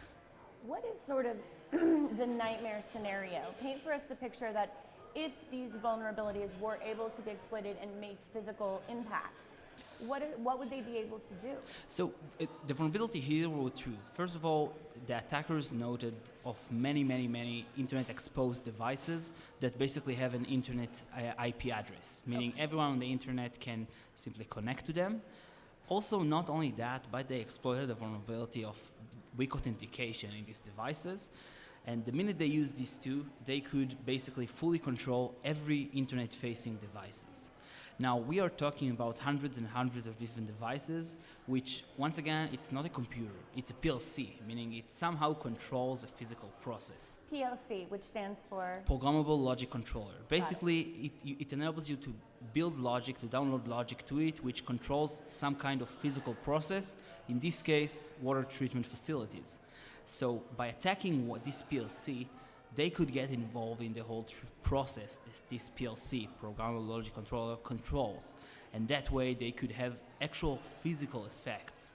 On how water is treated or distributed. Yeah, in any industry that this PLC is used in, they could have physical effect, which is why it's so critical, because we're not talking only about like machines, computers, network.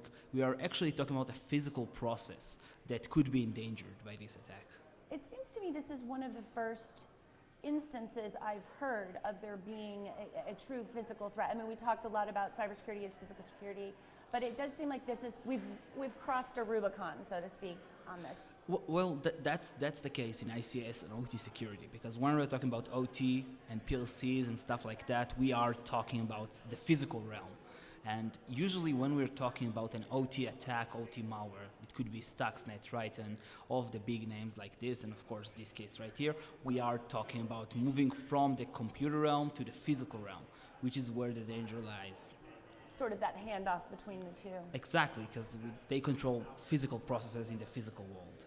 So what is the wider fix? Is this just a standard cybersecurity hygiene thing? Is there an evolution that needs to happen with this equipment and their controllers? So first of all, I believe that no device should be internet exposed. Simply putting a device on the internet, allowing anyone to connect to it, is super dangerous and should never be done. However, if we're talking about after the incident response, currently this field in OT security is way less developed. We don't have event log, we don't have event viewer. Basically every device and every vendor does whatever they want to, and there is no regulation, restriction, and maybe stuff like that. Where you can access that forensic evidence. Exactly, and that's why we developed our tool. Our goal is basically tell the community, hey, here is a tool that allows you to connect and extract forensic evidence from your PLC. Let's do it widely. Let's not use it only on this specific PLC. Let's maybe showcase that this is a needed thing, a needed feature for better visibility and better logging to be able to post-mortem do instant response. How difficult do you estimate, or in your experience, or do you estimate it will continue to be to get these very legacy, standard infrastructure sorts of aging systems in a lot of cases? What is your prognosis for our ability to ramp that up with enough cybersecurity to secure them? Well, it's tough because these devices were built not in security in mind. We're talking about the world where everything was serially connected, not internet connected. Right. So everything was more secure by design. However, that's no longer the case. And a lot of manufacturers are starting to move and realize it and starting to add security features and security regulations. However, for older devices, like the Unitronics Vision that was attacked, that's tough. And we usually see that they have very, very weak security features, like no authentication, no encryption, no nothing. And this is why these are valid attacks, and we see them being targeted, actively targeted widely in the industry because they are so vulnerable. Now, I do see that the vendors are moving towards improvements in the newer versions. However, for all devices or unpatched devices, this is very, very tough, and that's when the OT guys should do basically network hygienes, ACL, and that's the OT persons should do it to better improve themselves and the networks. Makes sense. Can you tell our audience where they can catch your briefing and where maybe they can take a look at the tool that you all are offering? So we are releasing it all under our blog and under our GitHub, under Clarity Team 82. We have a very good blog about this research. Our briefing have been 2 hours ago, so feel free to watch it in the VOD or either on YouTube on Black Hats. However, you can read our blog on Clarity Team 82 and feel free to contribute to the open source tool. Thank you so much, Noam Moshe from Clarity 82. We very much appreciate you and your important work that you're doing, and thanks for stopping by the news desk. Thank you very much. Thank you. So with that, I am going to take a quick break and hand things over to my colleague, Terry Sweeney. Thanks for joining the Dark Reading News Desk live from Black Hat 2024, the Mandalay Bay in Las Vegas, Nevada. See you soon.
Welcome back to the Dark Reading News Desk here at Black Hat USA.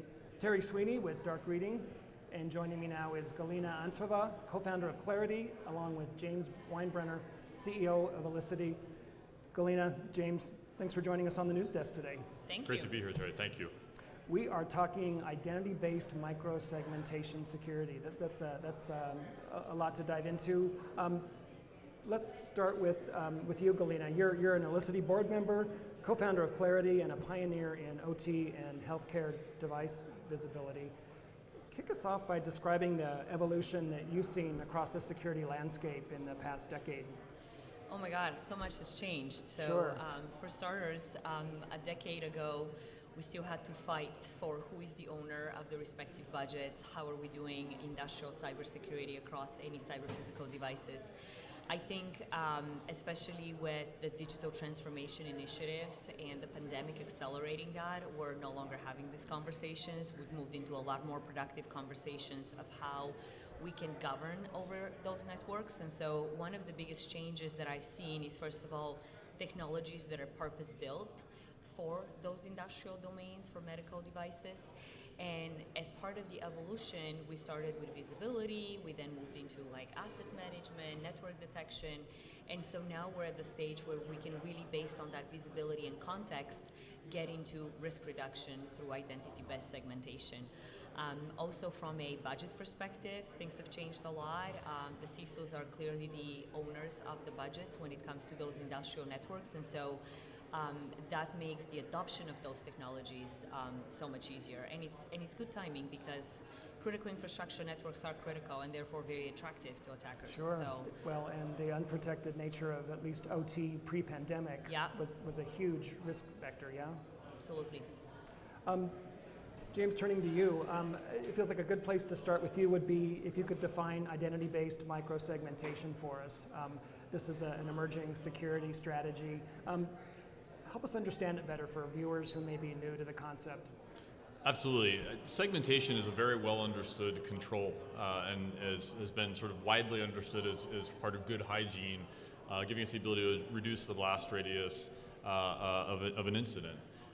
The challenge with traditional segmentation was really being able to draw that boundary in a way that didn't require complete re-architecture of the underlying network. What we're seeking to do with identity-based microsegmentation is decouple the segmentation and the security policy from the underlying network architecture. Okay. So the network itself can still perform around the availability performance goals that are required for whatever the process is, and the segmentation policy is literally abstracted from the underlying network constructs and really derived around the identity and the context of the user's devices and workloads that are running in that environment. Well, and how interesting that identity has become basically the nexus of security management and security policies in the last, I'd say, 18 months or so. Would you agree? Absolutely, and I saw somebody call out identity as critical infrastructure now for every enterprise. No, that's spot on. And we see that identity as, again, does not exist in one place. As much as people talk about having a system of record, there's multiple places where that identity and context exists for different applications, for different user bases, for different asset classes. So being able to bring all of that together into a centralized place and then affect policy around that composited identity is really important. All right. Well, building on the foundation of visibility that Galina laid out, how does Elicity's microsegmentation platform represent, say, the next step in the evolution that she described? Absolutely. I think all of the work that's been done over the last decade to better understand what devices, what assets are running in an environment, to better understand where they are in the environment, and to then understand the associated risks that those devices or assets represent. The amount of data that's been sort of produced in the last 10 years from a visibility perspective is pretty amazing. The question then became, all right, now we see what we have, we see where the challenges are, what do we do about it? And so we're really trying to make it easier to solve the what do I do about it problem by bringing that data directly into an actionable format and marrying that data up with, again, other sources of identity and context that we see, things like Active Directory, other IDPs, things like a CMDB like a ServiceNow, and bringing all of that data together to form the basis of that policy. So there's clearly a change afoot from network-driven to an identity-driven approach in security management, especially with the integration of granular device and all the identity data that comes with it that you've just described.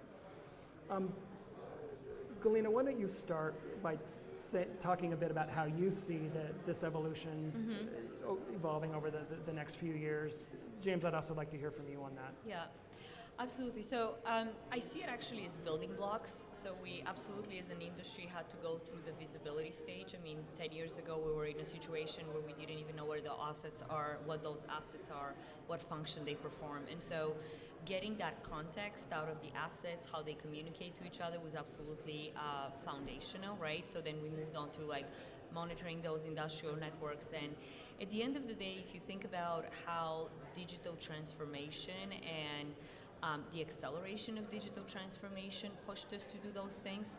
I think a lot of security and business teams understood the potential of security to be an enabler for faster digital transformation, right?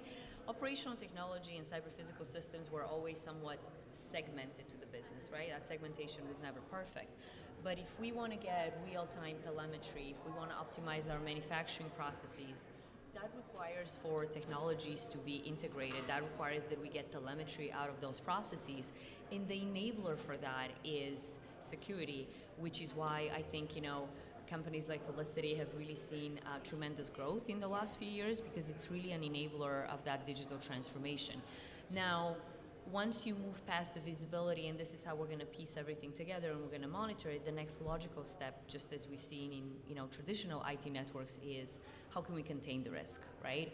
And so I think the big revolutionary step for Felicity was really decoupling the existing infrastructure, which is not networking infrastructure, which is not easy to change, right? That's like many layers, in some cases, devices that have been there for a really long time, and how to decouple that concept from the policies that you can apply so that, and those policies are informed by the context that we get from the visibility that we have from those industrial networks, and then apply policies that can basically contain the blast radius, that can help us with the risk reduction. All that means is that we're running much faster, right? So time to value is what security teams are looking for. Convenience and efficiency are often at odds with each other in security, aren't they? Yeah, absolutely. And so how fast can I get to risk reduction, I think has been probably the number one KPI for security teams. And building on what Galina just said, I think that the biggest shift that we've seen, I think beginning before COVID, but certainly post-COVID, is that this is not IT teams trying to drag the OT infrastructure into IT. It's the business really pushing to drive that next degree of connectivity so they can get that telemetry, they can essentially get all the business intelligence out of those environments. In order to do that, those processes have to be secure. And so as the business is pushing faster, anything that's going to prevent being able to move quickly is something that the security organizations are looking to address. So by, again, decoupling the security policy from the underlying network infrastructure, we think about like network constructs of IP addresses and subnets and VLANs. If we build policy in those terms, that policy is very brittle because anytime something changes, I have to go back and tweak that policy. When we can decouple that and tie the policy to the identity, the context, and really the business logic of what that process is, then as changes happen in the underlying network infrastructure, the policy is still enforced. And so that is the enabler to that much faster time to value. James, you've opened the door to the issue of IT and security being blended organizationally under a single unit. Galina, as co-founder of Clarity, you've had a front row seat to this. Talk about how you view this trend of these teams being integrated under a single entity. Yeah, I mean, I've spent like the last 14 years of my life trying to make that happen. So I think that at this stage we're in a really good spot where governance is across IT and OT.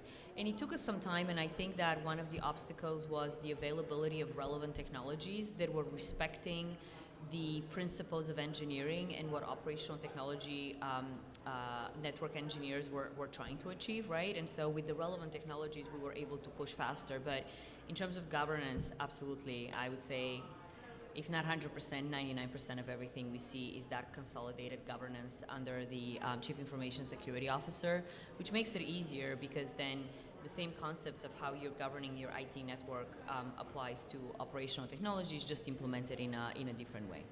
All right, well, I want to thank you both for coming by the Dark Reading News Desk. Thank you so much for the insights and the perspectives on identity-based security management. Thank you both. Thank you so much. Appreciate it. We've been talking with Galina Antova of Clarity, James Weinbrenner of Elicity. This has been Terry Sweeney for the Dark Reading News Desk. Thanks for joining us for this segment.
Hello, everybody, and welcome back to the Dark Reading News Desk, live from Las Vegas and Black Hat USA 2024.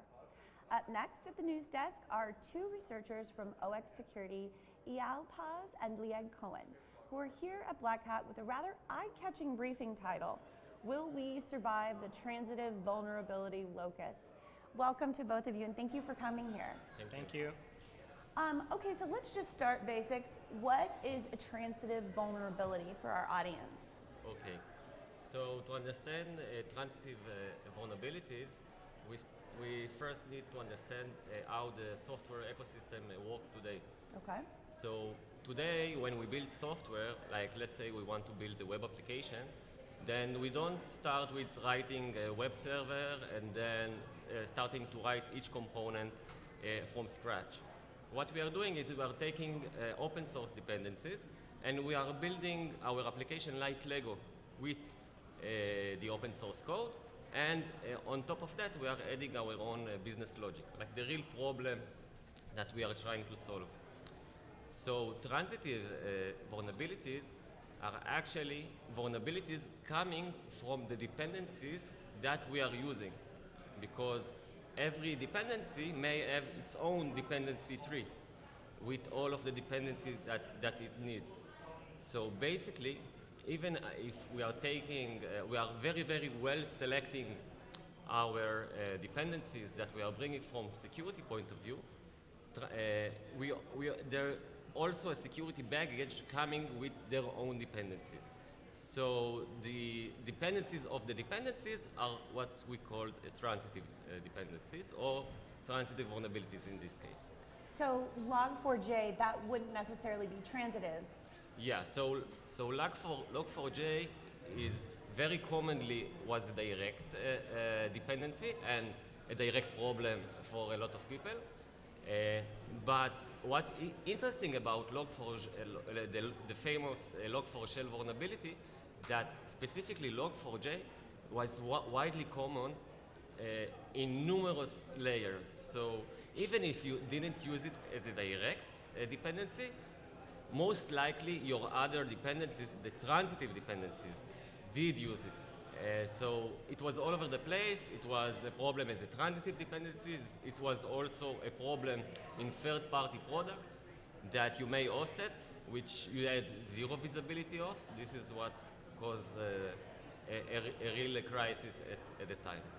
So it seems that this is a two-pronged, there's a developer role to play, but then there's also a security team recovery and response. Yeah, and this is also why a couple of years ago there was President Biden issued the executive order of everyone needs to have SBOM and understand which dependencies they have in their organization, both direct and transitive as well.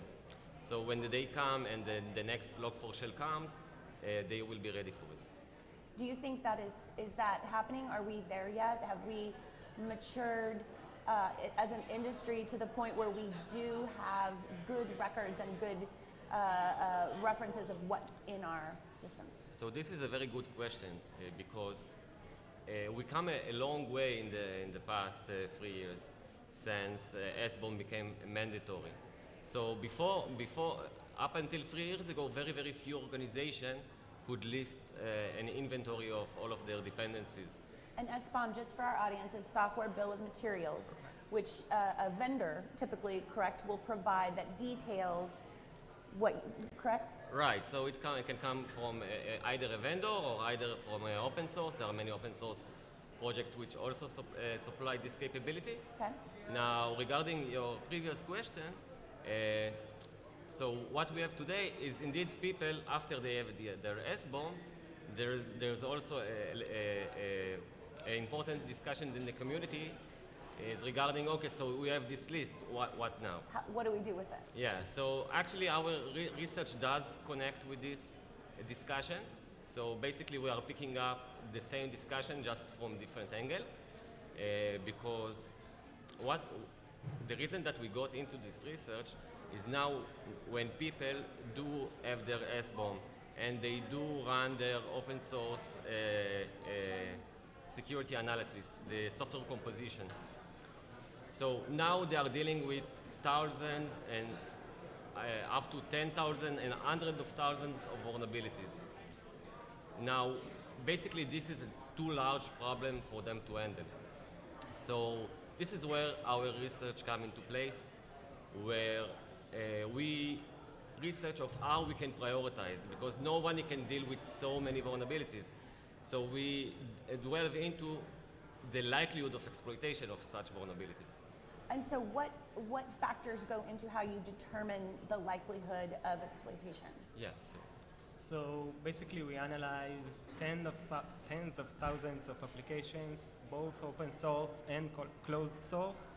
And looking on the vulnerabilities themselves, we took the approach of looking them into the CWE perspectives. CWE stands for Common Weakness Enumeration, where several CVEs can come into the same family or the same type of vulnerability. So let's say you have several CVEs under SQL injection, for example, that many knows about them. But basically, all of those CVEs on different products come on the same CWE of SQL injection, same type of family. And our research and the analysis we have done shows that many of them have different likelihood to be exploitable. So we dive deeper and prioritize which CWEs have less likelihood to be exploitable, and some of them might be more likelihood, has a higher likelihood to be exploitable. And the reason for that is because some of the behavior of the vulnerabilities themselves have to, we have all the stars to be aligned together. So for example, a data flow from an adversary or an outside source has to go into a specific vulnerable component from the dependency you bring into your project. And this data flow has to go with specific arguments or specific usage that you use with the open source that you bring into your project to make it actually exploitable. Some of them are actually less strict or easier to exploit. So that's the main research. Let me ask you this.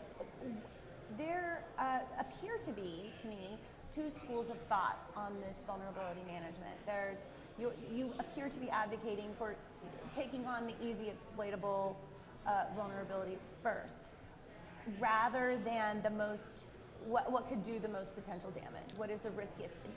How do you balance those two things? Yeah, so the known vulnerabilities in open source dependencies, they have their own like base score, which is very notorious in the community.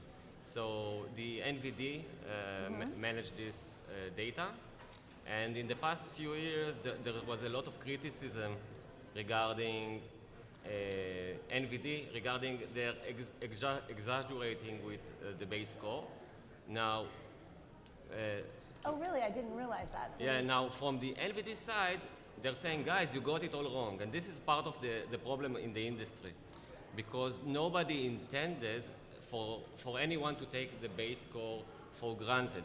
So if we will delve into the CVSS model, which calculate the severity, which is basically is a number between 0 to 10, then the base score is like the maximum severity of a given vulnerability. the worst case scenario, if you will. Yes, exactly. But again, this is the base score, and it wasn't supposed to be used like as a default. If you will delve into the CVSS model, basically what it says is you should take this base score and then start to have calculation regarding, okay, but what is the likelihood of your application to be vulnerable for this, for several reasons, like if it's connected to the internet, or whether it's they didn't say that exactly, but they actually meant, in a sense, what we did in our research is to determine the likelihood of reachability to actually trigger the exploitation. So basically what we did is to take the spirit of the CVSS and to apply it the actual, and to tune, and instead of using the base score of the vulnerability, to take its practical risk score. And this is why our research is really promoting this agenda, which relied dormant in the industry. Where can our audience check out your briefing? Tell them when you'll be presenting your findings. Yeah, sure. So we will present tomorrow at Black Hat at 2:30. So hope to see you there if you are around. And if not, then we are also posting a blog post explaining our research in our Ox security blog. And hopefully you can also you'll be able to see it on YouTube shortly. And I apologize, it's OX security, it's not OX security, Yeah, correct? OX security. Apologies for getting that wrong. I want to thank you both, Eyal and Liad, for coming and sharing that. It's such an interesting topic. I could have talked about it for much longer, but thank you. And I hope everybody tunes into the briefing. Thank you. Wonderful. So with that, I'm going to hand things back to Terry Sweeney after a quick break. Thanks for joining us at the news desk.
Welcome back to the Dark Reading News Desk at Black Hat USA.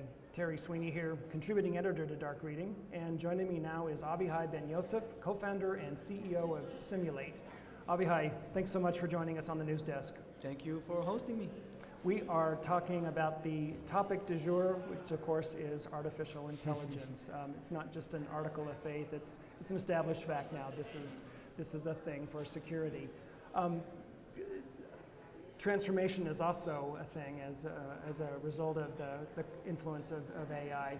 I'm wondering if you can call on both your intuition and your experience to tell us how you see AI reshaping security management for the next, say, 5 years. Yeah, so that's a really cool question because, you know, when OpenAI launched, I think everybody got like a really big kick out of it. It's such a cool tool. It's a novelty, right? Yeah, it's for everybody, you know. It's for you, it's for my grandma. Everybody can use it, everybody can do with it. But in security, we're talking about a different paradigm. It's not a cooking recipe anymore. Correct. It's something else. No, that's true. But what we did see is that this is still a very, very huge transformation for security operations, for example. So like If you walk around the booths right now in each one of the big vendors, small vendors, they all have co-pilots to everything that they do. Right, right. And those co-pilots, they understand security, they understand what's written down. They give you normal human language where you can understand a lot more than you used to. Right. So I think, first of all, the pace will just exponentially grow. The pace of how security operation is being done, the pace of everything that's being done in security is just going to grow so high. But also the creativity is actually going to grow as well, because that's the thing with AI. It's very creative. And it's going to increase the creativity rates of every security operation teams out there. It's going to also increase the creativity of the attackers and the bad guys. But that's the same. It's the same pace, the same word they're going to play with. Thanks for the predictions. In the here and now, AI's major benefit seems to be automation. This is the thing that vendors really seem to really emphasize, understandably so. Are there other benefits to AI that maybe get overlooked in this automation rush? Yeah, it's also a good question. I think automation is being used sometimes to rush, like kind of said. So I think the best way to describe the value of AI today is if it's not defined, then you want AI at that point. Because if you can do it yourself, you can automate it yourself, that's how you're going to do it anyway. But if you can have AI, if you don't know how to do it yourself, and you can have AI doing it for you, that's like the next gen of automation, which means I'm automating, but the work I had to put, the effort I had to put in order to automate, there's just almost zero effort at that point. Yeah. So it's not really just the word automation, it's really about how it was automated. And the how here is just like super easy. What are some of the concerns or challenges that arise around integrating AI into cybersecurity operations? Yeah, it's a big one as well. So I think if I can narrow it down in very simple words, like false positives and true negatives. Yeah. I think the challenge with AI is it gives an amazing answer. Whatever you ask him is going to give you a really good answer. Whether it's true or not, that's for you to decide. Okay. That would be concerning for sure. Yeah, and that's a concern people need to take into account when they utilize these kind of tools. I think the thing that's understanding is AI is a tool at the end of the day. You need to use it in the right way. There are ways to use it. It's not just, especially in security, there is a specific expertise to use the AI and how to use it. But if you get the hang of it, then the false positive rates, they will be very low. And if you'll be able to validate it correctly, you'll get to places you just, you had to work very hard before in order to get them. So if I'm a SOC professional, and I'm not, but if I were, is the smart move to wait until AI technology is a little more tried and tested and mature, or should I dive in right now and really get my feet wet? Dive in right now for sure.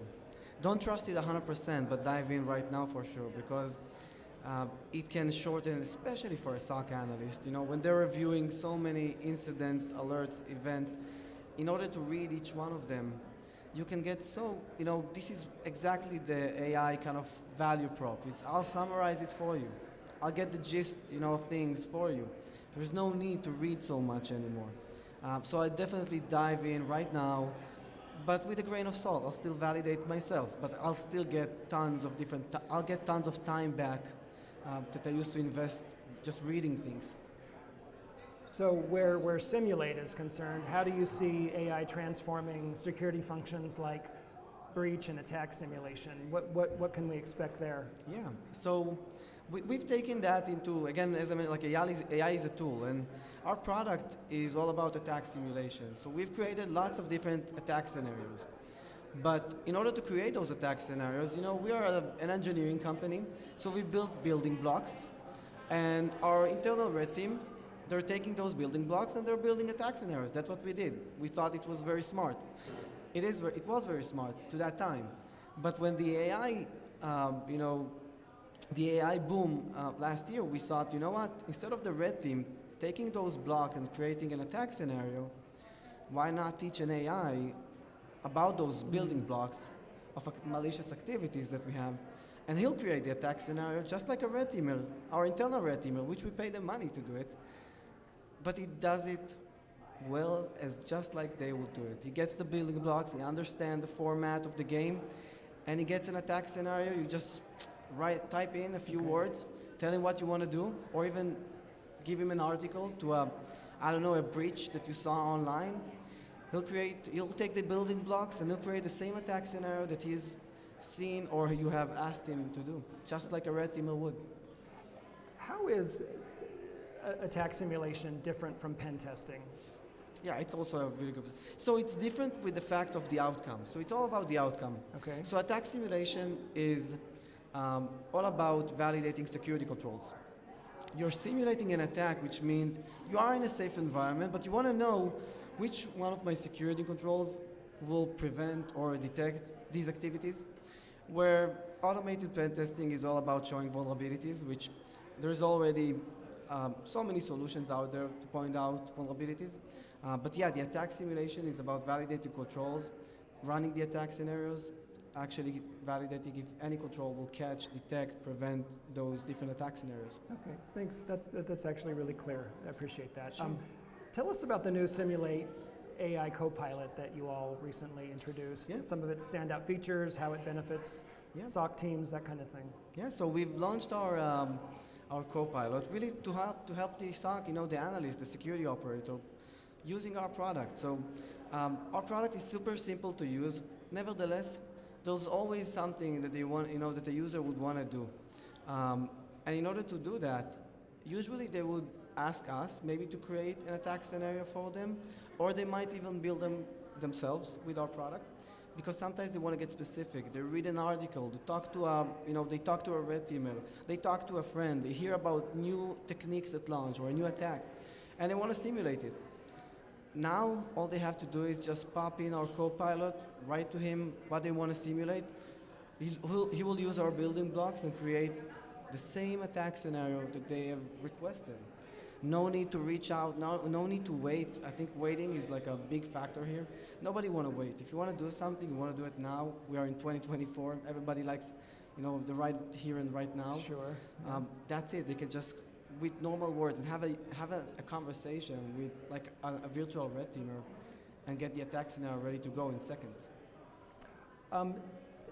Close us out, if you would, by talking about the kinds of questions that customers might be asking themselves to better understand if these kinds of AI solutions are right for them, whether it's the Copilot piece or one of the other AI-assisted features. Yeah, it's a really good question. I'll kind of go back to to what I've said, that AI is a tool. It's not a solution for anything.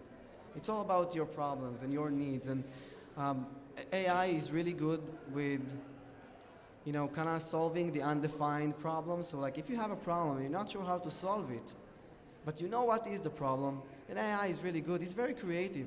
It's not sometimes even more than a human. He can get out of the box in a minute. He doesn't need a good night's sleep to get out of the box. So whenever you have a need, I think the first question you need to ask yourself is, do I have a solution for it? And if I don't, I'm going to the AI. But if I have a solution, you don't need AI. Okay. Fair enough. Well, you've given us lots to think about with regard to both how to incorporate AI into operations, but also how it might change up the whole equation with attack simulation. Yeah. So thank you for joining us on the news desk today. My pleasure. Thank you for having me. We've been talking with Avihai Ben Yosef of Simulate.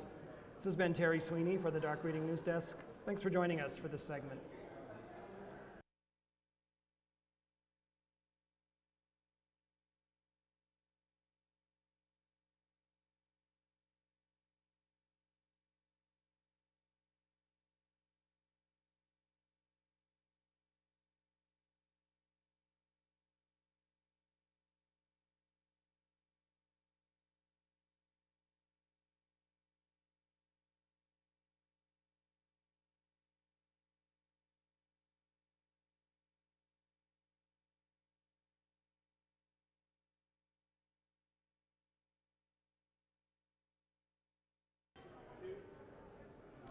And that's going to conclude the Dark Reading News Desk for today. We'll be back tomorrow starting at 10 a.m. Pacific We will be live streaming throughout the day with all sorts of trends and topics on security management near and far. Please join us again tomorrow. Thanks for seeing us today. We'll see you then.